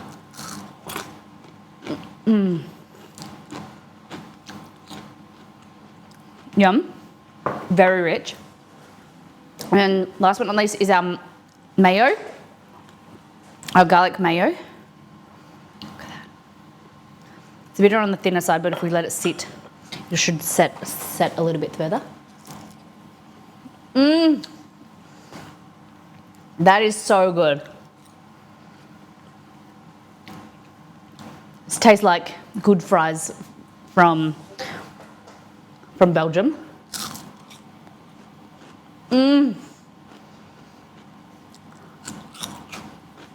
Wowee. Where are these flies coming from? Dude. What do we think?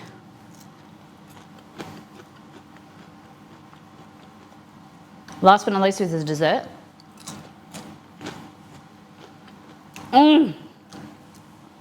Okay. Are you ready? So, Matten tartan.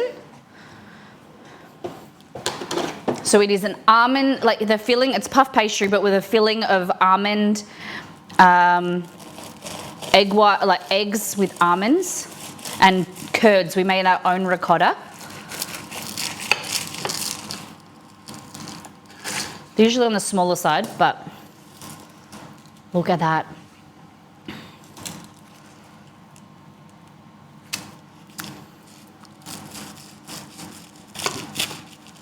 I reckon it would be good with like some orange in there, like some orange peel. So ground almonds, cheese curd, well, like ricotta, then egg yolks and egg white, and some sugar. That's all that's there.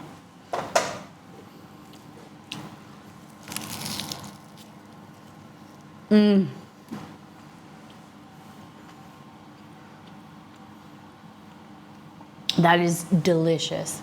It's not too heavy after especially having all of this. The richness of the sauces and the heaviness of the stew. Is it much lighter? Yum.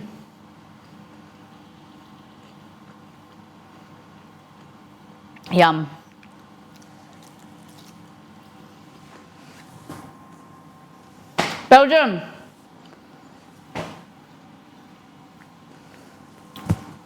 You did good.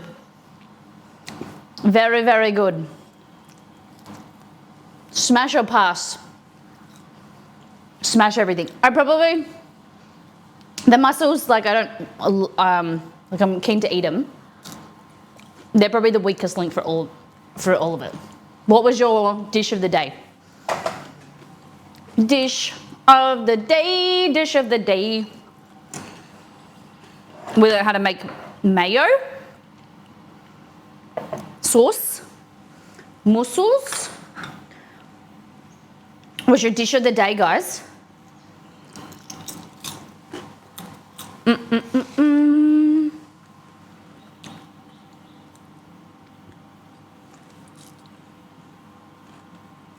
Are the recipes going to be, yeah. They're already all posted in, they're all posted in the All Things Food channel. We can start to create a Google Doc if you guys want, that like we keep a track of every recipe from every country. Would that be helpful? Because We're using recipes from other people because obviously I've never made this food before from different countries. I'm not familiar with any of it. So, keen to share everyone the recipes that we use. What was your dish of the day? Grumpy says dessert. Loom says dessert. I'm going to stay with mussels. They're nice piece of bread. Like, I used to eat them when they're made for me. I used to eat them when we used to go to a brewery called Little Creatures. It was next to my university. So after uni exams, we used to go and have beers, or I had cider. And then they had amazing fries, which had amazing aioli, like proper aioli. And then they used to do these beautiful white wine mussels. Reminds me. There's a surprise for you in the DM. Thank you so much. I would say stew or dessert. Okay. I think for me, the standout is I'm pretty happy with the fries. Like, I'm keen to eat more. But this is something that I've never had before. Very different. The standout. Either of the potato dishes. Teresa! Delicious. Hey, thank you for using your Prime. Welcome into Mollytopia. Thank you for supporting the channel. I'm excited for Exceed to come and try the fries. I was hoping that he would not be in a meeting, but his door's shut. I just can't get over the difference of using a different potato, using a white potato to cook the fries, how good they've gone. So, we didn't peel the potatoes, we chopped them up, we boiled them, we took them out, put it in cold water to reduce the temperature and stop the cooking process. Then we fried them. Then we took that out, let them cool down, then we fried them again, and they are really good.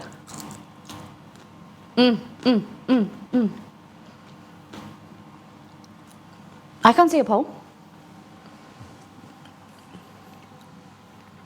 Wow, it's a long 12. We did all this in 12. I thought we were like running late. We didn't do the Brussels, unfortunately, and the green beans, but a lot of food, a lot of food. This mashed potato is delicious on its own. Side dish, got to be delicious on its own, then to be going with the main meal. Yum. I'm going to be in a food coma. I'm going to have to stop eating because I got work to do tonight. Website stuff. We were streaming tomorrow in the kitchen, so in about, it's usually a little bit later than stream time because I get up and I kind of faff around, sit and eat. So it's usually about 9 o'clock. So in about 18 and a half hours, we're looking at about, I'll be live in the kitchen, in the office doing website stuff. And, oh no, the dog's got to go to the groomer. I might be a bit later because I've got to take the dogs to the groomer. They get a haircut tomorrow. So tonight I'll be madly brushing Chester, trying to get the knots out of his hair. And yes, I'll be live tomorrow. Thank you everyone for being here. Thank you for a lovely stream. Next stream Friday, no pizza. We're gonna make Japanese miso chicken bowls and sushi. Maybe some onigiri, maybe some nigiri or aburi. We're gonna do like a sushi stream, okay? So if you've got any suggestions, I thought we'd do like some spicy tuna onigiri. Everyone just keep an eye on the Discord for Go Live for tomorrow. Yes, that's the easiest way. Join the Discord and keep your notifications on. We only ever do notifications on the announcements channel when we're going live. You do so great tomorrow, 11 out of 10, thank you. And so this time next week, we're doing Cuban food.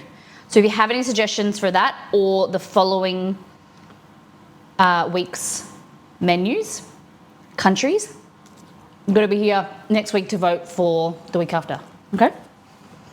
All right. I've got to go sit down. I am hot in here. It's coming, it's spring weather. It's getting warmer. It's usually very hot in summer, but the door's open. The flies have come in, even though the fly wire, whatever. I'm not getting upset about it. Where should we go over to? Who is Who is cooking? Copy and paste a recall message. Nito, can you remind me we need to do a new recall message, please? Okay, Italian. An evening of Hungarian food. Let's see this person. They're making Hungarian food. We like that.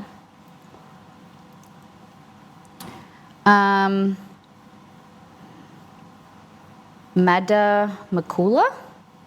Slovakian dish. Okay. All right, guys, we're going to go into this channel. They're making Slovakian dishes, I think. I don't know if that's what the title says. I think.